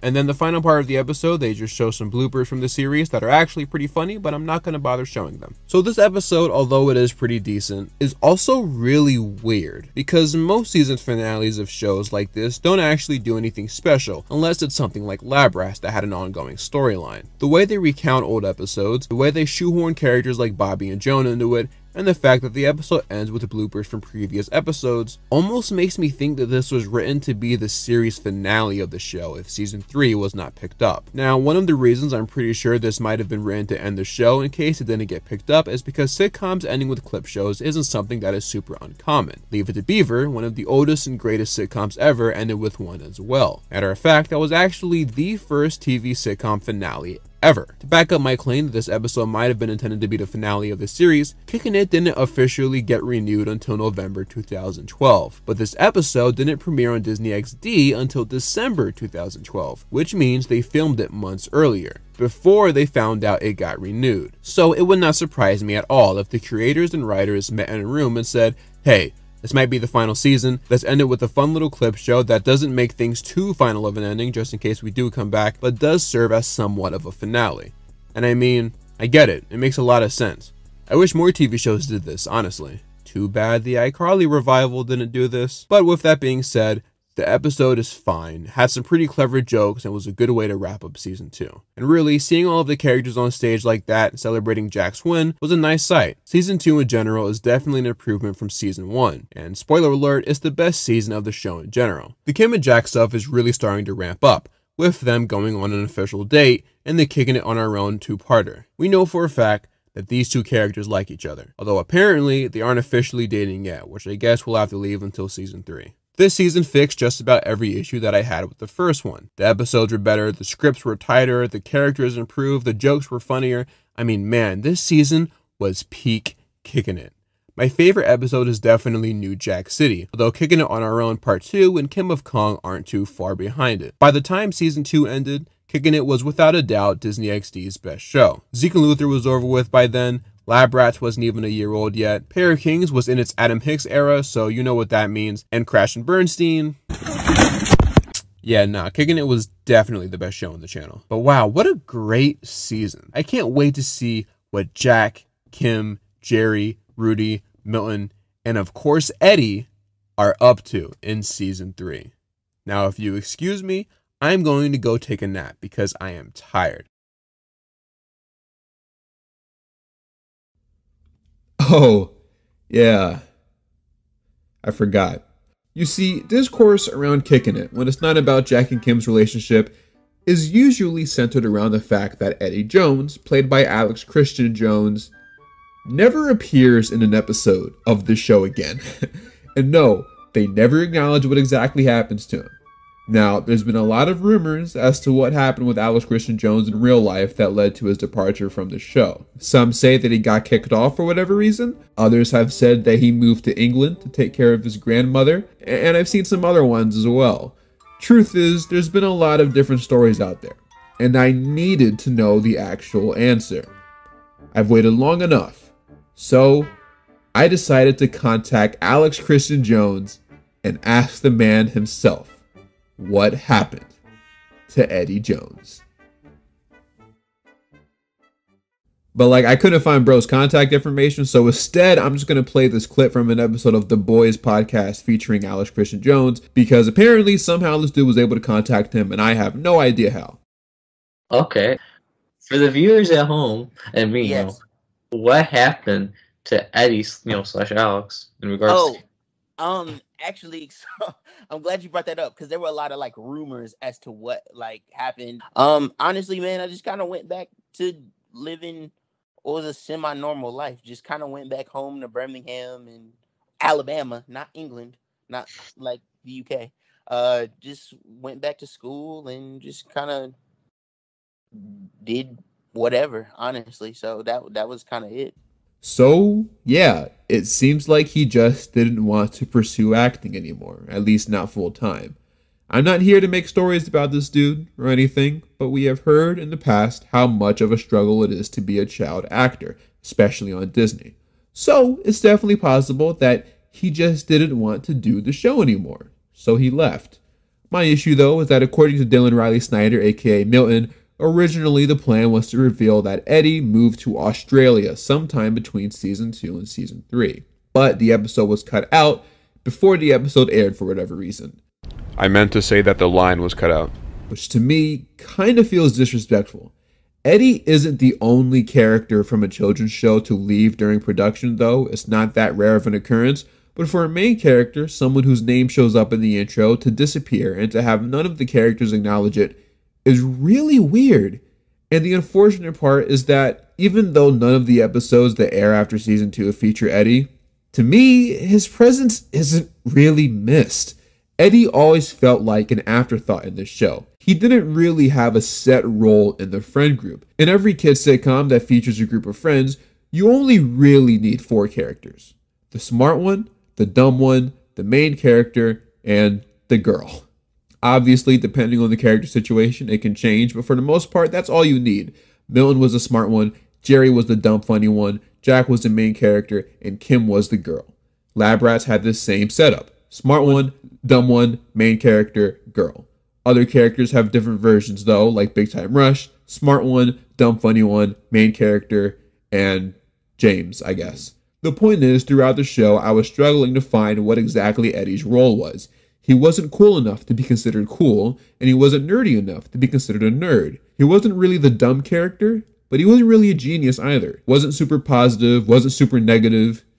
He was just kind of Eddie. I mean, it's funny, whenever you would see the cast sit around Falafel Phil's, everyone would be in booth seats, except Eddie, who had to grab a chair from another. It's like the Charlie Brown thing at Thanksgiving when he had all the characters on the right, and then they just have Franklin sitting. Sorry, that was not scripted. Let me because of course.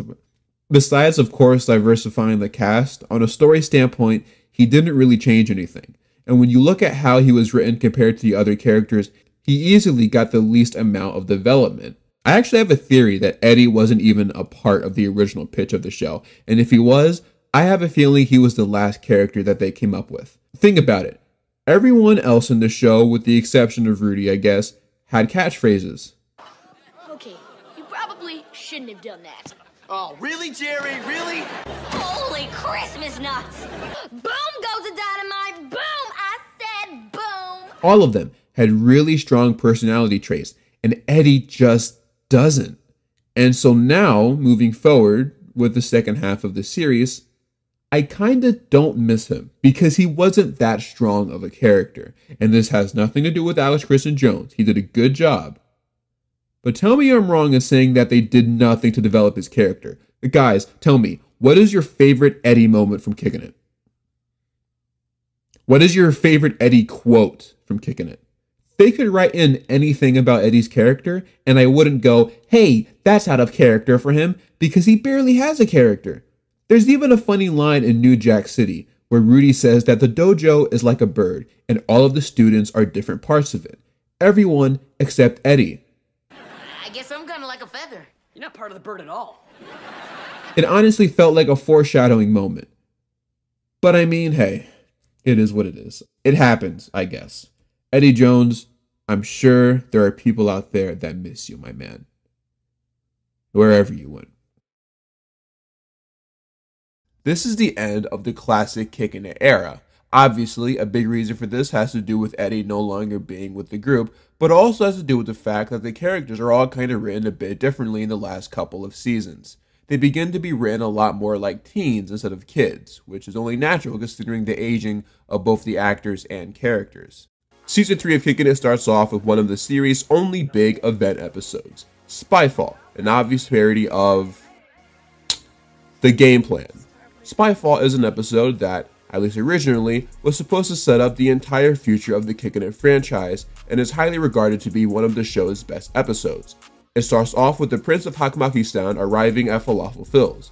The reason why he's there is because the country plans on using the port of Seaford for all of its American trading, and there's going to be a royal reception at the Seaford Tower. Milton would be in attendance because he is president of the Students United Nation Club, whatever that is. Phil welcomes the prince to the restaurant. His name is Prince Uval, and he is played by actor Scotty Dunn. Nowadays, you can see him posting on his YouTube channel, where he actually kinda does what I do, though instead of reviewing mediocre kids movies and shows, he reviews actual important stuff, like the Back to the Future animated series. No, seriously, please check out his channel though, for real, show him some love, especially since he actually helped with a certain bit of this video that you guys will definitely see soon. He actually, I just happened to check his channel, and a day ago from when I'm writing this, he released a video about his time on the show, and it was really interesting. There are some fun tidbits of Kickin' It behind the scenes lore that I'm sure you guys will enjoy. So check out his channel. It's right there on the screen. I'll probably throw it in the description as well. Really cool dude. Shout out to my man, Scotty Dunn.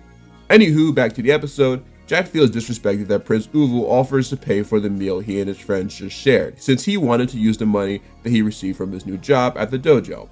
That's right, Jack works at the dojo now. Kinda makes you think how many employees the dojo had before. Jack is also jealous that Prince Uval starts putting the moves on Kim, who should be his girlfriend now? But I guess not, because Kim seems rather smitten with Buddy. The intro hits, and I gotta say, I felt a bit melancholy. This is the first intro we've had so far that doesn't feature Alex Christian Jones in it. And that final shot with all the characters minus Eddie kinda hurts a bit. Like, it's really over. Man, this is the second time a TV show got me crying over a dude named Eddie. After the intro, Kim uses Jack to get some punch training in. And throughout this whole scene, she's just gushing over how cool she thought the prince was. So maybe they aren't dating? But like, they're aware that they like each other, right? Did I make that up? Oh well. Earlier I mentioned how some characters in this season get jobs. Jack works at the dojo, while Jerry, on the other hand, has apparently started working at a zoo. And part of the new job is keeping a lemur from Madagascar quarantined due to the fact that it might have something called Madagascar Madness. I was going to make a joke about the DreamWorks movie of the same name, but I don't like staying on one topic for too long in these kind of videos. No, instead I like to move it. Move it. I am so incredibly sorry that I put that in the script. Phil walks in and tells the people in the dojo that he has been asked by the prince to present him with the key to the city of Seaford. He also delivers some roses to Kim, sent straight from the prince, along with diamonds. This makes Jack jealous, so he chimes in saying that he actually made Kim a necklace made of rigatoni, and Kim dismisses it, which is kind of mean. Like, it's the thought that counts, right? I mean, yeah, diamonds are cool and all, but who doesn't love pasta? Rudy desperately wants to get into that event, but Phil says that it's impossible because it's invite only. That is, of course, unless Rudy wants to serve as Phil's manservant. And although Rudy denies it at first, he does end up agreeing. Later, while Jack is vacuuming the dojo, he notices a man walking into Falafel Phil's even though it's supposed to be closed. He barges in to see what's going on and immediately gets a tranq dart shot at him. Fortunately, he's able to block it in time and successfully takes out the man. The cops come in due to an alarm getting triggered, and they ask Jack what's going on. I love how it's implied that the cops now have a good relationship with Jack and trust him to handle situations when they're not there. It's almost like everyone knows he's a Seaford superhero or something. It's also a great parallel when you compare it to Jack's relationship with the mall cops earlier in the series, considering this entire show started with Jack breaking mall rules and almost being sent to juvie. The cops pull away the bad man as Jack looks over the man's backpack. He presses a button which activates a message intended for the man. Good afternoon, Agent 34. The Prince of Hassan is in great danger from this man. He's actually a dangerous hitman. Yesterday, our surveillance team took this photo of him buying a toxic vapor. If this vapor is released tonight at the royal reception, the prince and everyone attending will be eliminated. So yeah, as it turns out, the agent was sent to take down Phil, who apparently is a bad guy. So Jack starts freaking out over the fact that he took down the one agent sent to stop him. The hologram goes on to say that the only way to get into the building the event is being held at is by climbing up the 86th floor and accessing an air vent that'll grant him access to the air duct system. Realizing the situation that he's in, Jack decides that it's up to him to save his friends from his friend, who apparently has been a bad guy this entire time. Jack looks inside the backpack and takes out some gadgets, like a pair of magnetic sticky gloves. So then, in the next shot, with no training whatsoever, we see Jack climbing the highest building in Seaford, presumably like he's Spider-Man. We'll be right back to the season premiere of Kickin' It on Disney XD. Disney XD needs you. We have a chicken here, and he'll do just about anything on a dare. Stuff like this. Why? Brave? No, they're just not that bright. Your favorite Disney XD stars and pro basketball player Dwight Howard are standing by to dish out dares to the chicken. Let me dare this chicken. It's so easy, a chicken could do it. Even set up a special website to make your most daring chicken wishes come true. So log on and get clicking on the chicken. Then watch the feathered fun unfold. Go to DisneyXD.com/I-dare-you to vote. And now back to the season premiere of Kickin' It on Disney XD. It becomes increasingly obvious that although this is called Spyfall, which is a parody of Skyfall, this is also a nod to Mission Impossible 4, Ghost Protocol, which is my third favorite Mission Impossible film, according to my Letterboxd at least. Jack makes his way up to the building but starts to lose his grip. Of course, Jack starts to lose his grip. That's the only thing he does. Jerry, I'm losing my grip. Jerry, I'm losing my grip. I'm losing my grip. Jerry, I'm losing my grip. He catches himself though and realizes that he has a grappling hook, apparently for the first time, even though you'd have to assume that he was the one that put it in his belt thing. He successfully makes his way back up to the building and arrives at the air vent. After a few kicks, he realizes he needs some more momentum, so he runs across the building, takes one giant leap, and does one mega kick through the vent, which might just be Jack's most impressive feat of the series so far. Meanwhile, in the bathroom, Phil prepares to hand Prince Uval the key to the city, but just then, a man who looks exactly like him walks in and takes him out. And I ain't talking to the ball game. He gets knocked out and apparently receives a swirly as well.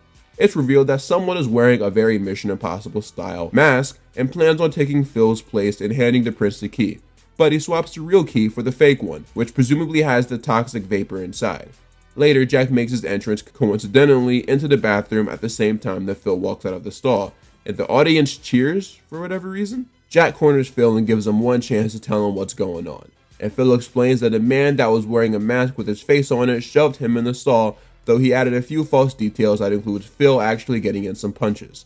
Jack realizes that the fake key has the vapor in it, and the hitman pretended to be him in order to get closer to the prince. So he rushes out of the bathroom to save not only the Prince of Hakmakistan, but all of his friends.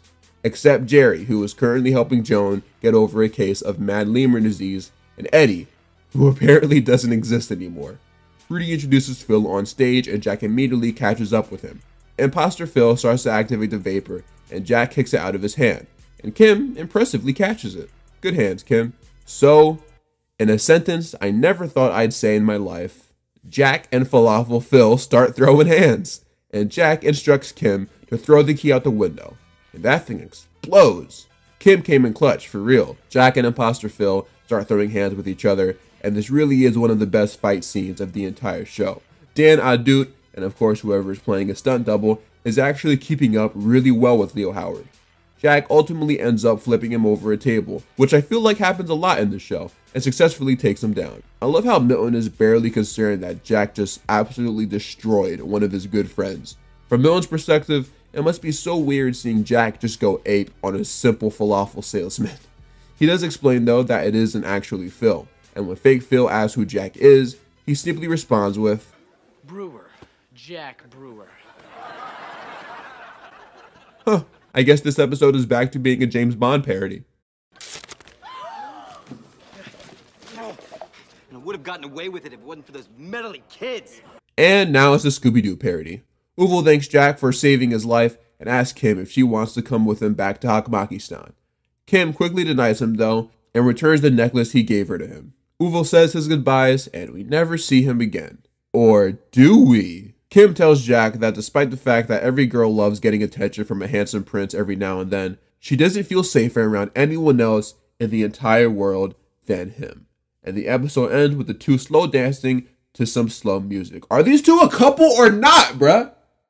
Spyfall remains to be one of the biggest and most important episodes of the entire series, and I will tell you why now, but I kind of wait until later when I think it's more appropriate. It was a very ambitious way to start out the new season, and the episode itself is probably one of the only genuinely good episodes of season 3. Just being brutally honest here. The fight choreography was top tier, though I will say Jack climbing an 86-story building is pretty ridiculous.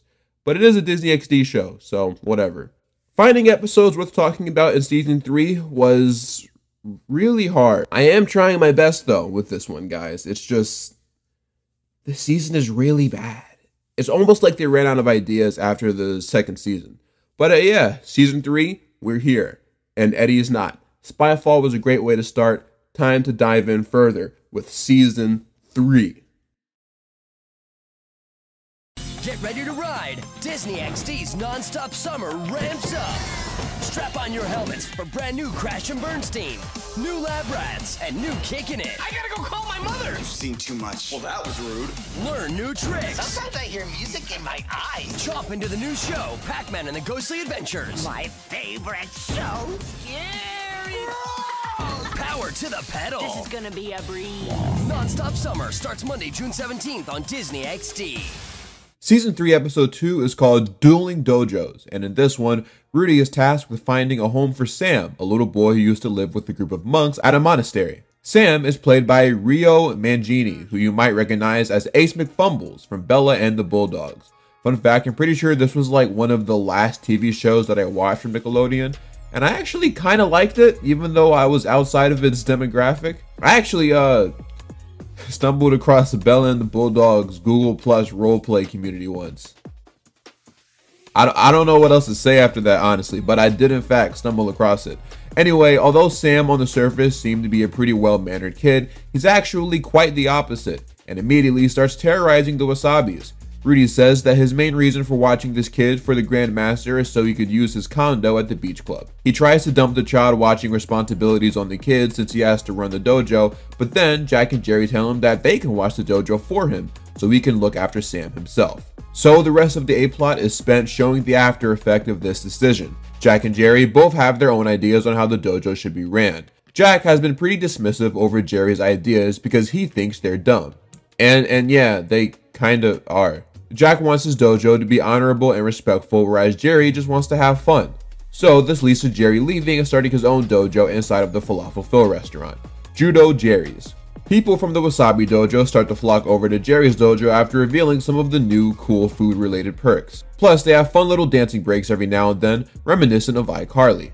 However, Jack tells Joan what's happening and she tells them their little dojo and Falafel Hut is against the rules and anyone who stays there will be taken into custody. So they all do the dash, as Jack hands them coupons for free lessons. Jerry gets upset by this, so he challenges Jack's dojo to a duel. The issue is, Jack's only student left is Joan, and Jerry's only student left is Phil. Low-key, I gotta go with Joan. Like, I do not like her character at all, but she seems to be in pretty good shape. Plus, she's a mall cop, she probably got some hands, having to stop thieves and whatnot. Fortunately though, Jack and Jerry realized that they were both acting a bit dramatic. Jack dreamed about having his own dojo since he was a kid, so he got a bit carried away. He also apologizes for calling Jerry's ideas dumb, because one of them actually turned out to be pretty useful, like the geese with airbags for new students that have fears of getting hit. So the two make up, but Phil and Joan didn't get the memo, and things go just about how you'd expect, and the A plot wraps up. Meanwhile, in the B plot, with the help of Kim and Milton, Rudy tries to supervise Sam, but things obviously are not going well. You guys ever watch Drake and Josh? Well, this kid is basically Megan, though with less gadgets. Bro is a menace and constantly terrorizing Milton and Kim. However, when Rudy and Sam start bonding over Rudy's figurine set, they start to get along for once. But then all of that bonding gets ruined by Sam accidentally knocking over Rudy's set and firing a toy cannon in his face. Obviously, this whole Rudy and Sam thing isn't going to work out, so Sam will be going back to live with the Grandmaster and other monks at the monastery. But before the Grandmaster comes to pick Sam up, Sam gives Rudy a homemade figurine to add to his collection, to fill the void of the missing piece he was missing earlier due to the company going out of business before it could get made. Feeling touched by this, despite it being made from rather gross items, Rudy tries to understand why Sam acts the way that he does. It's almost like he doesn't want a family to adopt him. Sam, since he'd never been a part of a family before, questions why they're even important, and Rudy tells him that family truly is everything. Feeling sorrow and compassion for this young orphan, Rudy offers for Sam to live with him, and Sam is ecstatic to hear that and agrees. And yeah, Sam actually becomes a recurring character from this point on. The writers must have felt that Rudy needed something to happen to him in order for his character to mature a bit, so they gave him a son. I, for one, am a fan of this arrangement, and I think this is a good thing for Rudy's character. I'm very curious to see how things will turn out with this new dynamic being introduced. This July, Non-Stop Summer is not stopping. Team up for the series premiere of Marvel's Avengers Assemble. Shift into 2 more new animated shows. Check it out! Packages from Planet X and Camp Lake Bottom. Awesome! And hit the brakes That guy wants to destroy you! for the dramatic Crash and Bernstein season finale. Let's go to Hawaii! Keep pedaling. Falcon noise! For real? Non-Stop Summer continues on Disney XD. Nothing's gonna stop us from having the ultimate summer! Rudy and Sam's story continues in the very next episode, aka Glove Hurts. In this one, the B-plot focuses on Rudy taking Sam to the annual Seaford Carnival. At first, Sam is extremely unimpressed by the fair, but when he spots a giant stuffed T-Rex, Rudy becomes hyperfixated on trying to win it for his new foster son. In order to win it, he has to knock the hat off of Abraham Lincoln. The issue is, though, he's like really bad, so he spends the entire episode spending a bunch of money on more attempts to win the prize. But of course, knowing Rudy, he starts to go overboard. I am taking what's mine! You people are gonna give carnies a bad name! Rudy freaking out like this in public isn't something new to his character. Matter of fact, he does this quite often. Sometimes it ends up being funny, but other times, it just kind of gets grating and tiresome. This episode introduces something new to the Rudy freakouts though. Generally, Rudy is being selfish in scenes like this, but seeing him get upset because he simply can't win a stuffed animal for Sam is really wholesome, honestly. And I gotta say, I really enjoy seeing a different side of Rudy, even if it's reminiscent of his character in the past. Rudy's antics get him and Sam kicked out of the carnival, so they try to come up with a new way to get in so Rudy can win Sam the dinosaur. Sam suggests sneaking through to perform his entrance and pretending to be a part of a carnival act, so Rudy listens. But as it turns out, the costume he puts on belongs to a performer named the Iron Gut, a man who can catch cannonballs with his gut. So we all know how this ends up happening. The crowd is loving Rudy's performance, so he gets asked to do it again. He initially says no, but when asked if there's anything he wants that would change his mind, he remembers how Sam wanted the stuffed animal. So, in the next shot, we see that he finally was able to get it for him. And yeah, dude, this is the wholesomest Rudy has ever gotten on this show. Season 1 Rudy wouldn't have done this. He just wouldn't have. Sam single-handedly changed Rudy's character, and for the better. Rudy performs his encore, and we see the after effects of it. Sam is happy that he got his prize though, and ultimately, that's all Rudy cares about. But then later, we see that the game wasn't actually rigged. Rudy was just really bad at it. But it's whatever though, they got the prize, yay! In the A-plot of this episode, Jack and Jerry accompany Milton to a high-tech lab after he wins the science fair. The lab has a bunch of cool experiments and inventions like invisible guard dogs and rubber snot. Things go really well at first, but then Jack and Jerry find out the only reason why Milton's science project, which was a set of gloves that increase hand strength, won is because the brilliant billionaire inventor dude wanted to sell them to some shady people and make even more money. Apparently this is something that he does rather often, considering he has like a room full of illegal tech. So Milton, Jerry, and Jack despise a plan to take the gloves back and also take down the bad guy. Oh, yo, man, Jerry, you alright? Oh, Jack got hit too. Yeah, those gloves are crazy. Anyway, yeah, they take down the bad guy. Milton's dad makes a comeback. This A-plot is really bad. Moving on. Almost. Not quite. Wasabi. Kicking It is next on Disney XD. Win, Lose, or Tie is a rather special episode of Kickin' It Season 3. Not necessarily because of the quality of the episode, but really because it aired during this block on Disney XD that was all monster truck themed. This is one of Disney XD's many attempts to reel in that male audience, because you know, boys love monster trucks. Not me though, I never really cared about them. Actually, I take that back. You guys remember Meteor and the Mighty Monster Trucks? That show was a banger. Anyway, the episode starts off with the Wasabis actually outside for once. I'm pretty sure this is the first time they've ever shot something outdoors. It's kind of refreshing. Once a month, Rudy sends the kids outside to promote the Wasabi Dojo in front of the Black Dragons Dojo to drum up more business. But it never works. Just then, he pulls up in a giant monster truck called Wasabosaurus. The crazy thing is the only reason why Rudy rented this was so he could promote the dojo. Talk about going the extra mile. Rudy revs up the engine but accidentally drives it straight into the Black Dragons dojo. This whole sequence in retrospect has to have been one of the most expensive ones the show has ever had. Between shooting outdoors, showing all of these different shots of the Black Dragon dojo, and of course this crash through the door, yeah, this probably cost them a pretty penny, as they say. Season 3 is going all out with its production. It's a shame that the episodes aren't as good. Because of this mishap, Rudy now has to share his dojo with the Black Dragons, which is something that doesn't make anybody happy. As the dragons make their way in, Jack notices that his cousin and former rival Kai from the China episode has joined the Black Dragons. Welcome back, Zeke and Luther Alum, Troy, Romzek. The dragons make themselves at home and Jack and Kai greet each other. And it's honestly funny how much Leo Howard has grown since season 1. Like, this dude is towering over Kai. As you can imagine, things are not going well between the two dojos. Between Kai eating Jerry's food, the other dragon members hogging up all the shower time, and Kim getting tired of sharing a locker with Frank, everybody is tired of this whole arrangement. However, when Rudy and Ty start bonding over their love for a movie called Kung Fu Farm, they realize that they have a lot more in common than originally expected. So, they instantly become best friends and have decided to merge their dojos permanently. And everyone, rightfully so, is horrified by this news. In order to restore things back to normal, the Wasabis and Kai come up with a plan to split up Rudy and Ty by having Ty's pet ants eat Rudy's bonsai tree, because apparently that species of ants love to eat bonsai trees, despite the fact that it makes them sick. So their mindset is that if Rudy sees that Ty's ants ate his tree and Rudy's tree made Ty's ants sick, that'll be enough to make them hate each other again. And Ty will want us to leave this smelly dump. Excuse me? Okay, this place happens to be... Oh, no, you're right.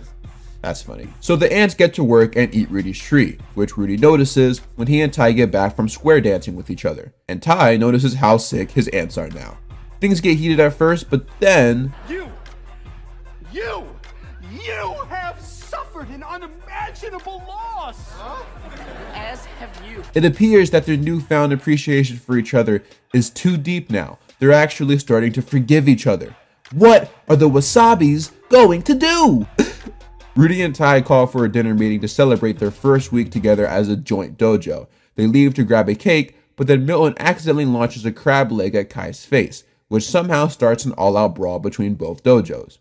And honestly, this might be one of the worst fight scenes of the entire show. Like, this really isn't good at all. Look at what Kai and Jack are doing in the back while Milton is fighting a random black dragon. They put no effort into this at all. What happened to the game I love? Rudy and Ty come back with the cake, but Frank falls directly into it. Both of the senseis are disappointed, nay, enraged by the actions of their respective students. Anyone have anything to say? I do. This raspberry lemon chiffon cake is to die for. We should have this for our wedding, hun. This isn't funny. Frank's got to be like 21 at this point. Kim is like 15. Why wait? Yeah, there you go, Kim. Own that fraud. Later, Rudy and Tai announced that until the two JoJos can prove that they can get along, they will be giving all of their students the silent treatment, for whatever reason.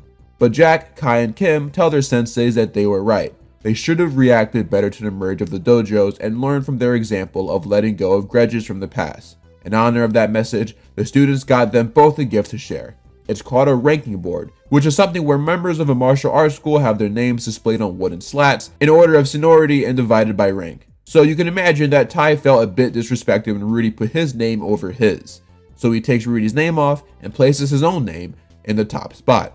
This then causes a fight to break out between Rudy and Tai, and yeah, things are going back to Norman, as they would say in Rugrats. So yeah, this episode is kind of mid. However, I will say I was not expecting Kai to make a comeback. But I feel like Kai being a member of the Black Dragons is something that just makes a lot of sense. I'm surprised they didn't do this in season 2. Frank and Jack are not equal in terms of karate, so like if Kai was a member of the dojo full time, you could just have Kim take on Frank and Kai take on Jack. And like everyone else in the Black Dragon dojo, Kai has beef with Jack, so it really is a perfect setup. Unfortunately, Kai never comes back after this, which is really disappointing because even now I do feel like there are more stories to tell with this character, specifically involving his rivalry with Jack. It just seems like a wasted opportunity to me. But yeah, bye Kai, I'm gonna miss you, man. See you whenever I talk about Zeke and Luther on this channel. So far in terms of guest stars on this show, most of them have been athletes, and that trend continues in the episode Gabby's Gold, featuring gold medalist gymnast Gabby Douglas, aka the girl that has no idea how to Dougie. What's up, guys? I'm Leo Howard on the set of Kicking It, and we are hanging with gold medalist Gabby Douglas here. Just kicking it. Ready? Okay. On the set, I'm Gabby Douglas. Okay. And I'm on the set, I'm Gabby Douglas. Okay. And I'm on the set, I'm Gabby Douglas. Hey guys. Hey guys. She impresses all of us on set. Gabby Douglas. She's really cool. Gabby. She's a gold medalist. She's phenomenal at what she does. Gabby Douglas. Is that good? Catch a brand new Kicking It with Gabby Douglas next Monday night at 8:30, 7:30 Central on Disney XD. Bam, now Gabby Douglas is on Kicking It. The episode starts with Milton and Jack cheering on Kim at her gymnastics match. So, okay, let's recap. Kim was on the cheerleading team, the basketball team, and is now on the gymnastics team, while still being a student with presumably good grades, and going to the dojo every day after school. How does she handle all of this stuff, bruh? Teach me your ways. Anyway, Milton thanks Jack for hanging out with him as he handles his rough breakup with Julie? So apparently Julie broke up with Milton off screen at some point. The last time we saw her was in the season 2 episode All the President's Friends, which was like really bad, so I skipped over it. And what makes this even weirder is that Jack somehow has zero memory of Milton dating Julie, which doesn't make any sense because he literally played a part in those two getting together. But okay, sure. Jack says that Julie is probably going through the same thing as Milton, but we later see that this isn't true because Milton spots her kissing another dude, again off camera. Jack says that since Kim is up, he should watch her instead of worrying about Julie. So he does. You know full well that ain't Olivia Holt. After finishing her match, Kim tells her teammate Tori that all she has to do is complete one vault and their team wins. So, fun fact, I say that a lot, but fun fact, Tori is played by Kaylee Bryant. If she looks familiar to you, that's because she was already on Kicking It, playing another character named Carrie, who is basically the same exact person as Tori. It's like they forgot Carrie existed, so they came up with a new character. Between this and Jack not remembering Milton and Julie dating, is it possible that like seasons 3 and 4 of Kicking It take place in another universe, similar to the first one but with a few changes? Like Eddie not existing anymore, or Carrie now being called Tori. You know what, that's my headcanon from now on. Anyway, Carrie, or Tori, or whatever, runs up to do her vault, but fails badly in front of everyone. Claire, who goes to the Swarthmore Academy school, tells Kim that if she just quits now, she won't have to go against her undefeated team. But Kim says that they aren't afraid of her team, even though they should be. She goes on to say that her teammates are not quitters, but then as soon as she says that, her entire team quits. Kim is rightfully so sad by all of this, so to make her feel better, Jack gives her tickets to the gymnastics show being held at the Civic Center, but says she can't go because she's doing gymnastic tryouts. Milton swoops in and takes the tickets though, claiming that he doesn't have much of a life anymore ever since Julie broke up with him. You were going out with Julie? You played a part in it too. All right, you know what? Yeah, alternate timeline.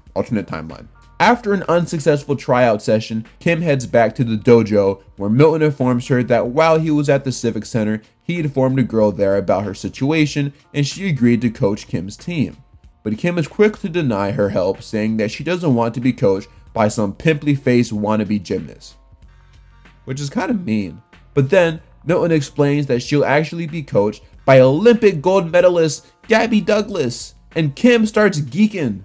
Gabby comes in, doing her best Izzy from Jump In impression, and greets Kim. I love how whenever a guest star is on a sitcom, every character in the show happens to be a fan of them. After the commercial, Kim starts geeking even harder, and Milton says to chill out in front of his girlfriend. What? Wait, so Milton is just casually dating Gabby Douglas? Okay then. Later at practice, Gabby starts training the new members of the gymnastics team that somehow exists now, and Kim starts echoing everything Gabby is saying. A lot more aggressively, might I add. Kim points out that they still don't have anyone to compete for the rings match, but just as she says that, Jerry runs in and asks to be hidden because his girlfriend caught him comforting another girl. He runs from behind Gabby, and when she tries to see where he went, she spots him hanging from the rings, and he lands with perfect form. Kim and Gabby realize that Jerry will be the new ring competitor. Meanwhile, in the B-plot, Rudy and Jack have been entertaining prisoners or something, I don't know. However, when they take their supply cart back to the dojo, they are unaware that one of the inmates snuck out by writing in it. He uses a phone to call some of his boys so they can go to the Civic Center to, as he puts it, bring home the gold. Back in the A-plot, Jerry finishes up his fantastic ring performance as Carl the prison dude and his boys make their way to the Civic Center to steal Gabby's medals. Dressed as security guards, their plan is to take the other guards' place so they have access to them. Kim starts off her performance really well, but ultimately ends up failing during her landing. But after remembering what Gabby told her earlier about not taking everything so seriously and to just have fun, she proudly gets up. I don't even know why she cares so much about gymnastics, bruh. She's like one of the best female fighters in the world. After her performance though, Jack and Rudy notice that Carl the prison dude has somehow escaped from prison. So they both, with the help of Milton, step in to prevent him from getting away with the medals. And we get a good old-fashioned kicking it fight scene.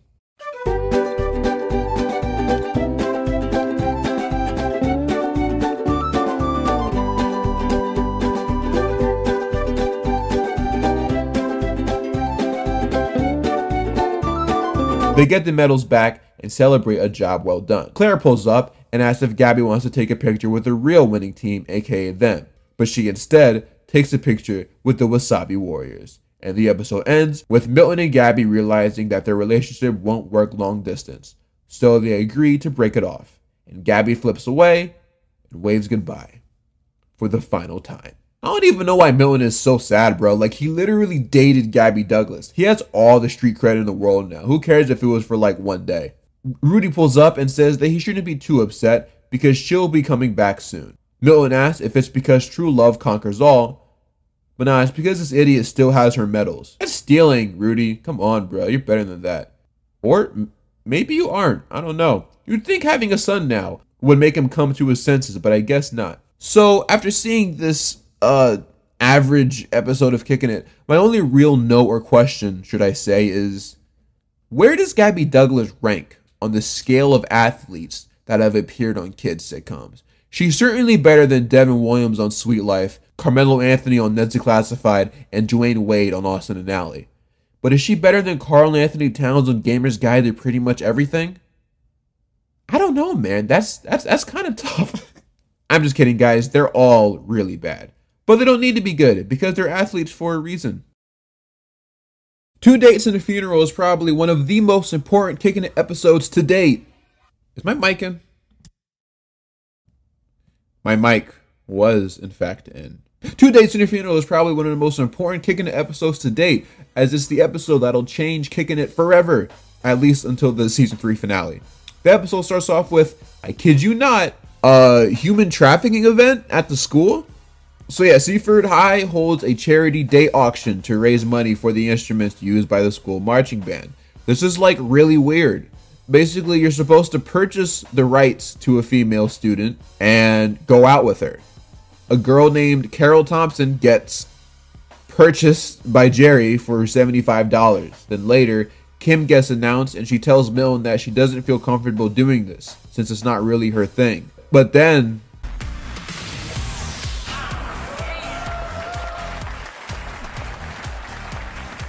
okay, am I the only one that thinks this is like really odd? Like I'd expect this from a Nickelodeon show, like Victorious or something, but I don't know. This is kind of all right. Anyway, this kid named Albert, who's a nerd, he actually becomes a recurring character on the show. Unfortunately, buys a date with Kim for $200. It gets revealed after the intro that Albert might have been doing the bidding, but it was actually for someone else.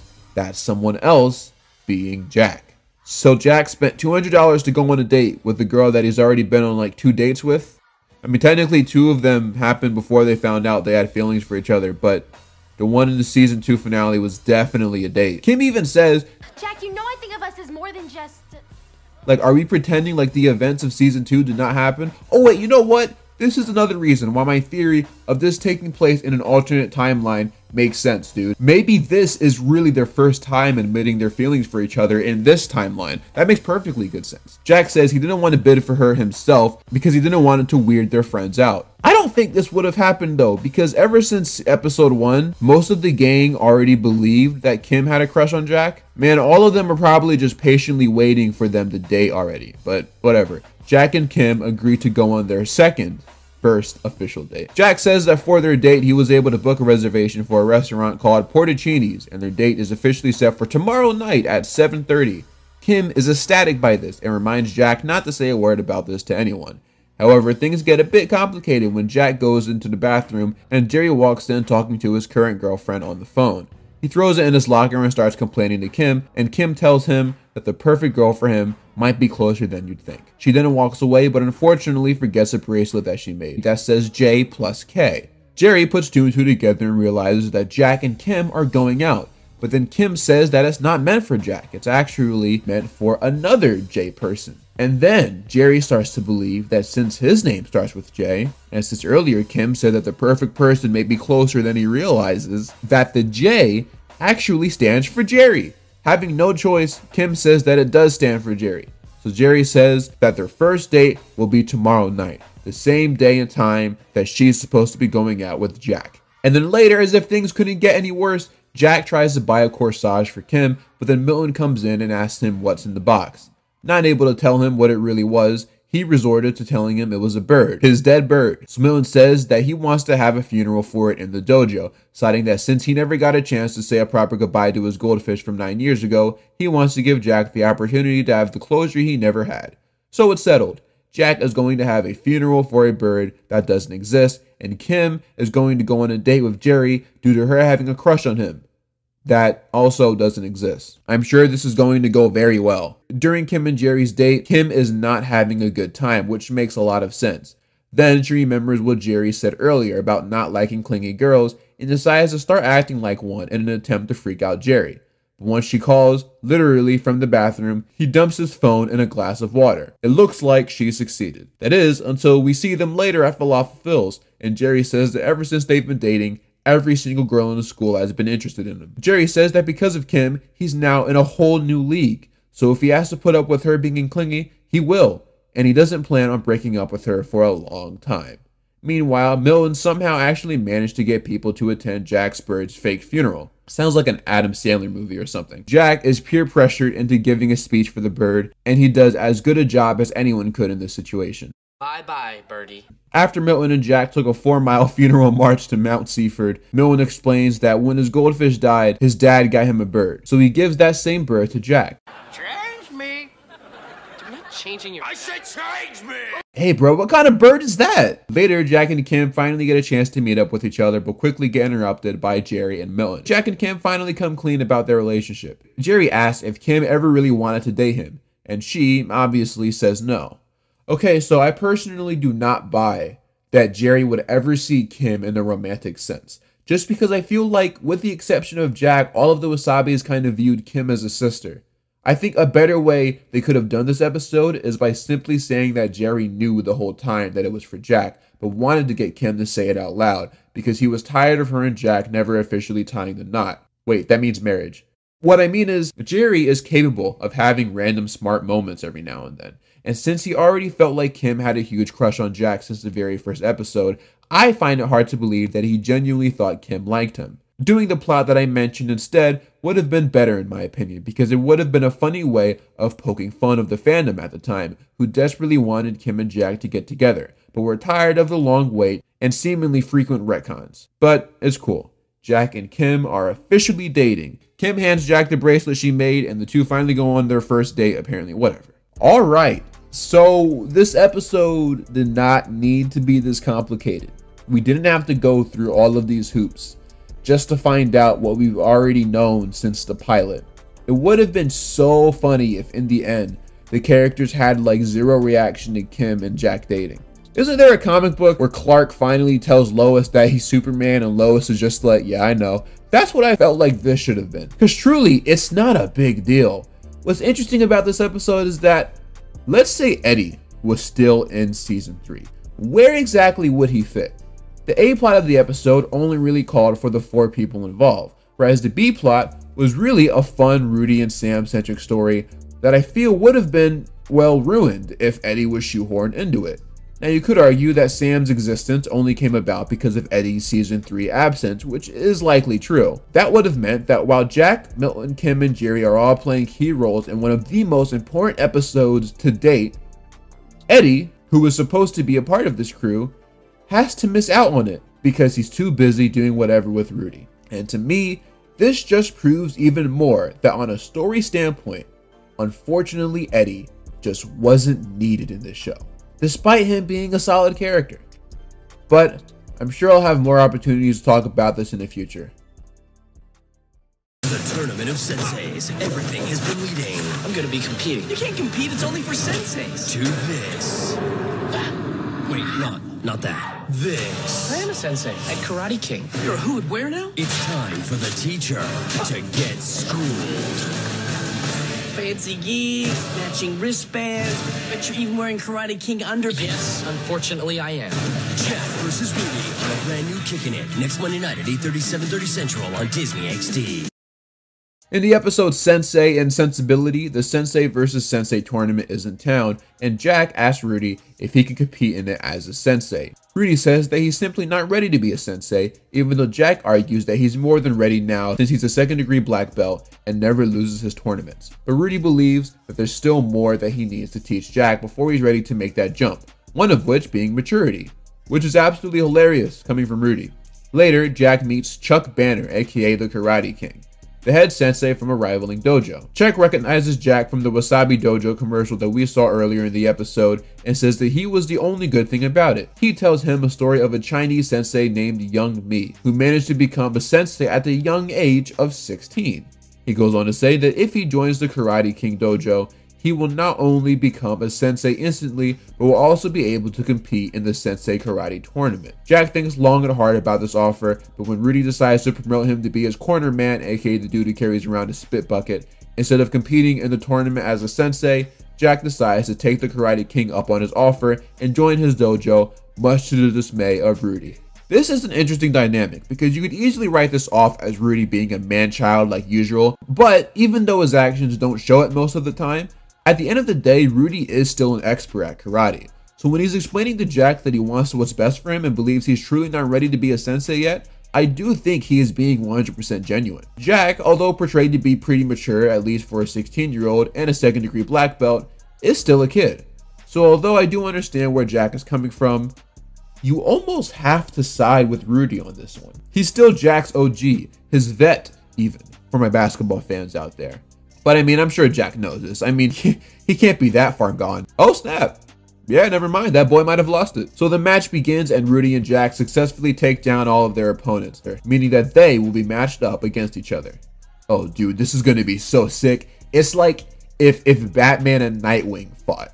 Sure, Nightwing might be younger than Batman and have more energy, but Batman taught him all of his moves. Anyway, back to the episode. Kim, Jerry, and Milton arrive to see their two friends perform, but are conflicted on who they should root for. Although realistically speaking, Kim should totally be rooting for Jack, considering, well, you know, they're dating. The match begins, and they both seem to be trading equal blows to each other. The first round ends in a draw due to Rudy countering all of Jack's strikes, which is honestly what would probably happen in a Batman vs. Nightwing fight. Jack asks the Karate King for some advice on how he can take down Rudy, but all he says is to win, since it's good for business. Jack puts together that the Karate King isn't much of a king of karate at all, and is in the business only to make money. It was a nice detail to add all of the sponsors that he has on their gis. This man ain't a martial arts expert at all, bruh. Get this Mickey Mouse sensei out of here. The second round begins, and Jack finally lands a good strike on Rudy. But then, Rudy takes off his helmet, and I kid you not, taps into the Speed Force and slows down time and easily counters all of Jack's attacks. Apparently, this is part of a martial arts form called Shindu. This is referenced earlier in the episode, and Rudy explains it as challenging your enemy's energy and using it to take them down. What kind of Avatar The Last Airbender? Rudy uses this technique to take Jack down, and unsurprisingly, Jack is a really good sport about it. As is Rudy. Jack apologizes to Rudy and finally understands why he's not ready to be a sensei yet. I respect this episode a lot because it is one of the rare times where Rudy is genuinely serious, and his actions could actually, for once, be attributed to him being the most mature character in the show. Jack has all the talent in the world, but is simply just not ready to be a sensei yet. But Rudy does assure him that he will be one day, and we won't have to wait long for it either. And in case you were wondering what was happening in the B-plot, we actually get our final Marge the Lunch Lady appearance. Milton, Kim, and Jerry are sick of Marge's bad cooking, so they try to band together to get her and the rest of the lunch ladies to make better food. This leads to all of the lunch ladies quitting, and y'all know full well that ain't no high schooler, bruh. That's a grown man. Bro probably got 3 kids. Anyway, all the lunch ladies quit, and the kids are now responsible for making the food for everyone else. When that doesn't go well, they desperately try to get Marge back by remodeling the entire cafeteria in the style of her own restaurant, something that she's always wanted since she began cooking. And although this plot is like really mid, I do think it's interesting that after only having one appearance in season 2, they randomly decided to bring her back in an episode that actually felt kind of like a send-off. Man, y'all couldn't have done that with Eddie? But yeah, overall, the A-plot was really decent, and I enjoy these kinds of kicking it episodes. XD's got your Monday covered. Too bad you can't be in 2 places at once. But you can. Just ask Lab Rat Kelly Berglund, special guest star on a brand new Kickin' It. I am her biggest fan. Followed by an all-new Lab Rats with 16 times more Adam. So let's get to know each other. I'm Adam. No way, that's my name. Oh my God, do that again. Be in 2 places at once, only in 1 place. Bye-bye. On Disney XD. Where have you 2 been? We have been worried sick about Sloan. Brand new next Monday night at 8:30, 7:30 Central. It was late in season 1 where we had Billy Unger on this magnificent show. So it was only right that 2 seasons later, we get another Lab Rats guest star, this time in the form of Kelly Berglund. In this one, a female karate expert / celebrity named Sloan Jennings is coming to Seaford. Oh, whoa, it's Captain Man. What's he doing here? And we've come to Karate Con to find a new dojo for Sloan. Oh, that's what he's doing here. In this episode, we also see the return of Trent Darby, who, in case you don't remember, is another sensei from another competing dojo. He used to be rivals with Rudy back in the day, and he is played by Leo Howard's IRL sensei, Matt Mullins. Both dojos will be competing for the enrollment of Sloan, so Rudy does his best to make sure his dojo looks perfect, which of course means telling Milton and Jerry to stay away from it. Rudy, Jack, and Kim all understand how big it would be for Sloan to join the dojo. Kim wants it to happen so she can finally have another girl in the dojo. Rudy wants it to happen so we can get new students. And Jack wants that to happen so we can have a better opportunity to be promoted to sensei. Did this dude, not watch the last episode? Or to help sell the idea that their dojo is perfect, Rudy also went through the process of hiring model karate students to replace Milton and Jerry. He also told everyone to act a certain way when Sloan and Captain Man arrive at the dojo. So when they come in a bit later, Jack and Kim exaggeratedly bow down to Rudy. Rudy shows Captain Man around the dojo as Kim makes her way to introduce herself to Sloan. Sloan mentions how she doesn't actually get to choose which dojo she joins, since everything is run by her Captain Manager. Oh, that's a bar! Y'all know nothing about that. Anyway, yeah, the Wasabi Dojo gets chosen. That's the new dojo Sloan's in. The way y'all sleep on my channel is like y'all on melatonin. Shout out to Conan. Y'all should see the car that I rode in. Your budget so far apart, that's how I know that you rode it. Ah! So after a quick show for the audience, Rudy has racked up in the dojo. Sloan and Kim go out for lunch at, you guessed it, Falafel. Oh, wait, no, I don't think we've seen this place before. My apologies. After goofing off with Kim, a little boy asks for Sloan's autograph. This triggers a little rant about how Sloan has been turned into a business and how she'd give anything to just go back to a normal life. And she can't just quit because her manager basically owns her career since he discovered her when her parents couldn't even afford karate classes. This prompts Kim to want to have a little fun with Sloan, so she forces her to sing some karaoke. Unfortunately for her though, Trent D'Arby walks in as they both begin to sing their song.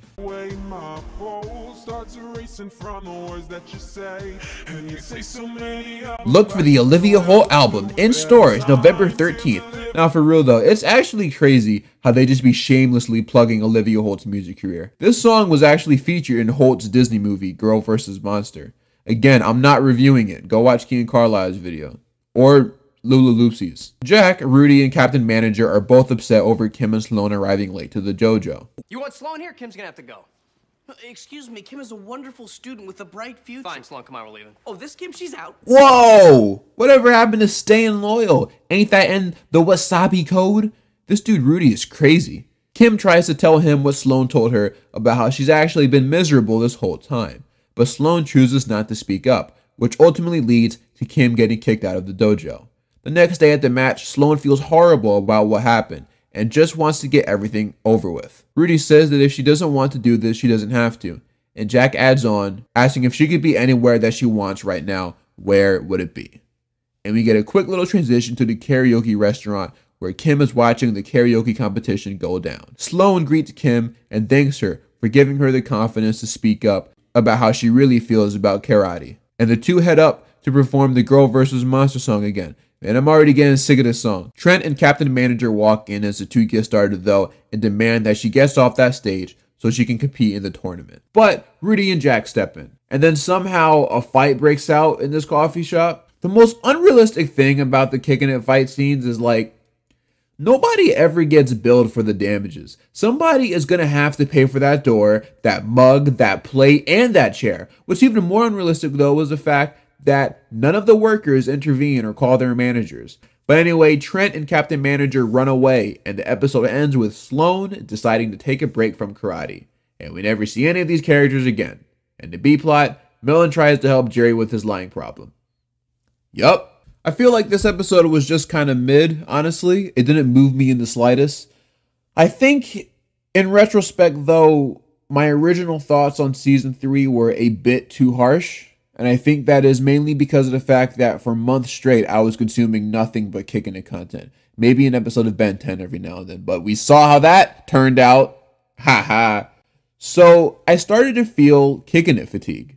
Don't get me wrong, I still don't really care for this episode, but maybe Season 3 isn't as bad as I thought it was. It's no Season 2, but it still has some gems. Yeah, unfortunately though, this next episode we're going to talk about is not one of those gems though. Oh man.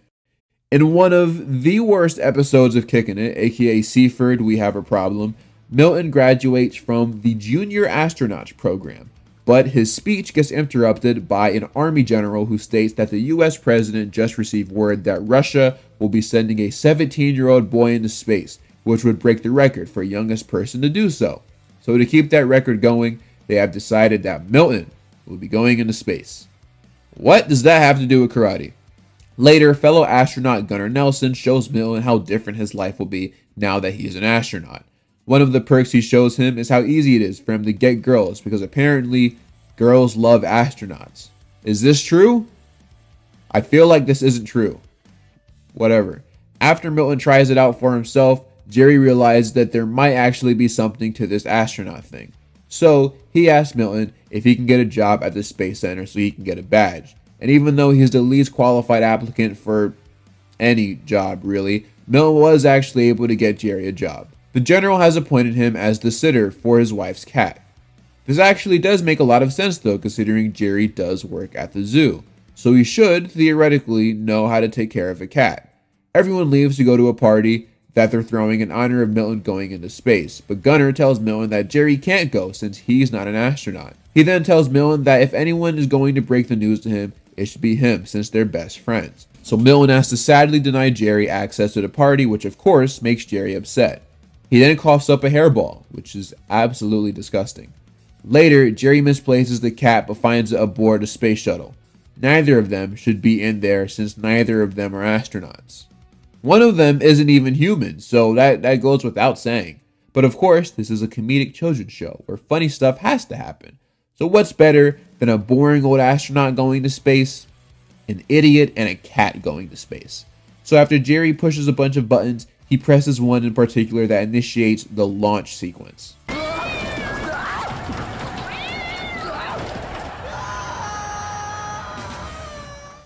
Milton and the space people, or whatever they're called, establish connection with Jerry while at the base and try to talk him into landing the space shuttle.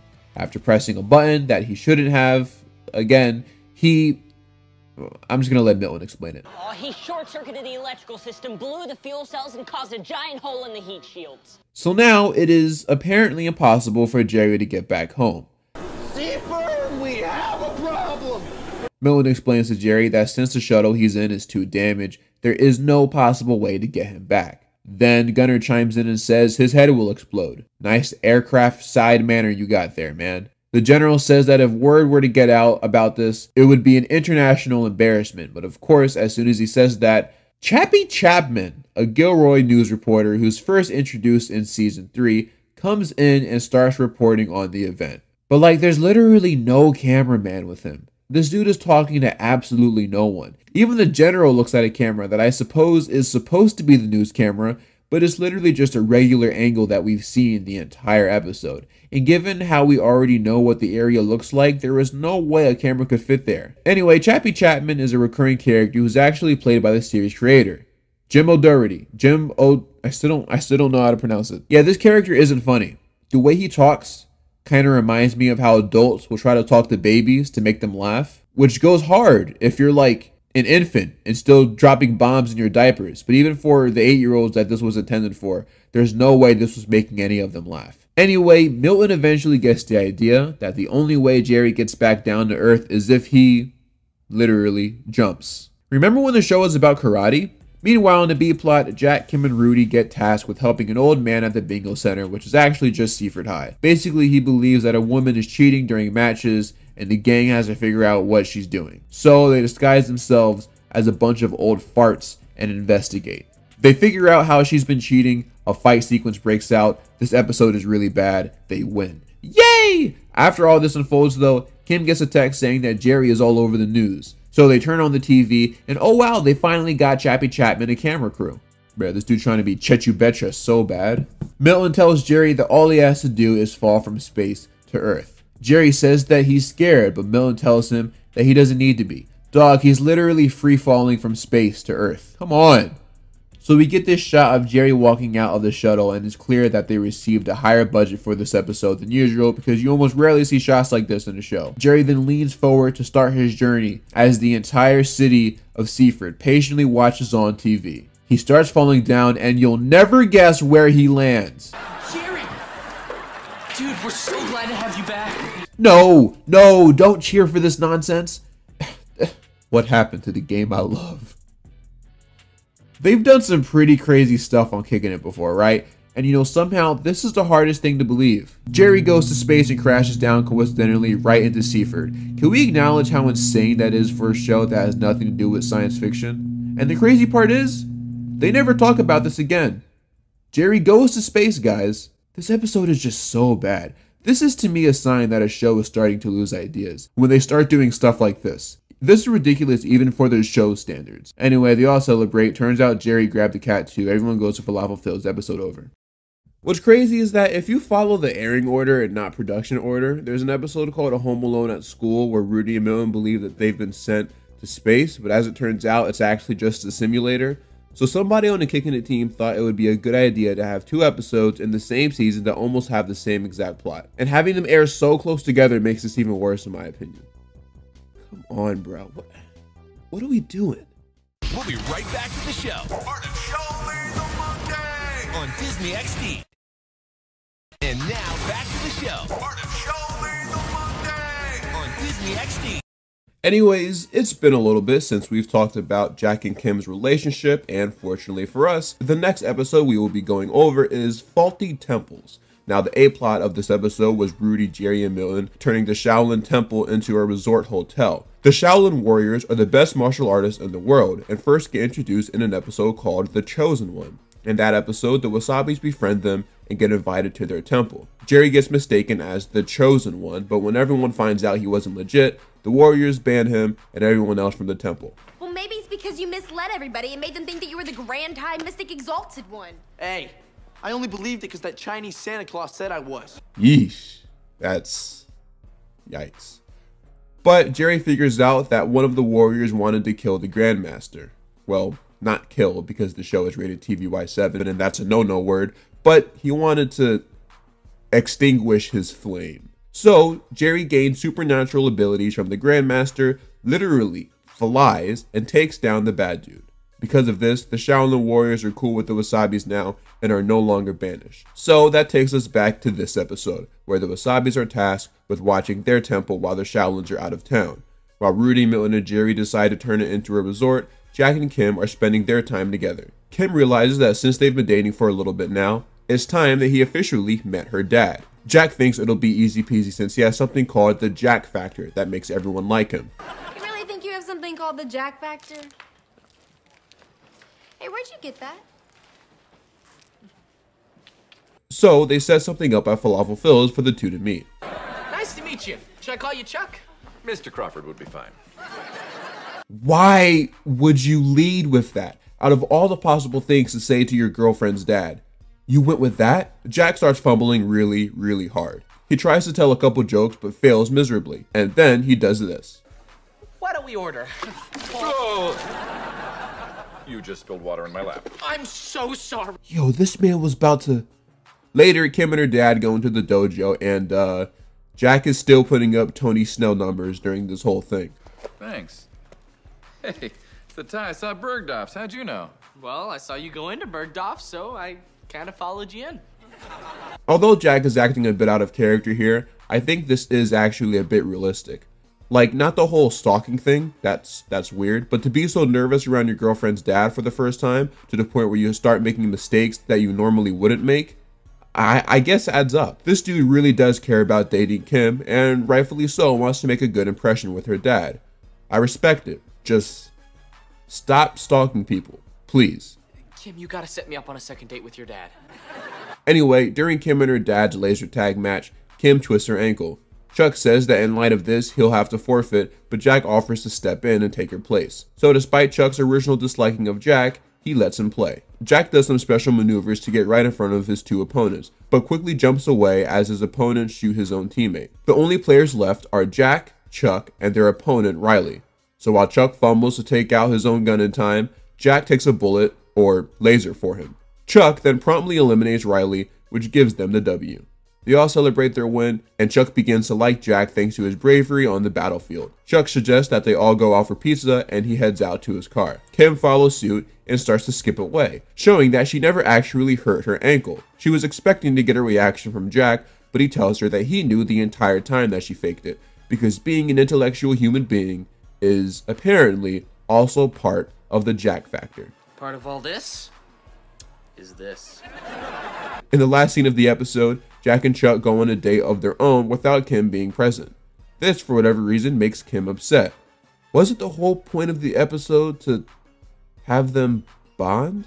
Alright, whatever. The episode ends with Chuck telling Kim to go home and finish her homework, as he and Jack, the newest best friend duo in Seaford, go out to watch a movie. And we never see him again. For what it's worth, this B-plot isn't bad. I think it was a much needed episode to cement Jack and Kim as a real couple. As much as I don't really like romance subplots in shows like this, I do appreciate them actually trying to flesh out their relationship by having them go through real relationship stuff, such as this episode. I'm glad it's not a, hey, I like you, you like me, let's date, then have that one episode where we break up and then we might get back together. No, their relationship actually feels, dare I say, genuine. And I don't mind when they have plots like this focusing on it. Good job, Kicking It writers. Good job. Technically, if we follow production order, the episode Return of Spyfall should have been talked about a little while ago. But for once, Disney's scheduling team actually made a good decision in making this episode the last one before the season, and technically series finale, because of how important it is to that episode. So, for once, I decided to shake this up a bit and actually talk about this episode and the finale in the order that they aired, because I'm all about improving the flow of these videos, and I think I would be doing this little baby story arc a disservice if I follow the production order. So without any further ado, let's get into the recap for the episode Return of Spyfall. To Disney XD. Just imagine the evil I can do. When dark forces threaten the world. You don't recognize me, Jack? An undercover team will face the fight. I don't trust them. They train for on this train. See what I did there? Train? This mission, it's the real deal. Sorry, it's my first mission. I'm a little nervous. Don't miss Kickin' It Return of Spyfall. It's Monday night at 8:30, 7:30 Central on Disney XD. If you remember, the first episode of Season 3 was called Spyfall. In it, Jack was tasked with taking down a man disguised as Falafel Phil as he tried to poison the Prince of Hakmakistan. Jack was successful in his task, and the Prince of Hakmakistan thanked him before heading back home. Flash forward however long it's been since that episode, we are now at an episode that hints the return of that subplot. In the intro to the episode, we get some forced exposition dialogue from Kim and Jerry, revealing that Jack and Milton are on a trip to Washington, D.C. with Principal Thunderberg after winning some sort of school essay contest. And this is actually Kim and Jerry's only appearance in the episode. And Rudy doesn't appear in it at all, making it the first time he's been absent from an episode. Kim remarks that Jack is probably meeting the president right now, but in all actuality, he's talking to Schwaz from Henry Danger at a restaurant, accompanied by Milton and Principal Thunderberg. Okay, so to recap who Thunderberg is, since I haven't talked about him yet during this video, he first appeared in the Season 2 episode Kickin' It Old School as a gym teacher. Somehow later though, he becomes the head principal of the school. He's basically just Ty, but slightly less antagonistic. So there's no use breaking down anything about his character. Well, besides what we're about to learn about him in a few seconds. As he's about to reveal who he really is instead of a principal, he gets attacked by a random civilian. And in case this episode can't get weird enough, an old man jumps in to defend Thunderberg, and together they take down the rando. Thunderberg finishes his thought from earlier and mentions how he's not actually a principal. Instead, he's an undercover spy, because why not at this point? So basically, he first gets introduced as a gym teacher, but then nope, he's actually the principal somehow. But then nope, he's a spy now. Thunderberg introduces the old man as Agent 34. Turns out, Thunderberg is assembling a team of teen spies, and needs Milton and Jack for a mission. But before he gets into detail, the rando comes back, but apparently he's actually been a cyborg this whole time. Thunderberg lays him out, then unplugs him. Later they head to Thunderberg's head of operations and explains that he needs their help taking down an agency called RASH, which stands for Radical Agents Sabotaging Humanity. He goes on to say that he chose them because of Milton's smarts and Jack's impressive acts during the first Spyfall episode. What's funny is that they just use actual clips from the show, implying that someone was somehow recording Jack doing all that stuff, but we all know that's not true. It gets revealed that not only was all of that stuff a test, but the prince wasn't even real.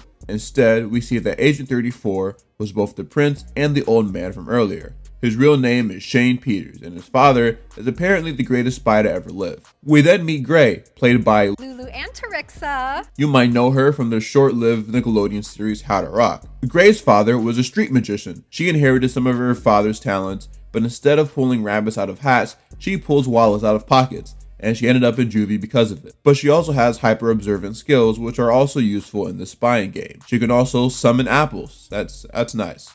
Thunderberg explains that a little while back his old partner turned evil and became the head of RASH after assuming the alias Dr. Cross. He stole all of the files of every spy in the program, which is why they're using a group of teenagers to infiltrate, since they have no history to their name and shouldn't be suspected as spies. Thunderberg asks Milton and Jack if they'll help out on the mission.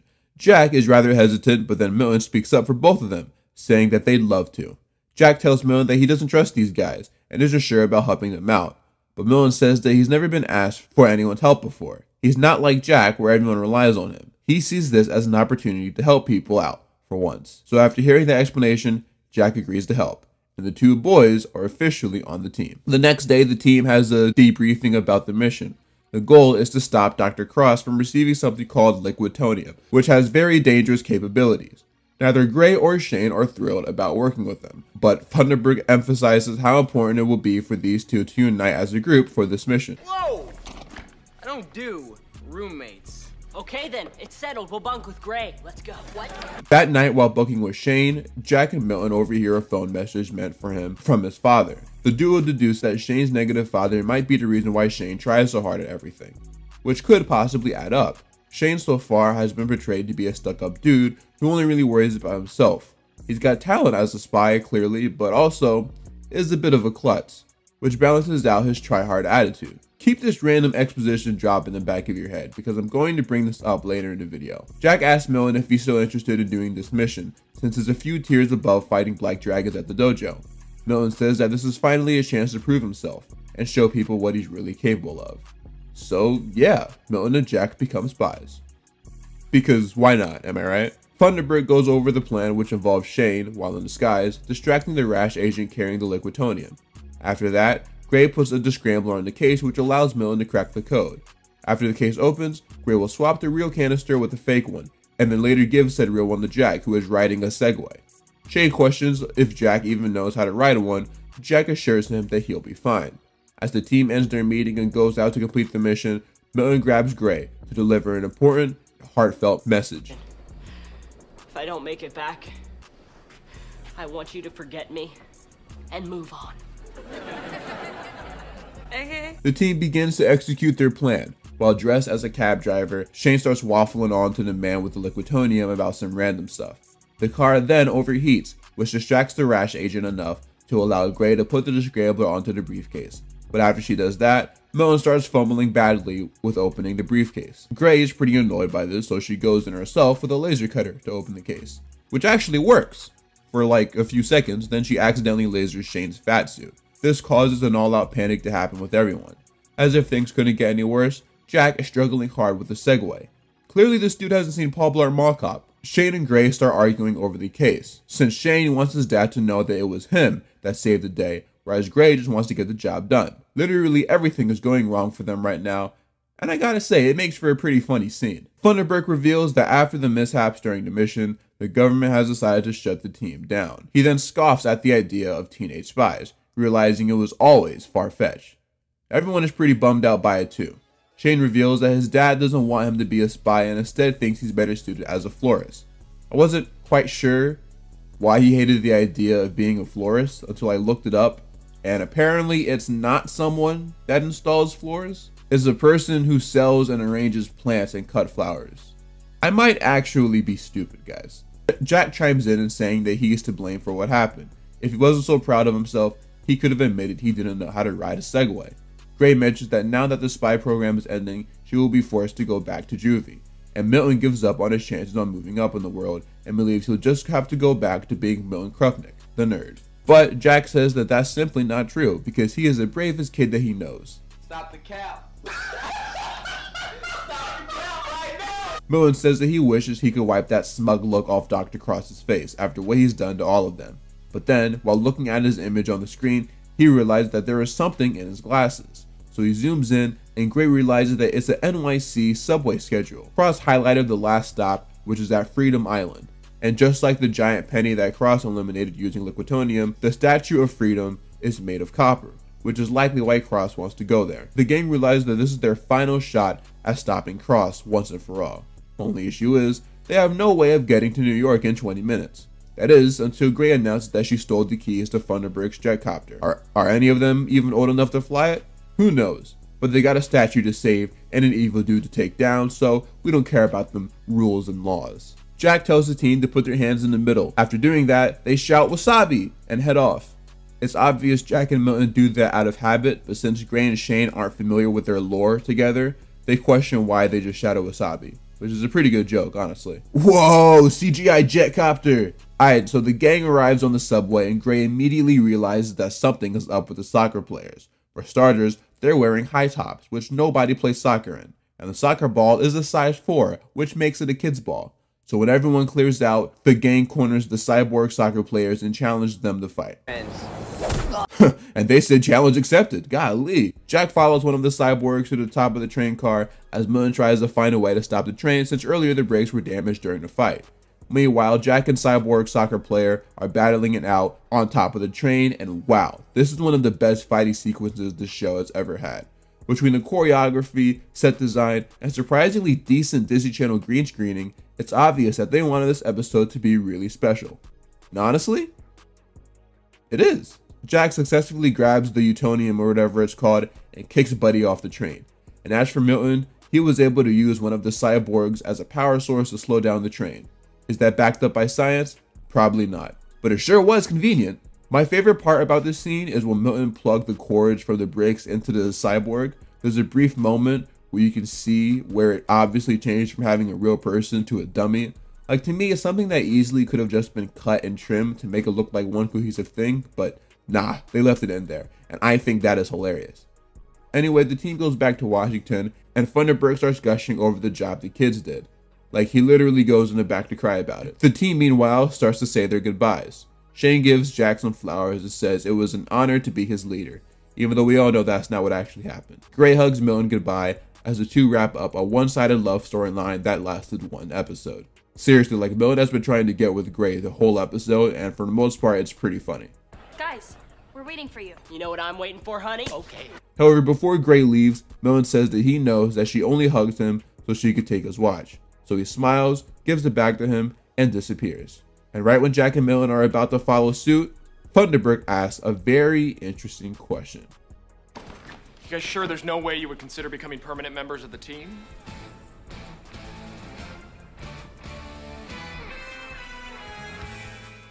And the episode ends.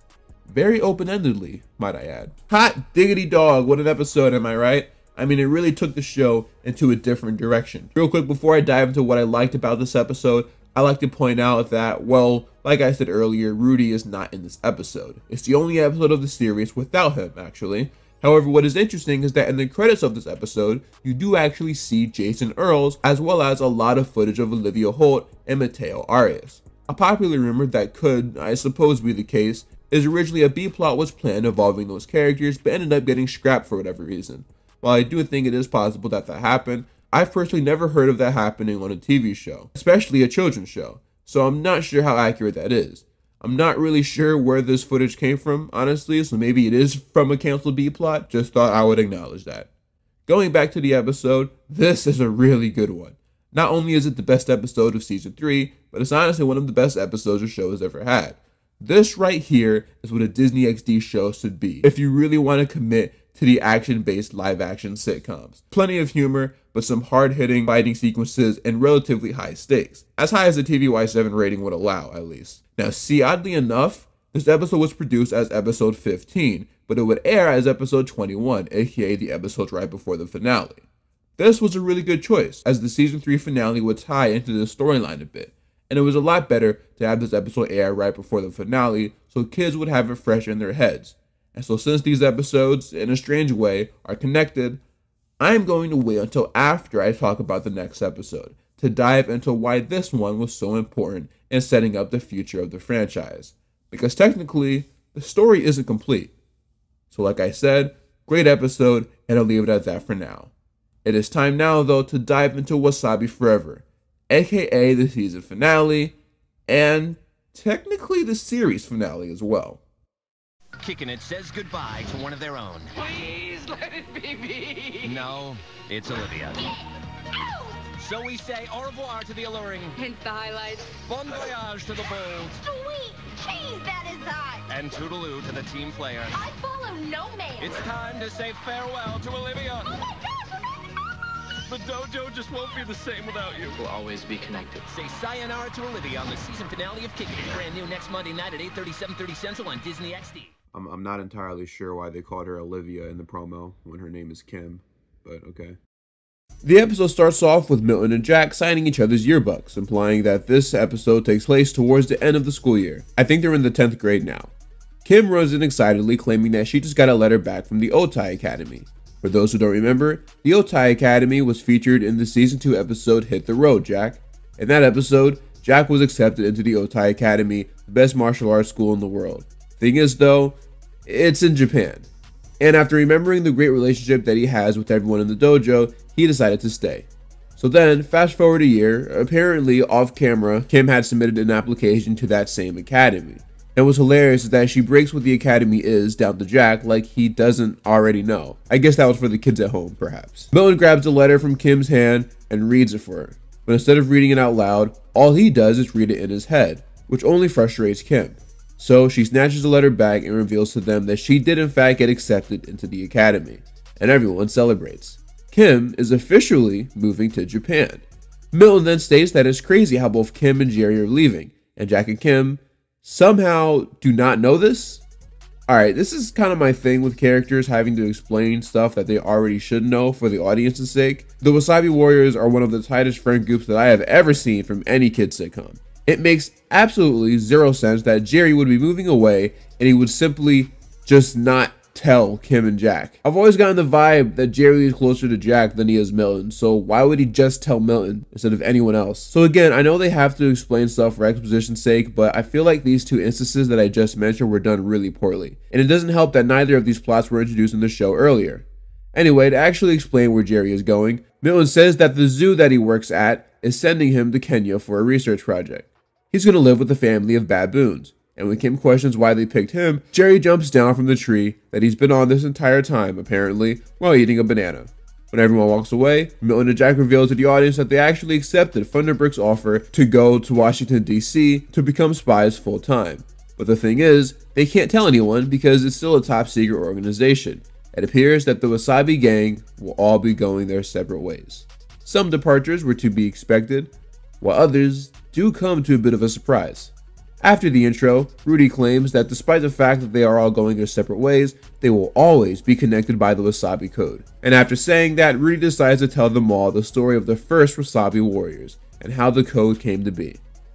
Wait, this entire episode isn't going to be a story, is it? Oh my gosh! I don't want to recap this, bruh. What a stupid way to spend a season/series finale. Nobody cares about the origins of the Wasabi Code, bruh, and to spend a whole episode about it? Ugh.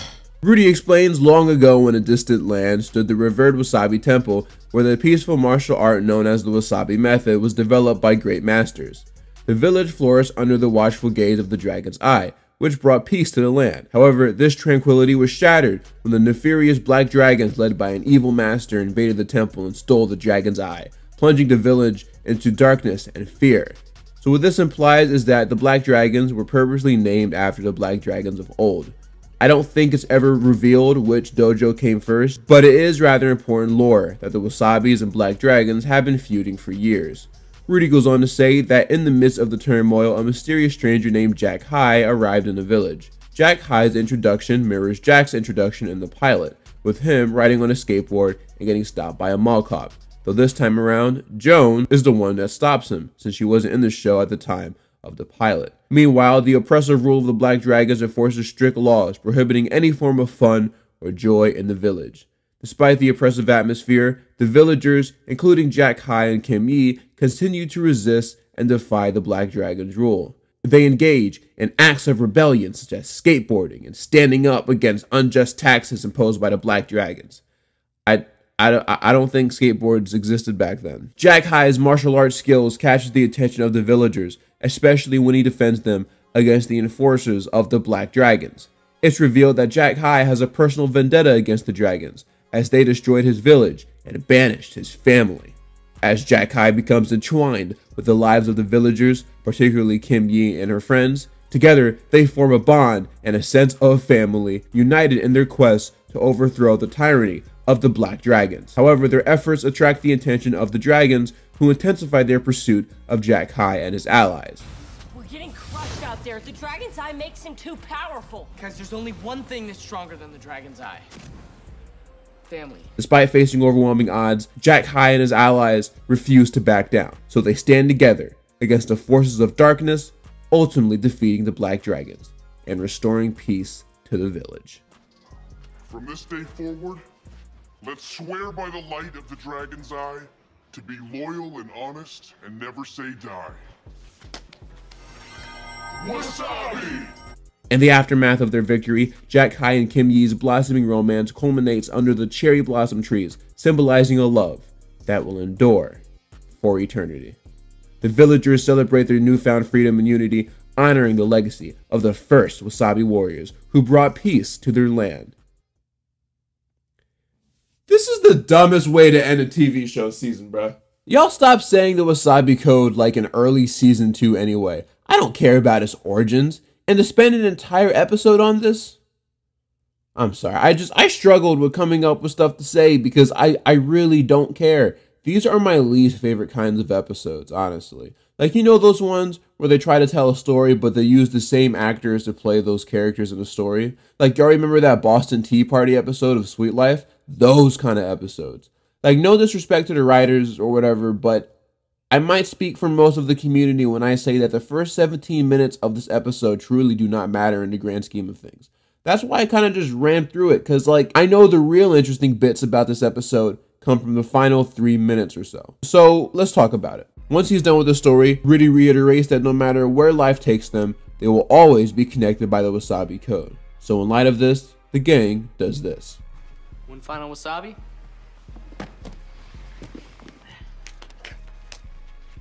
Wasabi! Oh, same old, what's up with you? Everyone says their final goodbyes and hugs it out. After everyone else leaves, Jack bows down to his mentor, sensei, and big brother, Rudy. They shake hands once again, and Jack heads out. You can tell that they wanted this scene to be super meaningful because they didn't filter out any of the background noise like usual. Like, you can totally hear all the static in the scene, and I feel like that might have been done on purpose.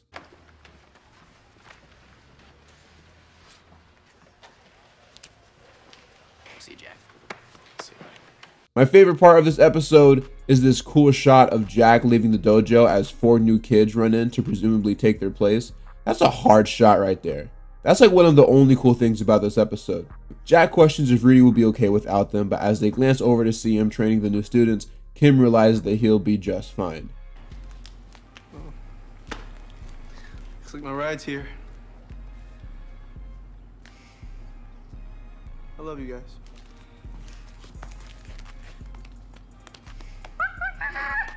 Yo! What it do, Coco? This would have been such a hard send-off for Jerry if it wasn't for season 4 existing. It sums up his character perfectly. Jack then asks if Milton could give him and Kim a minute alone, and he agrees. You know, Jack, they say you never forget your first love, and I know I never will. Yeah. She talking about Brett Flavors, y'all. Jack holds Kim's hands and reminds her that no matter where they go, they'll always be connected. How many times are they gonna say that in this episode? Anyway, they kiss or whatever, and Jack and Kim get all giddy inside.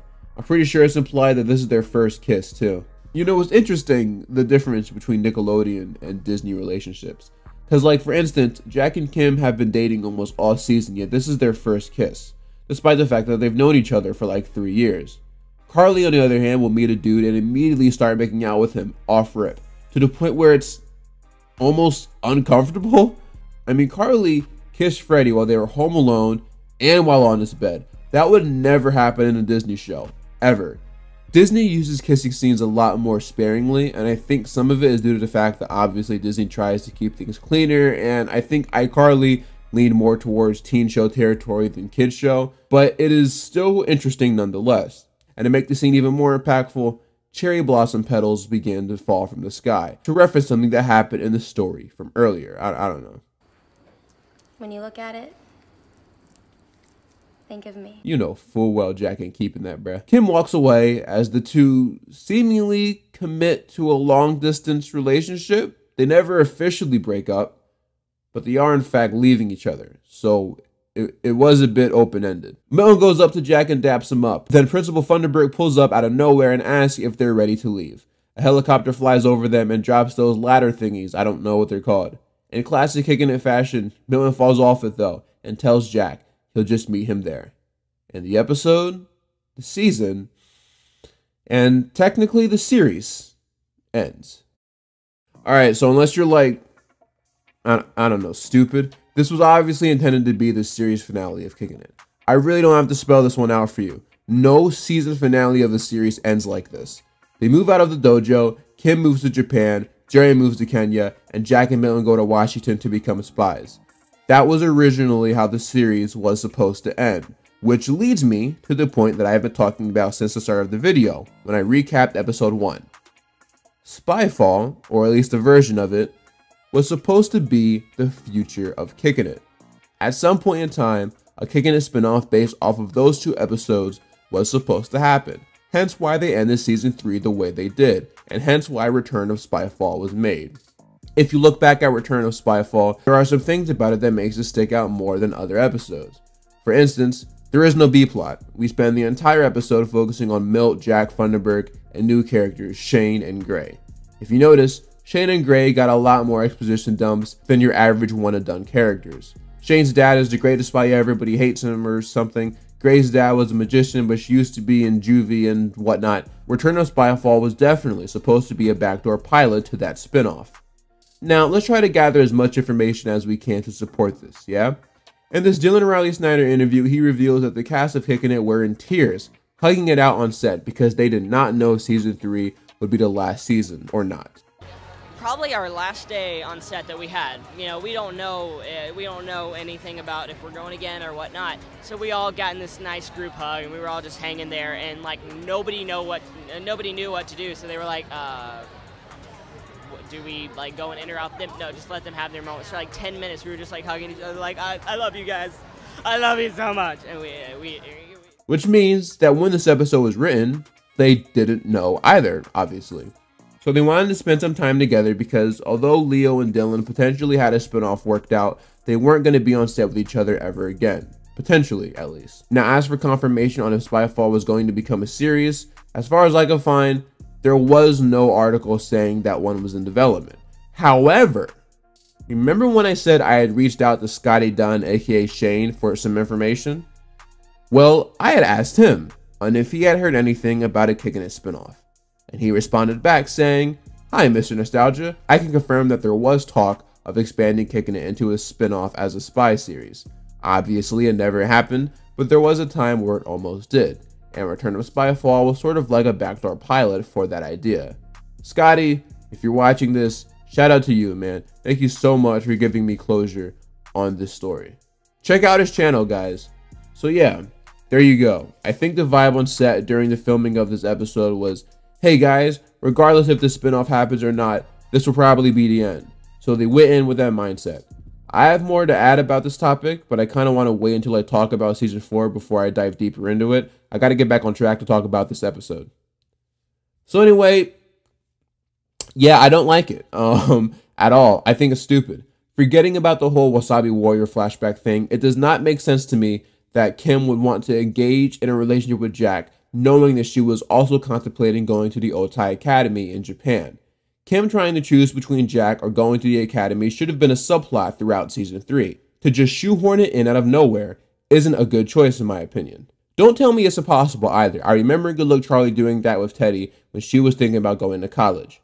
However, with that being said, I'm not mad at where they sent the characters, honestly. Jerry going to a zoo in Kenya because apparently he's really good at researching monkeys came out of nowhere, but I do like that they gave Jerry, the dumb character, something for him to do. Kim going to Otai is fine if it didn't come out of nowhere, and Milton and Jack going to Washington to become spies. I mean, it seems Jack accepted this before he knew where Kim was ending up, so I think it is out of character for him to want to be a spy instead of staying in Seaford with his friends and girlfriend. The only reason why I say this is because last time Jack was faced with an opportunity to leave Seaford for something greater, he said no because he wanted to be with his friends. Mind you, he wasn't even dating Kim at the time. Is going to Washington to become a spy a better option than going to the greatest martial arts academy in the world to follow your dream of becoming a better karate student? Not to me. I mean, I think spies are great, but like Jack was a martial arts student for the longest and he cares so much about karate. The spy thing just kind of came out of nowhere and he's like, "Oh yeah, sure, I'll do it." I just don't see Jack making that choice.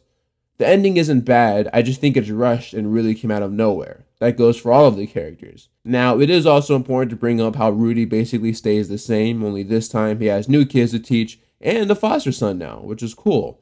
I'm sure he can still hang out with Phil and Joan and Bobby, but he's definitely going to miss those original Wasabi Warriors. Season 3 of Kickin' It definitely is not my favorite. So far out of the 3 that I've covered, I'd say it's the worst one. Although this season added new elements to each character like Jack working at the dojo, Rudy gaining a new son, and Jerry working at the zoo. The episodes as a whole felt much less inspired. It did not have that same classic Kickin' It vibe, even with there being episodes that focus on karate. They really had some dumb episodes this season, man. With that being said, we did also get the Spyfall stuff this year, and both episodes were pretty solid. Makes me wish we actually got that spinoff. And of course, I have to mention Kim and Jack's relationship. You know, there is something ironic about Disney XD being so boy-oriented, yet the reason why their biggest show is remembered so well is because of the romance subplot that was heavily followed by girls. I don't think people realize how much of a female following this show had, and a lot of it had to do with the shipping. From my memory, Kickin' It is the only Disney XD series to lean heavily into shipping culture. Girls watched the show, well, 1, for Leo Howard, and 2, because they were heavily interested in the romance. Some YouTube videos back then, whether they were AMVs or just scenes from episodes with the two characters, would even go on to get millions of views. If you take the romance out of this show, it's not remembered as well. I promise you. It might not even get 4 seasons. But no, they were smart by slowly brewing, because that's Jack's last name, slowly brewing this relationship between them. And well, what did I think about their relationship? Well, for a Disney show, I thought it was fine. I just think it was kind of handled strangely. There were multiple moments where I had to question if these characters were dating or not.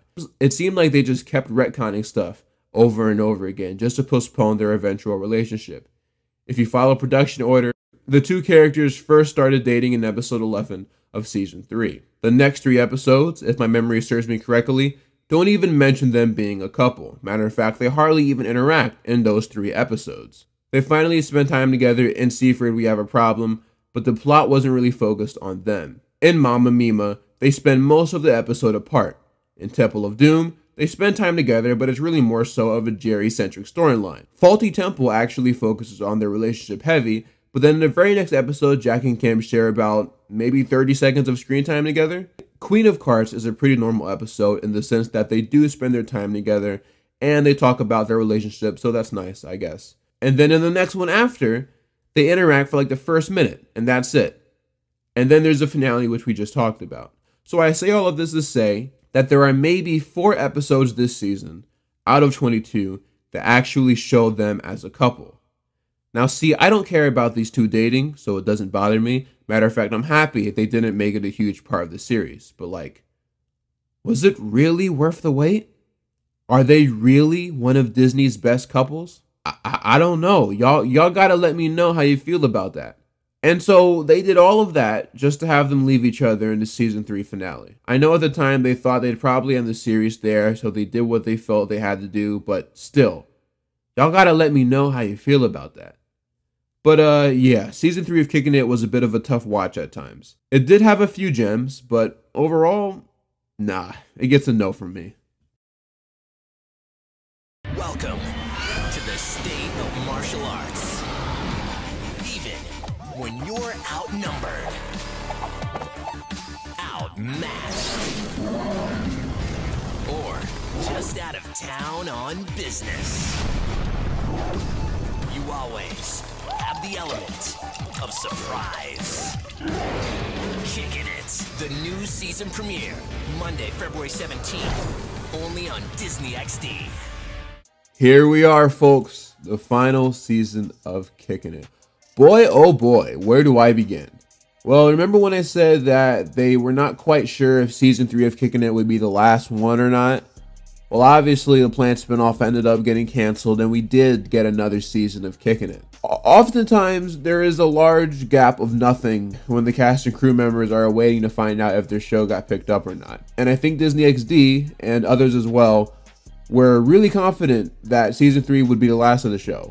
Because boy, do we feel the effects of said confidence. Real quick, just to interject this here, I found this interview with Dylan Riley Snyder where he states that none of the cast expected season 4 to happen, and when they got that call a month after filming, they were pretty surprised. Well, new season of Kickin' It. It's season 4. Crazy. We didn't expect to go this long. We said our goodbyes and that was it. And then we get a call about a month later being like, yeah, season 4? Kind of had a little question mark at the end of that. You're like, oh my gosh. Just thought I'd shove that out. Just thought I'd shove that in there real quick. Anyway, season 4 is drastically different from the first 3 seasons in almost every way. One of the biggest changes they made was that Kim was no longer a main cast member anymore. Now, obviously in the show, it's because she moved to Japan, but the real life explanation, as I'm sure you guys are aware, Olivia Holt ended up doing I Didn't Do It, another Disney series, but this time on the main channel. It's hard to find any concrete evidence to support this, but given what we know, I don't think it's as simple as saying Olivia Holt left Kickin' It. Her contract was up and she was able to get another role elsewhere as the lead of her own show. The only reason why it looked like she left was because from our perspective, season 4 of Kickin' It only aired a month after season 3 wrapped up. But to her, she thought the show was done, so she got another role on another show. Where were you when you got the news that it got picked up? I was actually on the set of Kickin' It, and so it was kind of awesome. I had the family that I've been working with for 3 years kind of with me to celebrate, so that was a lot of fun. And I called my other cast members, and I was like, you guys, I'm so happy, and so I'm really, really excited, and it's going to be a fun adventure. But then the series came back to the surprise of the cast, including her, but it was too late. So although Olivia does appear in 3 episodes this season, she is no longer a main character. But I think by far the funniest change that the series made was that the show no longer takes place at the Seaford Strip Mall. They come up with this stupid reasoning to explain why everyone has moved to a different part of Seaford, even Falafel Phil, and I'll explain it more later when I actually cover some of the episodes. But I genuinely think they were so confident that Kickin' It wasn't coming back that they destroyed the original sets. Because the only set that we've seen before that they actually keep is the Spyfall one that we saw from Return of Spyfall. If you're wondering what happened to the school, they just don't go anymore. Now, that's not entirely true. We do see a rebuilt set of the inside of the school for like 1 episode, and then later we see the outside of the school, but we only go in it once. None of the plots really involve the characters going to school anymore. I'm pretty sure they just destroyed the original sets. And so with Kim not being in the show, with them not going to school, or the Bobby Wasabi Dojo, or Falafel Phil's, or the Seaford Civic Center, season 4 of Kickin' It never feels like Kickin' It. There are no more episodes like Kickin' It in China, or The Pilot, The Great Escape, or New Jack City, or even Kim of Kong, where karate is a huge focus of at least one of the plots. For most of the 18 episodes in season 4, they really just be doing random stuff. Like, it's to the point where it's hard for me to describe what they're doing in each episode. But some episodes are actually kind of fun and do something.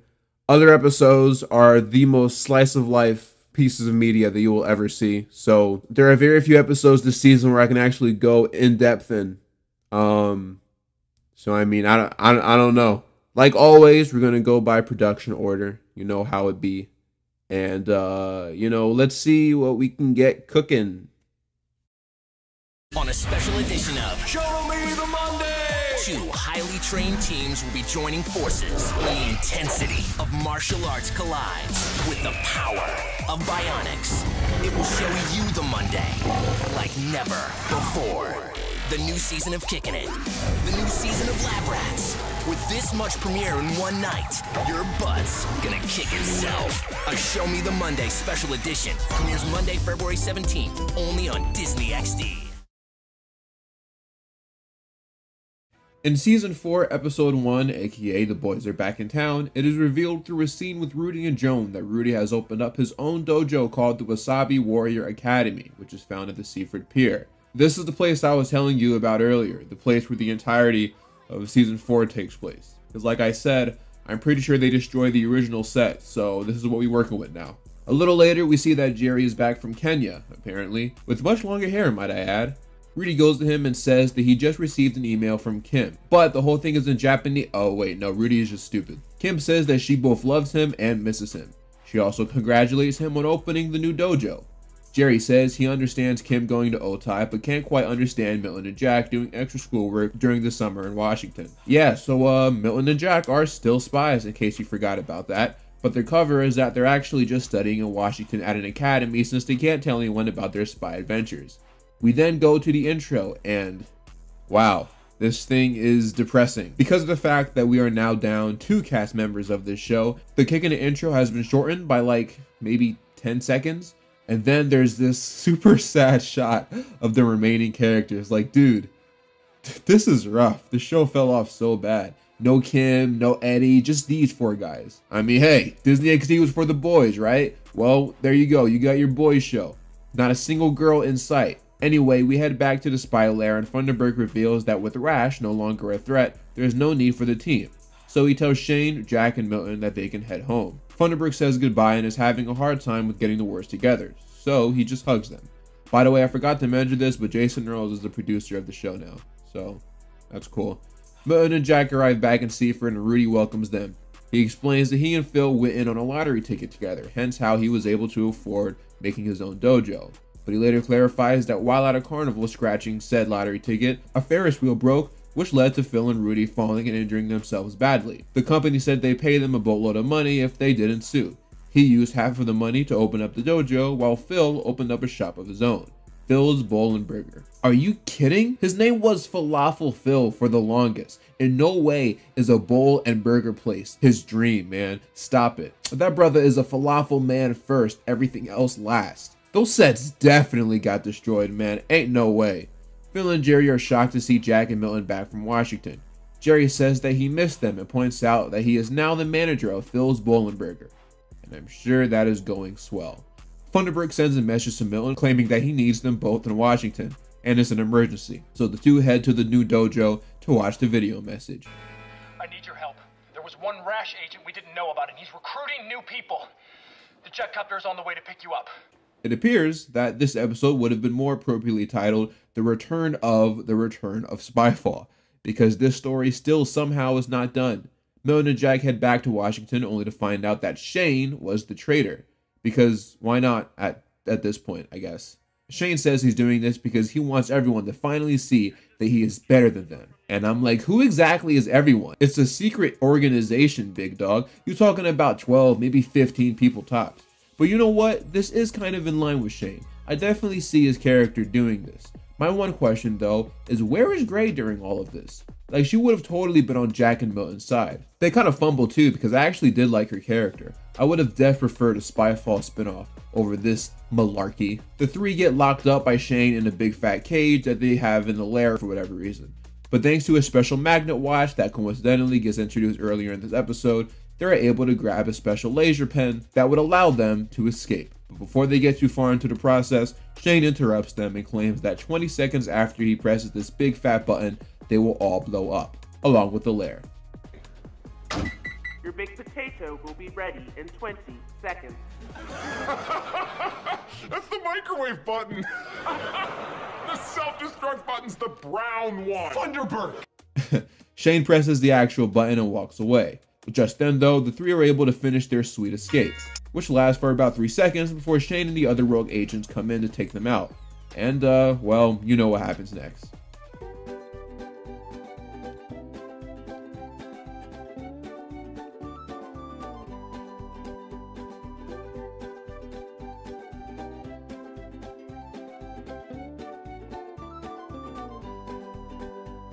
The roof starts caving in, but Jack and Shane are still throwing hands with each other.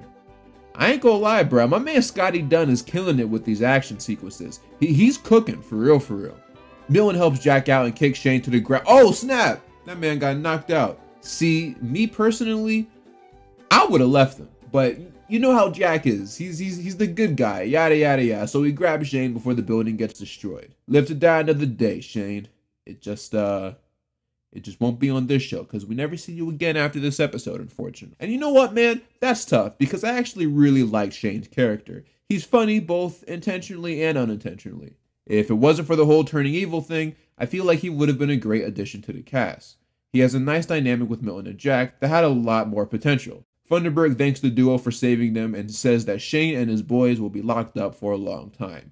He says goodbye to the students as another character enters the realm of forgotten Kicking It characters, or RAFK for short. And to wrap the episode up, Jack and Milton question if this place will ever feel like home since so much has changed. And that's when they walk in on Jerry and Rudy doing something. And that's when they realize that everything will be just like the way it was, except it's not because this season is dog water. Okay, so although I am not a fan of this season, I do think this was a solid way to start it. Sure, they kind of shoehorned in a random solution to the Spyfall thing, but I didn't mind it.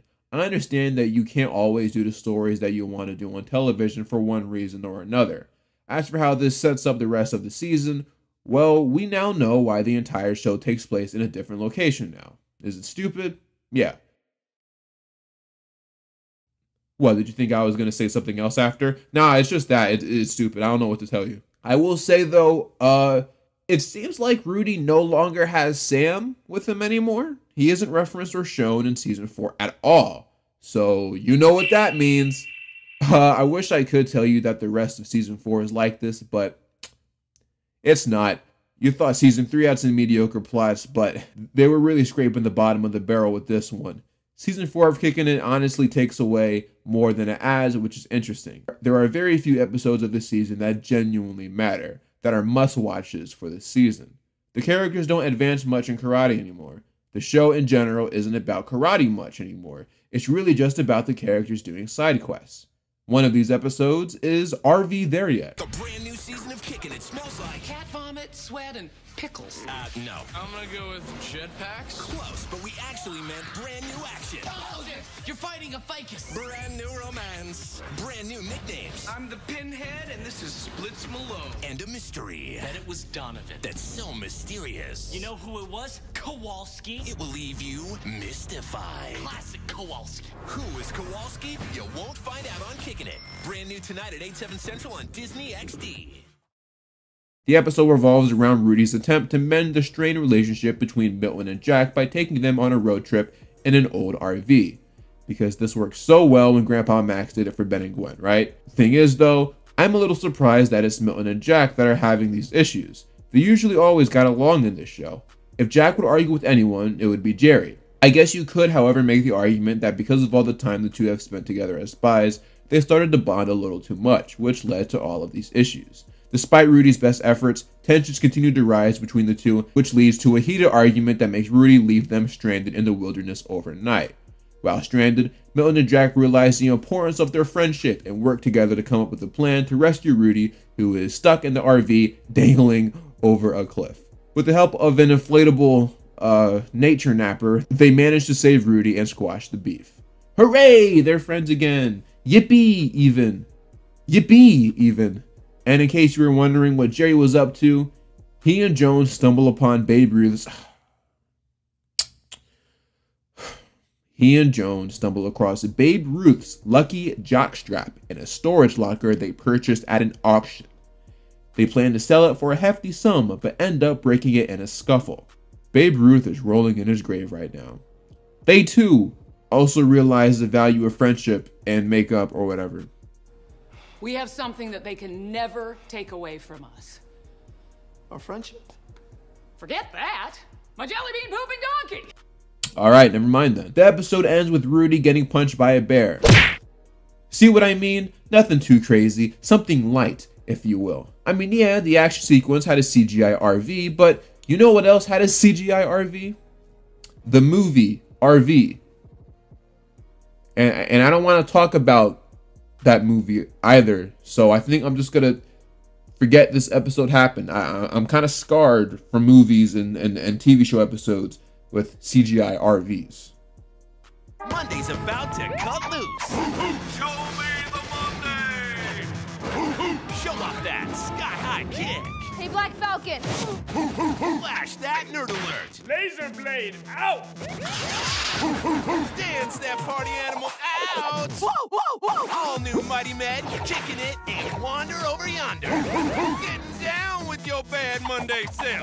Brand new next Monday night at 8/7 Central on Disney XD. There is also the episode Nerd with a Cape. Huh, I wonder why it's called that. Laser blade out! Yeah, that makes sense. In the A-plot of the episode, Milton skips school in order to attend the superhero convention. His main concern is making sure nobody recognizes him, so he decides to wear his costume the entire time, instead of changing into it later. But on his way to the convention, he notices a woman who's been in this show before, actually, standing right under a falling fake swordfish. So, like an actual superhero, Milton rushes in to grab her. and she's very grateful. So Milton, or as they call him, the Laser Blade, becomes a local hero and gains a lot of attention. Milton's faced with an interesting situation.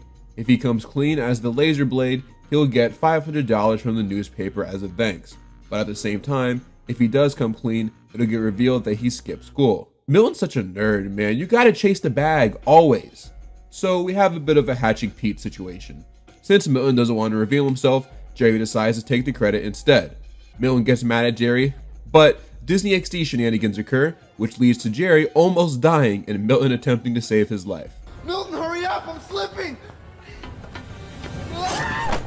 One could say that Jerry is losing his grip. Milton grabs him and they both make their way back down. This leads to Milton coming clean as the Laser Blade and nobody really caring anymore. He did end up getting detention though, but he apparently loved it because he had 3 extra hours to do homework and do other people's homework. So good for him. The B plot, however, is actually a little bit more important because we meet Replacement Kim, aka Taylor. She is a new student from the Swarthmore Academy that's paired with Jack in Science Clash. She's played by Veronica Dunn, who would go on to be in Casey Undercover. Things don't get off to a great start between the two after Jack ruins their science experiment. Fortunately for Jack though, he never has to see her again.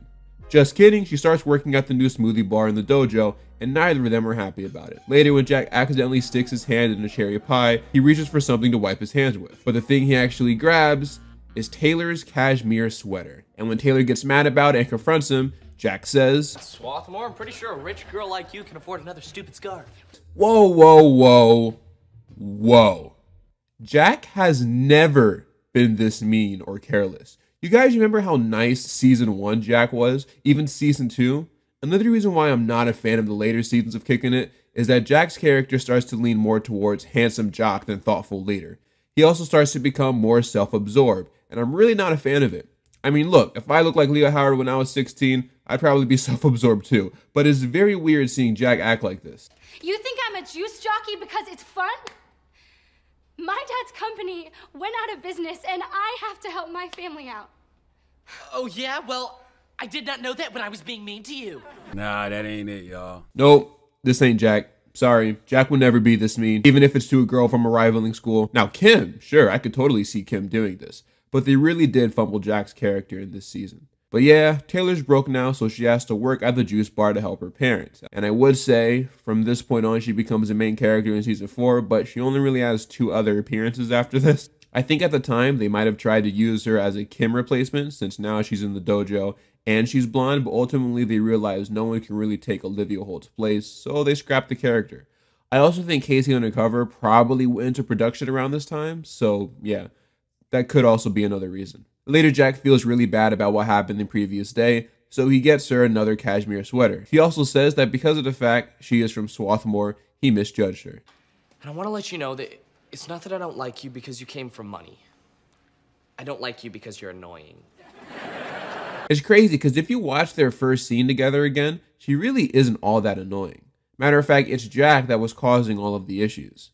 So this subplot, although entertaining, doesn't really work for me because I'm not on Jack's side for once. He's acting incredibly out of character. And if things couldn't get any worse, he uses Taylor's tip jar to buy her the scarf.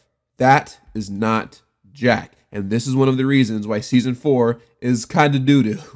So yeah, I don't really like this episode very much. The A plot is mid, the B plot is a bit better, but falls short due to some uncharacteristic acting from Jack. And overall, I simply just think the show's glory days are behind it.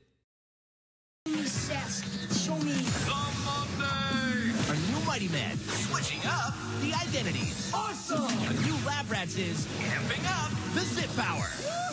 A new Kicking It is wrenching up the engines. And Crash is totally stepping out the Snot Rocket. Cranking it up to show you what's going down. Coming through! Get ready for a zip trip. Next Monday night at 7:30, 6:30 Central on Disney XD. Kicking It Season 4 feels so far removed from the first 3 seasons that it feels weird when an important plot point or character from the past gets brought up again. We feel this odd sensation in the episode The Stang, where Milton's ex-girlfriend Julie, played by Hannah Lee, makes her final appearance. She first appeared in the Season 1 episode of Clash of the Titans and dated Milton until Season 3, where they had an off-camera breakup. Now she is back, and apparently with a new boyfriend. I didn't get the chance to mention this in the first part of the video, mostly because I didn't know at the time, but Hannah Lee also played that one girl that went to Maddie's camp from Sweet Life Season 3. So that's pretty cool. Milton wants to get Julie back, and so since Julie's new boyfriend has a car, he thinks the key to getting her back is by going to the same party she's going to in an even nicer one. So he and Jerry spend time outside before school begging people to let them use their cars. It's not until Milton's dad pulls up in a fire vintage automobile when Jerry realizes that they can just use his car without him knowing. Milton is hesitant at first, but when he thinks about potentially getting back with Julie, he agrees. But on their way there, they make a stop to wipe a mosquito splat off their window and to use the bathroom. But they are absolutely positively flabbergasted when they find out that their car has been stolen. Milton's first thought is to call his dad and admit to lying about going to the library and being responsible for his car getting stolen. As if things couldn't get any better, Julie and her new boyfriend that I refuse to Google the name of pull up. My headcanon is that this is actually just Brett Flavors from season 2. Bro fumbled Kim, so now he's with Julie. Milton explains the situation that he's in and asks for a ride. But when Brett Flavors says he's not going to give them a ride, Milton starts going sicko mode and demands one. So he agrees. Since Milton left his phone in the car, he was able to track it using Jerry's phone, allowing them to find the location of the stolen car. So when they arrive at the chop shop, Milton comes up with a plan to pose as a worker, but when Jerry accidentally blows his cover, the gang actually engage in a fighting sequence for once this season. No, not the car! Oh, man.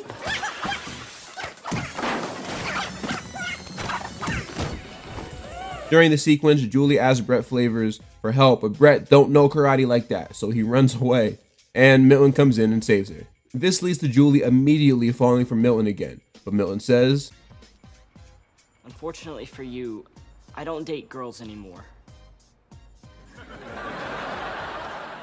I mean, I date women. That is probably one of the best jokes this show has ever had. Milton and Jerry end up going to the party in his dad's car, where they meet Cameron from Ant Farm. Hey, real quick, y'all ever see that one short film? Nah, let me stop. Milton's dad texts Milton saying he's stopping by the library to give him some snacks, so they rush over there so they don't get caught. And the episode ends with the two getting introduced to two new girls, which wraps up the 4-season-long storyline of Milton and Julie. Bye, Julie. I'll miss you. Kinda. And in case you were wondering what's happening in the B-plot, Flap your arms, flap your wings, float like a butterfly. don't. This episode isn't actually that bad. I don't mind it. They finally took advantage of the fact that these characters are older now. And Julie got a pretty cool send-off, which is nice because she was always one of my favorite side characters. Milton and Jerry were always one of my favorite duos in this show, so it was cool to see them interact for an entire A-plot. I'm not gonna acknowledge the B-plot though. That never happened as far as I'm concerned. Oftentimes when a TV show is in their final season, they do what I like to call why not episodes. This is when the writers of a show take advantage of the fact that it's ending to make random and otherwise unfitting episodes that normally would not happen. One of my favorite TV shows is Psych, and they did some really odd stuff in its final season. They even remade an earlier episode from season 1 just because they felt like it wasn't good enough originally. I remember the entire final season of Kirby Buckets was dedicated to this warped storyline where they like travel to different dimensions and stuff. It was really weird, but I do remember liking it. Anyway, this season of Kickin' It has one. They have a few, actually, and the first one that we will be talking about is Kickin' It in the Office. There's a channel called Black Belt TV, apparently, that's coming to Seaford to film a day in the life of a dojo. So, Rudy tells them to act 100% natural. He then unzips his jacket to reveal his fake, very not natural abs. After the intro, we're greeted by some aerial shots of Seaford, accompanied by some very The Office sounding music. That's right, today's episode of Kickin' It is a parody of The Office, a TV show that I've never seen, so I probably won't pick up on too many references outside of the fact that this entire episode is one. We even see an Office-like logo. In my opinion, they should have committed to the Office bit by getting rid of the laugh track, but I guess that would have been too much. There are two main conflicts in this episode. Jack wanting to be promoted to sensei, something that finally gets tested in season 3, and Milton and Jerry having a pranking war. Jack tells Rudy that he's ready to become a sensei and wants to take the test, and Rudy isn't too thrilled to hear that. Oh, it is a proud day when your student rises to the same level you are. Sensei Rudy with Sensei Jack. Just two big old senseis. Not one ahead of the other, but equal. I take that back. They do actually tone down the laugh track, which is nice. Rudy's ego won't let him appoint Jack to sensei, so he comes up with a bunch of fake things that he needs Jack to do first in order to become one. And after completing all of them, Rudy still doesn't make him a sensei. So Jack decides to contact the Grandmaster who trained Rudy and gave him his black belt. He informs Rudy that he's actually a fraud. The black belt that he gave him is actually just one that he won at a Chinese food restaurant, which means that Rudy is still technically a white belt. And Jack takes advantage of the situation to tell Rudy that he is now in charge, making him head sensei, since Bobby Wasabi gave him his belt, and it's 100% genuine. Later, the Grandmaster reveals that he agreed to team up with Jack just to get back at Rudy, who once pranked him with a whoopee cushion. What a mature response to this. Jack is soaking in all of his newfound power, but as it turns out, the lights were brighter than expected, as he's tasked with a bunch of new assignments since he's in charge. Thing is though, isn't Rudy still the owner of the dojo? Being a sensei doesn't mean you have to take care of stuff like this, right? Anyway, my boss needs you to sign this new I-49. Your boss? Yes, the mall manager. Her name is Emily. She's actually my wife. Ex-wife. Your license to operate a business has expired. You'll need to talk to Gary at City Hall. I don't know Gary. Emily knows Gary.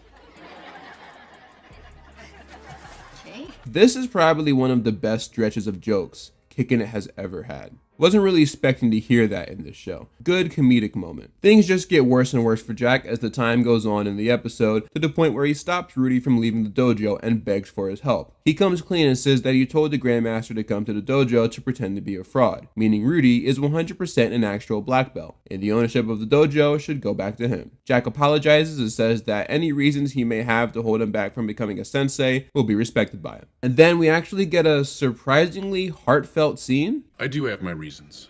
If I made Jack a sensei, then he wouldn't need me anymore.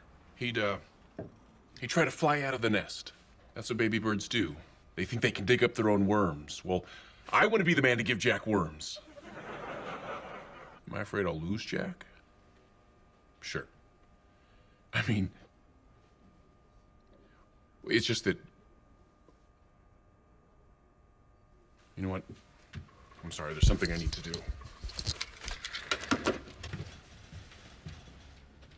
Rudy goes to Jack and talks to him about something. We never actually hear the conversation, but it's safe to assume that he told him his real reasoning as to why he didn't want to give Jack the sensei role. And the episode ends with Jack finally becoming a sensei. See, this is a real kind of episode that a final season should have. This is real character growth and development. It also wraps up the side story that's been around since season 3 of Jack wanting to become a sensei. And honestly, it was a pretty cool moment to see. Everyone celebrates Jack's new role, and the episode fades out. Although the episode had its ups and downs, this is by far one of the best Rudy and Jack episodes that we have ever seen from this show. It really nailed their relationship and growth as friends. It's just unfortunate that Kim wasn't there to see Jack finally become a sensei. Man.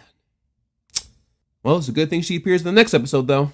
Here's an exclusive behind-the-scenes peek at the Kickin' It Star Wars event. Action! What's up, guys? We're on the set of Kickin' It. What's up, Disney XD? Shooting a Star Wars dream sequence where Jack picks up a lightsaber. Boom. That's great. He's in the middle of this intergalactic showdown, facing off against some stormtroopers. Then a Sith puts on a really challenging fight for him. Get the start of the fight there. There's a ton of action. A lot of big stunts. Cut! That was perfect. It's basically awesome. You don't want to miss the Kickin' It Star Wars event. Brand new Monday night at 7, 6 Central. Only on Disney XD.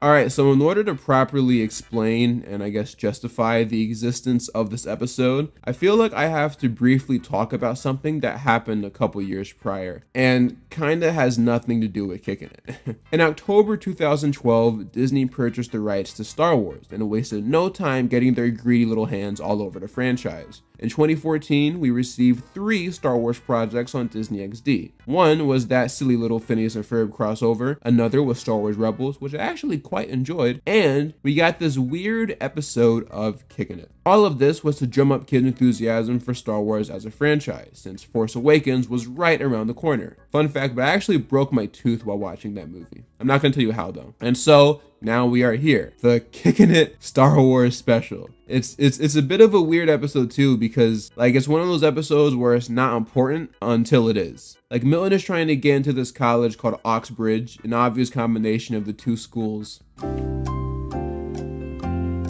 Yale and Lafayette, but he finds out the same dudes that were in charge of the frat party he attended that told him he had a good shot at getting in are actually thieves. Matter of fact, they stole a lightsaber from a display held at the Seaford Pier. Milton is faced with the tough decision of letting them resell the lightsaber for $20,000 so he can get into his dream school, or do the right thing and tell the police what they did. Milton obviously did the latter, and with the help of Rudy and Joan, was successfully able to take them down and bring them to justice. I'm gonna be real with you though, we don't care about none of that, respectfully. The actual important part of the episode lies in the B-plot, where Jerry is hyperfixated on this new game in Phil's Bowlenburger, where you can win a dirt bike as long as you can stay on it as it moves back and forth. When he realizes he just doesn't have what it takes to win, he begs Jack to win it for him. However, Jack doesn't really want to. Not because of anything Jerry related, but because he's going to miss a very important video call with Kim. It's important because they're only allowed one call a month, so if he misses this one, he'll have to wait another 30 days or so. Jerry says though that if Kim calls while he's on the bike, he will let him know so he doesn't miss the call. And that's when Jack agrees to help Jerry out. Things are going well for Jack. However, when Kim actually does call, Jerry doesn't let Jack know because of how well things were going for him. Jack, meanwhile, is going through some insane stuff at the moment. And right when he's one more mile away from winning the bike, things start to get a bit more challenging. I can't hold on. Jerry, I'm losing my grip.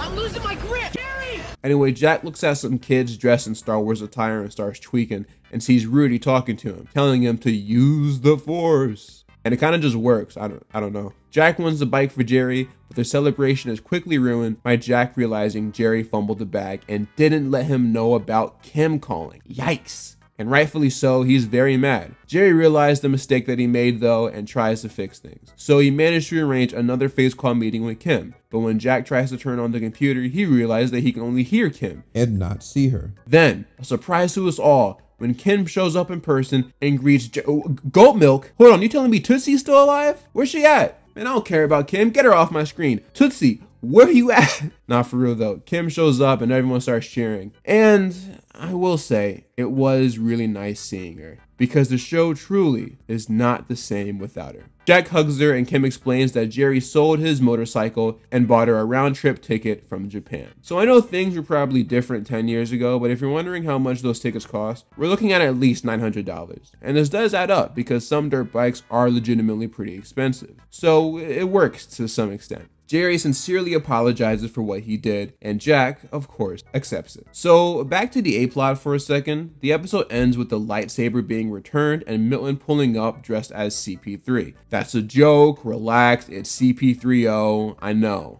CP3 is Chris Paul. Kim says that she has to get going, and Jack asks her if it's at all possible for her to stay one more day. Hey, even though we're like 6,000 miles away. Are they? Oh, not bad. Jack and Kim hug as Olivia Holt walks back to the I didn't do it set. Can you teach me to use the Force so I can win more stuff?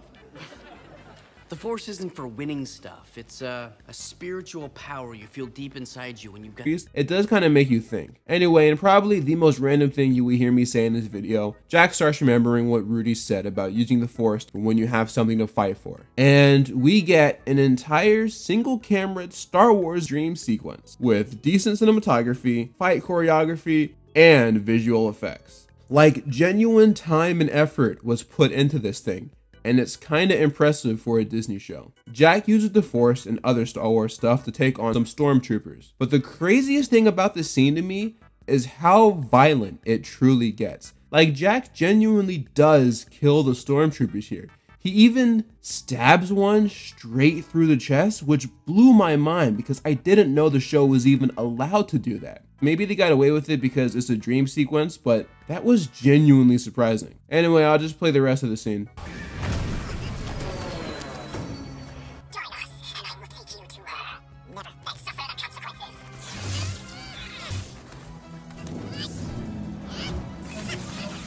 And so whether it was by pure coincidence or something else, Kim's flight gets canceled and she gets to stay in Seaford, presumably with her parents, right? Like, I'd imagine. I mean, she never really mentions them in this episode, but I mean, where else is she gonna stay? So the two hug again, but this time they share a kiss. And I'm sure all the teenage girls watching this started losing their minds. I'm pretty sure I was making tilapia while watching this scene, so I didn't really have much of an opinion on it. And yes, it turned out good because your boy Stalgia knows how to cook. Now you'd think she'd be in the next episode, but like she's not. Matter of fact, she's not even in the next 7 episodes going by production order.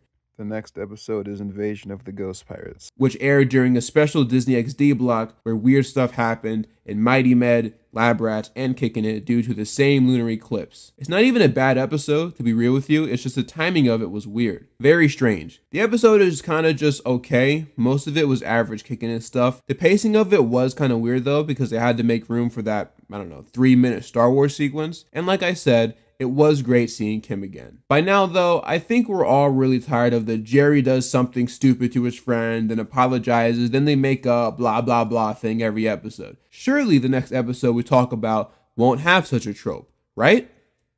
Right? You know Leo the actor and Leo the martial artist. Now meet Leo the director. Leo is directing this episode. You say Leo's directing? Can you hang on?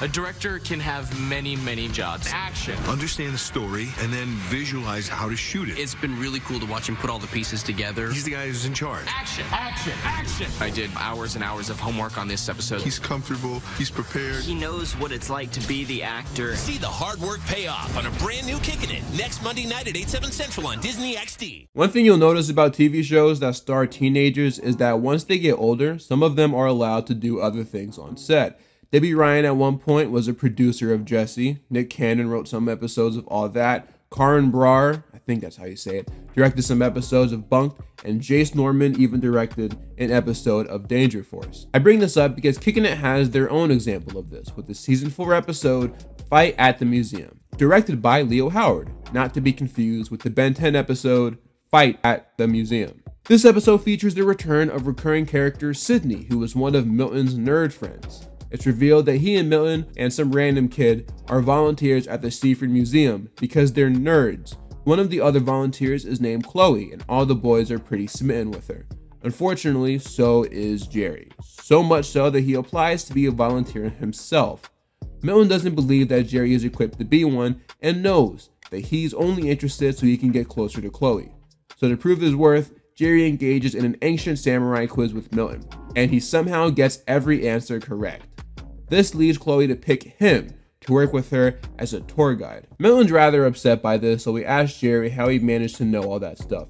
And he says that in order to pull a girl he's interested in, he's willing to do whatever it takes, even if it means studying history. This is why I always felt like Jerry wasn't actually a dumb character. He just simply doesn't try most of the time. One of my biggest pet peeves with dumb characters in shows like this is when the writers don't give them anything to work with. Drake from Drake and Josh at least had music, but Zach from Sweet Life didn't have anything. The only thing he was good at was picking up girls. They even acknowledge that in the movie, but they don't really spend too much time with it. Good for Jerry that he knows how to lock in when he needs to. Milton's starting to get really annoyed that Jerry and Chloe are spending more time together, so he pushes him into a skeleton display, which causes the hand to fall off. Chloe finds out and gets heated, which leads to both of them getting fired and sent home. However, when the two go back to the museum because they felt bad about Chloe having to clean all that stuff up by herself, they find out that the two men dressed as Einstein and Ben Franklin that work for the museum are actually just thieves in disguise. So, realizing the situation they are now in, they rush in to save Chloe, and not only do they take them down in a fighting sequence, but they also manage to spook them with the help of Sydney and other guy. Teddy, go call the cops. Oh, his name is Teddy. That's cool.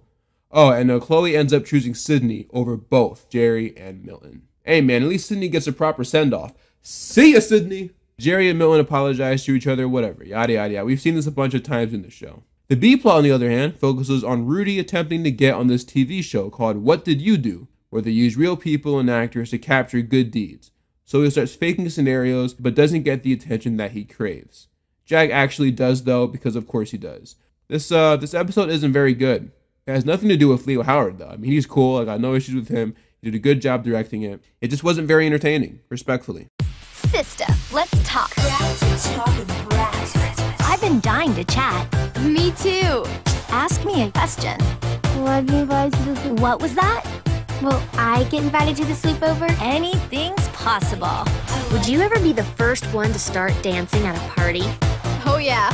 You rock. Right on, girl. I like how you talk brat like that. Brad's Let's Talk doll says over 500 phrases, each sold separately. I really need to talk.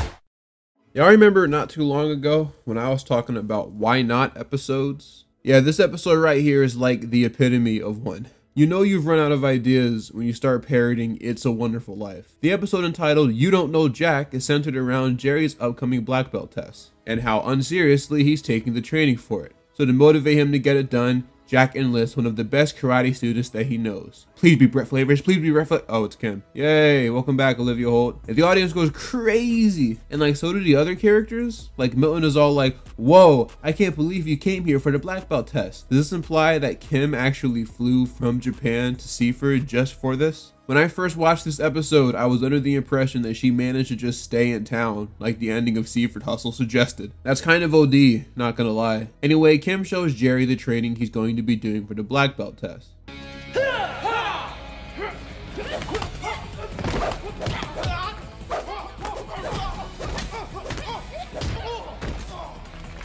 Jerry realizes that if that's what he's going to have to do in order to pass, then he's going to have to train harder than he ever has before. But in the next shot, we see that he's just having a dance party. Milton tells him that he should be training for his test with Kim at the park. But Jerry says that since it's Jack doing the test and not Rudy, he's not going to fail him since they're friends. But then... Let's crank up the music and crank it right back down, people!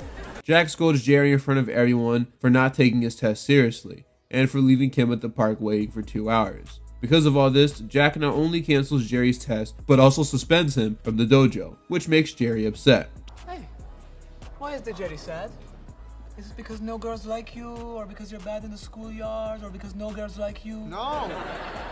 Jerry tells Phil that he's sick of Jack's new attitude since he's become a sensei, always thinking he's better than everyone else. I mean, he is, so yeah, that makes sense. Phil, however, thought Jerry was talking about Jack Anderson, someone who works at his restaurant. I only bring this up though because apparently during the first 2 seasons of the show when they didn't reveal Jack's last name, a coincidence, but it is kind of funny. Ty is also in this episode and he's been addicted to this whack-a-mole type game. For a token.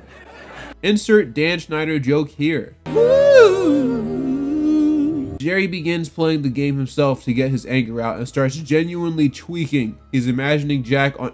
Why did I say it like that? He's imagining Jack on each individual genie that he has to whack and ends up getting the high score. So the talking genie in the machine asks Jerry what his wish is, and you'll never guess what he says.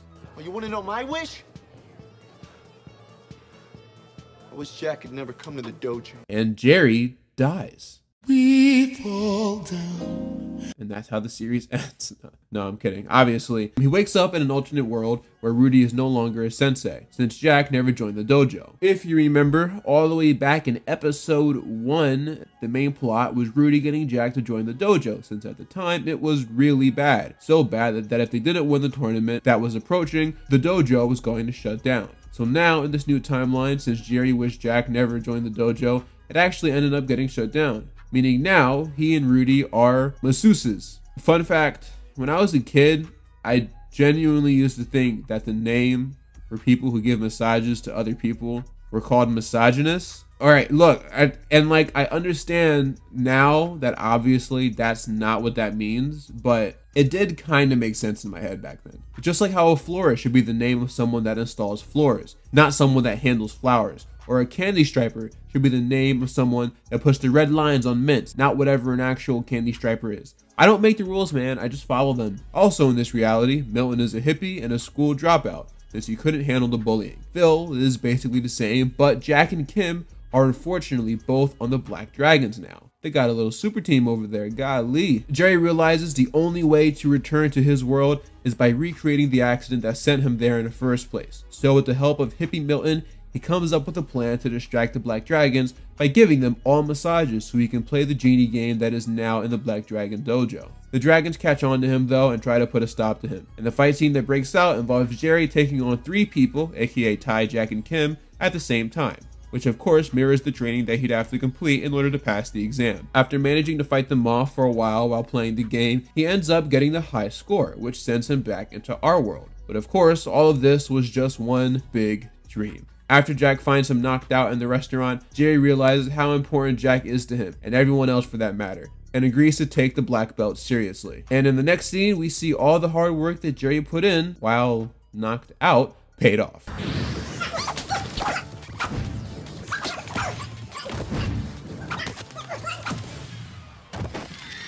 And in honestly, one of the best scenes of the show, Jack hands Jerry his black belt and gives him a big ol' hug afterward. I mean it when I say that this is truly one of the best scenes of the show. To think that Jack, who is now a sensei, would be giving Jerry, his best friend, a black belt is pretty sick. It's funny, even though season 4 is arguably the worst season, the little time they spend actually wrapping up the series is actually very well done. Jack becoming a sensei, Jerry getting his black belt, Milton finally moving on from his relationship with Julie, it's all been handled pretty well. It's just that the episodes around these storylines haven't been great. The episode ends with them all throwing a black belt party.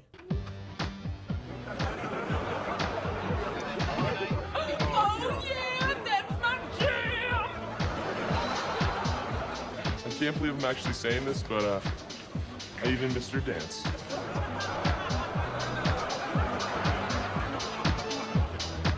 That was nice. No, not the whole episode, just that scene specifically. I'm generally not a big fan of storylines like the one featured in this episode, just because you know how they almost always end. This episode, I guess, handled it better than most, but it was still a bit of a letdown. Outside of Jack giving Jerry his black belt and Kim returning, it still was just lacking that kicking it charm. However, I will say that I am very glad that the episode was karate focused, since we don't have a lot of those in this season. I am honestly running out of things to say about the show, and so instead of rambling on, we might as well just go into the finale. The dawn of change is upon us. The taste of victory. You gotta admit, the man's an artist. The epic battles. The killer moves. Thank you, Wasabi Warriors. Holy Christmas nuts! The time has come for the final hoorah. If you hear what sounds like a grown man crying, it's probably just the pipes. Pull it together, guys. This is getting awkward. The Kickin' It finale. Be here Wednesday night at 7:30.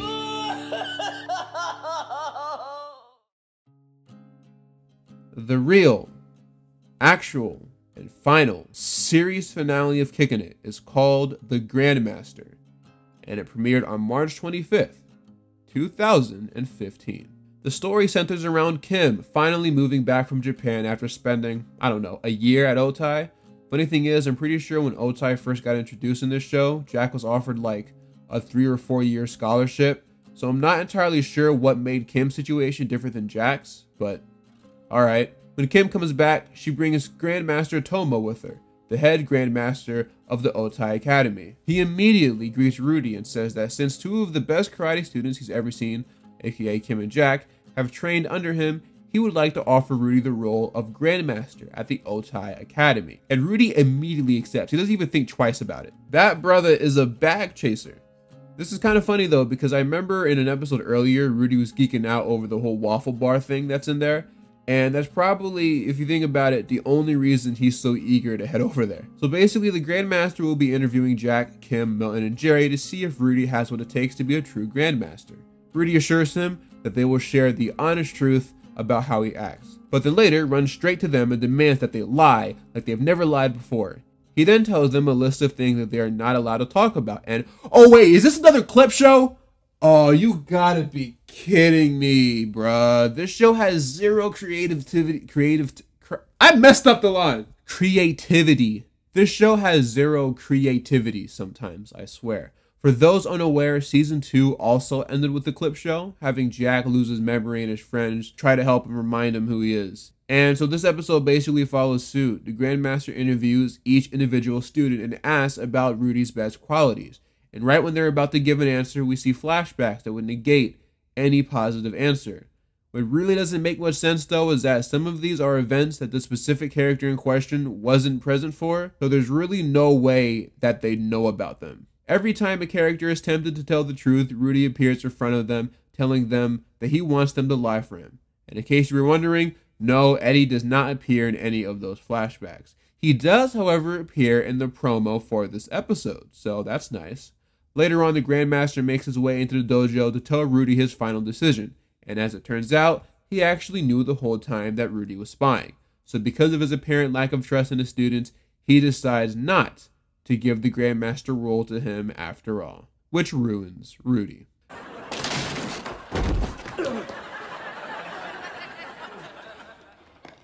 That's why.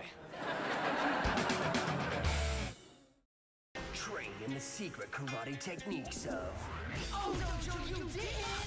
sumo, oh, and ninja. Gonna get you. Kicking it. Catch the action right here on Disney XD. You get wedgied by a ninja? You don't even see it coming. Wait a minute, this place is called the Sea Harbor Mall? I thought it was the Seaford Pier. I've been calling it that this entire time. That's kind of nuts. My fault, guys. I don't know where I got Seaford Pier from. Anyway, Rudy starts genuinely tweaking that he didn't receive the job, so the gang decides to contact Grandmaster Tomo to see if he'd reconsider his stance. To help persuade him, the gang tells him positive things about Rudy, specifically how he changed all of their lives. Jack was just a skate punk, Jerry was a troublemaker, and Milton was and still is a nerd.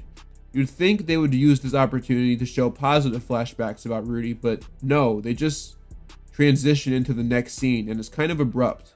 I wouldn't be surprised if they originally planned to insert some scenes here, but had to cut them because of time. The Grandmaster goes up to Rudy and says that his initial thoughts about him are wrong. It's obvious that he does have what it takes to be a Grandmaster. So, he offers him the job officially, and Rudy accepts. When we go to the next scene, they actually use a Kim transition to, I guess, show that she's back with the gang, which is a really nice touch. The gang, plus Phil and Joan, have a Rudy roast session since he's leaving. Phil, I guess, has a really dark sense of humor, so he tells Rudy that he just hopes he dies alone. Then later, Joan gets on— oh, bars! Then later, Jones gets on stage and shoots her shot at Rudy because apparently she's liked him this entire time. And then for whatever reason, Joan, out of all people, gets a flashback sequence too. Like, what? You're like the Rudy Gobert of Kicking It characters. Nobody wants to see your highlight reel. Kim gets on stage and says that as a sensei, Rudy helped him grow from kids into the Wasabi Warriors. And then we get a flashback of some fighting scenes, and again, none of them include Eddie.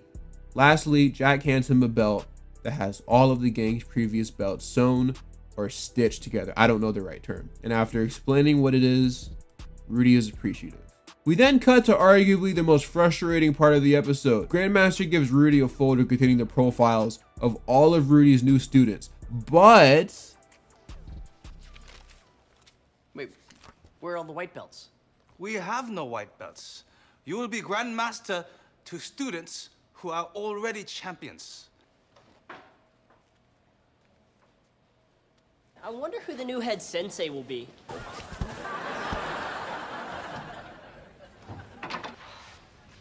I decided to stay. What?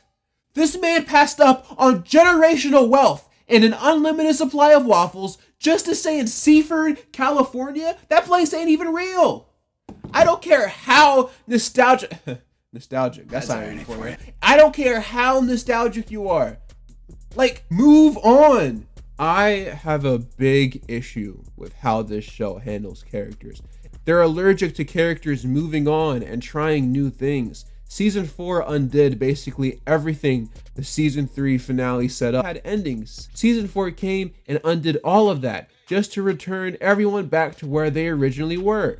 Twice has Rudy passed up opportunities to advance in life and get a bag just to come back to boring old Seaford. And look, man, home is home. I get it.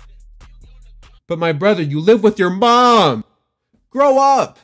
Stop hanging around these teenagers. Won't most of them be in college in a couple of years anyway? This doesn't make any sense. You're gonna be sitting alone in that dojo like Will in the Fresh Prince finale. Like, ugh, this man is so unserious. Then we get some more flashbacks about friendship and stuff. Whatever, bro. I'm sick of this show. I mean it. Like, truly, come on, man. Wait! Is that whose hand I think it is? Eddie! They did it! They acknowledged him!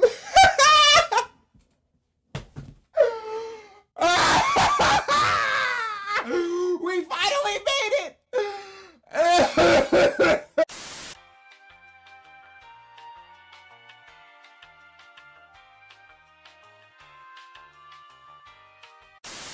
You know, doing these couple of Kicking It videos has done irreparable damage to my sanity.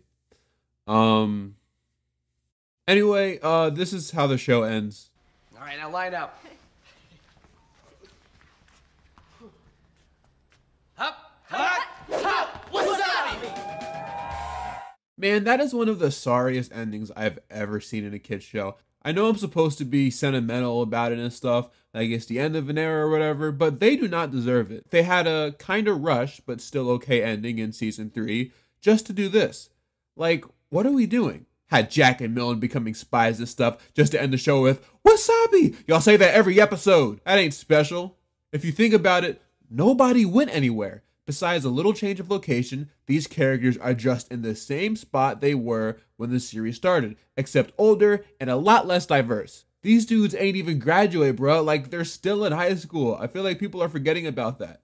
I get it, though. It's hard to end a series twice. But, like, you had the setup right there. My ideal ending for Kickin' It would have been Rudy going to Otai, Jack becoming lead sensei with Kim sticking around to help run the dojo. But since you can't put 2 minors in charge of an entire business, you can just have Bobby Wasabi officially sign off on it. As for Milton, well, the only reason why he started taking karate lessons in the first place was to fight off the bullies that were picking on him for taking French horn lessons. But since he's a genius, there's no real reason for him to even still be in high school. So have him graduate early so he can attend Oxbridge, his dream college. Jerry's probably the hardest person to come up with an ending for, because although he did just get his black belt, I really don't see karate being in his future. So I mean, I could see him staying in the dojo to become an instructor of some sort, but I wouldn't be mad at him perhaps just staying at Phil's Bowlenberger for a little bit, and then eventually in the future, perhaps he goes back to the zoo, or maybe even doing something with dancing. I don't know. I don't care enough about Joan to give her an ending. And as much as I would love to give Eddie an ending, it's obvious the show just refuses to acknowledge him, so realistically, there's no way he'd make a last-minute cameo or anything. Other kids' sitcom finales have been able to be meaningful. Good Luck Charlie, iCarly, Sweet Life on Deck. I think Dog with a Blog had like an unnecessarily raw ending too. I'll always love you kids, even if I can never say it again.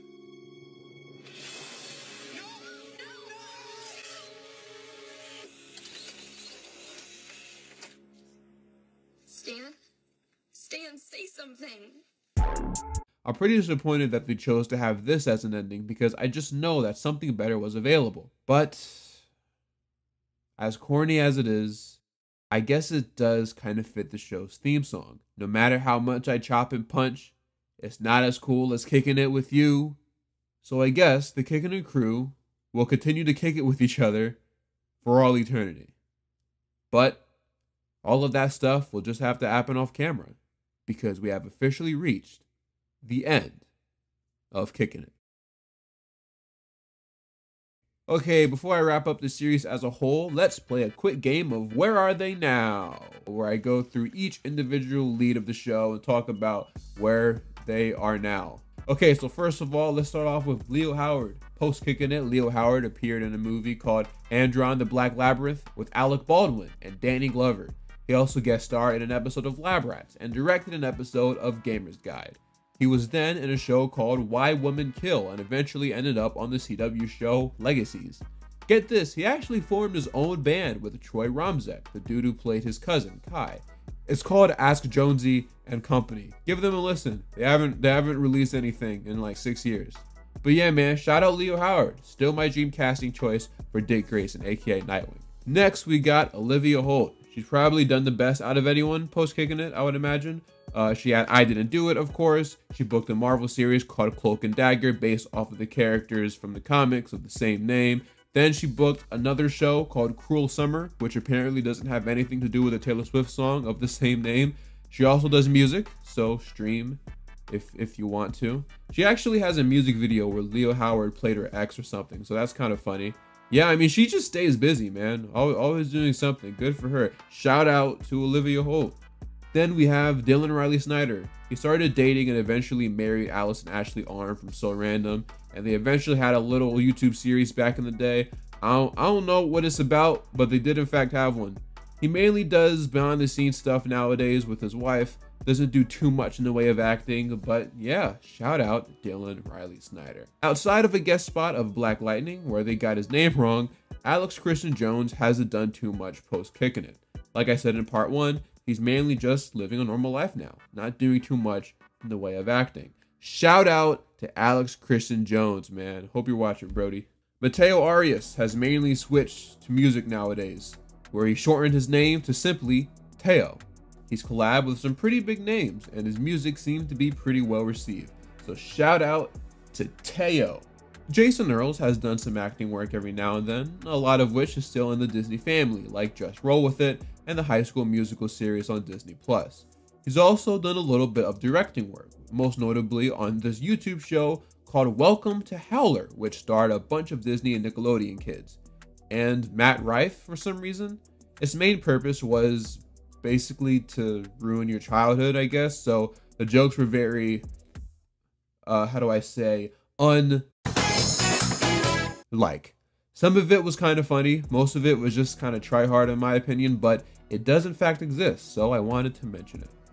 And so yeah, that's what all the main cast of Kickin' It ended up doing post Kickin' It. Now, of course, in the day and age of shows coming back, there's always the question, will Kickin' It be one of them? No. I mean, maybe, but probably not. I feel like a lot of people don't understand that although a show like this meant a lot for a lot of kids, it really was just kind of a job for most people. I'm sure the cast and crew had a really good time making the show, but I don't think any of them particularly want to come back, especially since the stuff they're doing now is so incredibly different. Granted, some stars of shows would love to do revivals and reboots, but a lot of them are also unemployed and peaked successfully at the age of 16, so that makes sense. Who knows, maybe we'll get that Kickin' It Rewatch podcast, where they only talk about the show for the first 10 minutes, and then ramble on about hookup stories from 15 years ago that nobody asked for. Man, I hate that Ned's podcast. I also just don't see Disney bringing back any Disney XD shows, period, considering the channel is practically dying at this point. Some things are just allowed to stay in the past, though. That's the only way to truly move forward. I, for one, am kind of tired of this show. I don't really need to see more of it. It's a show that started off strong, but thanks to a weird production situation, a canceled spinoff, and just overall mid-writing as the time went on, the show just became a mess. A sometimes enjoyable mess. Kickin' It at its core was a fun karate series that could be enjoyed by anyone, and didn't take karate too seriously, for better or for worse. Sometimes it could be a little too over the top, and sometimes it could be a little too under the top. Is that a thing? Well, it is now. With the exception of Spyfall, I think Kickin' It worked better as a kid show than a teen show. It's at its best when the kids are younger because it's fun, it's wholesome, it feels, I don't know, it just feels better, you know? I also just don't think Disney XD has the chops to pull off teen romance like Zoey 101 or iCarly, or even Big Time Rush, honestly. That's not what the channel was made for. As time went on, the show kind of lost itself, and the cast, through no fault of their own, just were not as charming because they got older. But I will always remember the show for its high moments. Those first couple of seasons held up pretty well. And honestly, even though I've already seen every episode multiple times at this point, I'm gonna miss the Wasabi Warriors. Because that group, in their prime, was something special. And at one point in time, this show was too.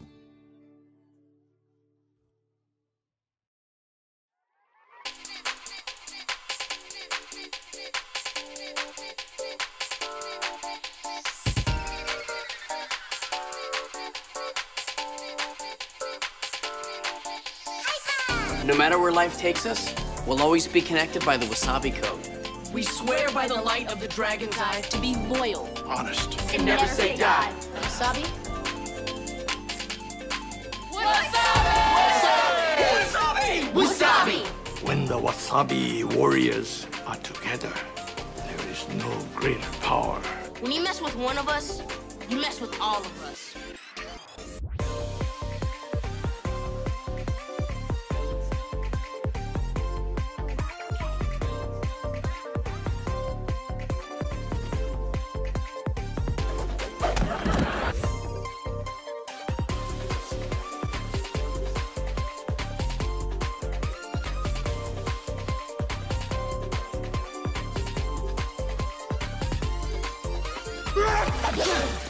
You probably shouldn't have done that. Woo! Boom goes the dynamite! Sensei died, Jack.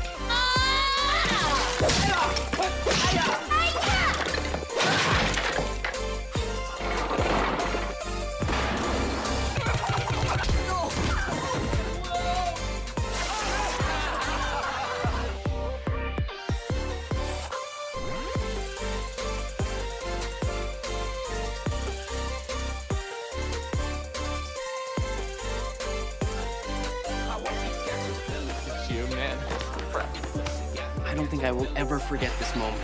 You still got the dojo, and more importantly, each other. You guys are literally the best friends I'll ever have. And I love you guys. Well, folks, we have reached the very end of the video, and words cannot explain how thankful I am for your support. You have no idea how much it means to me. First of all, I'd like to thank everyone on Patreon for showing support throughout the development of this retrospective. I'd like to thank Shade X and Kiwingley. You know, I've never had to pronounce this name until now, but I'm pretty sure it's Kiwingley for editing portions of this video. And I'd like to thank you.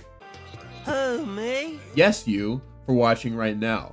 I consider these two videos to be the season finale of what I've been building on this channel since August of 2022. I've had this video planned since my very first one, the Disney Channel Multiverse video. Expect some changes moving forward too. Maybe I'll switch up my Funko Pops, maybe I'll add a new poster to the wall, maybe I'll even have a new intro. Or maybe I won't do any of that stuff, man, I don't know. It's only my third day out here. As for the future of this channel, I got so much stuff planned. Not to sound cliche, but it's only the beginning. But until those fateful days come, my name is Mr. Nostalgia, and I'm out for now. Peace.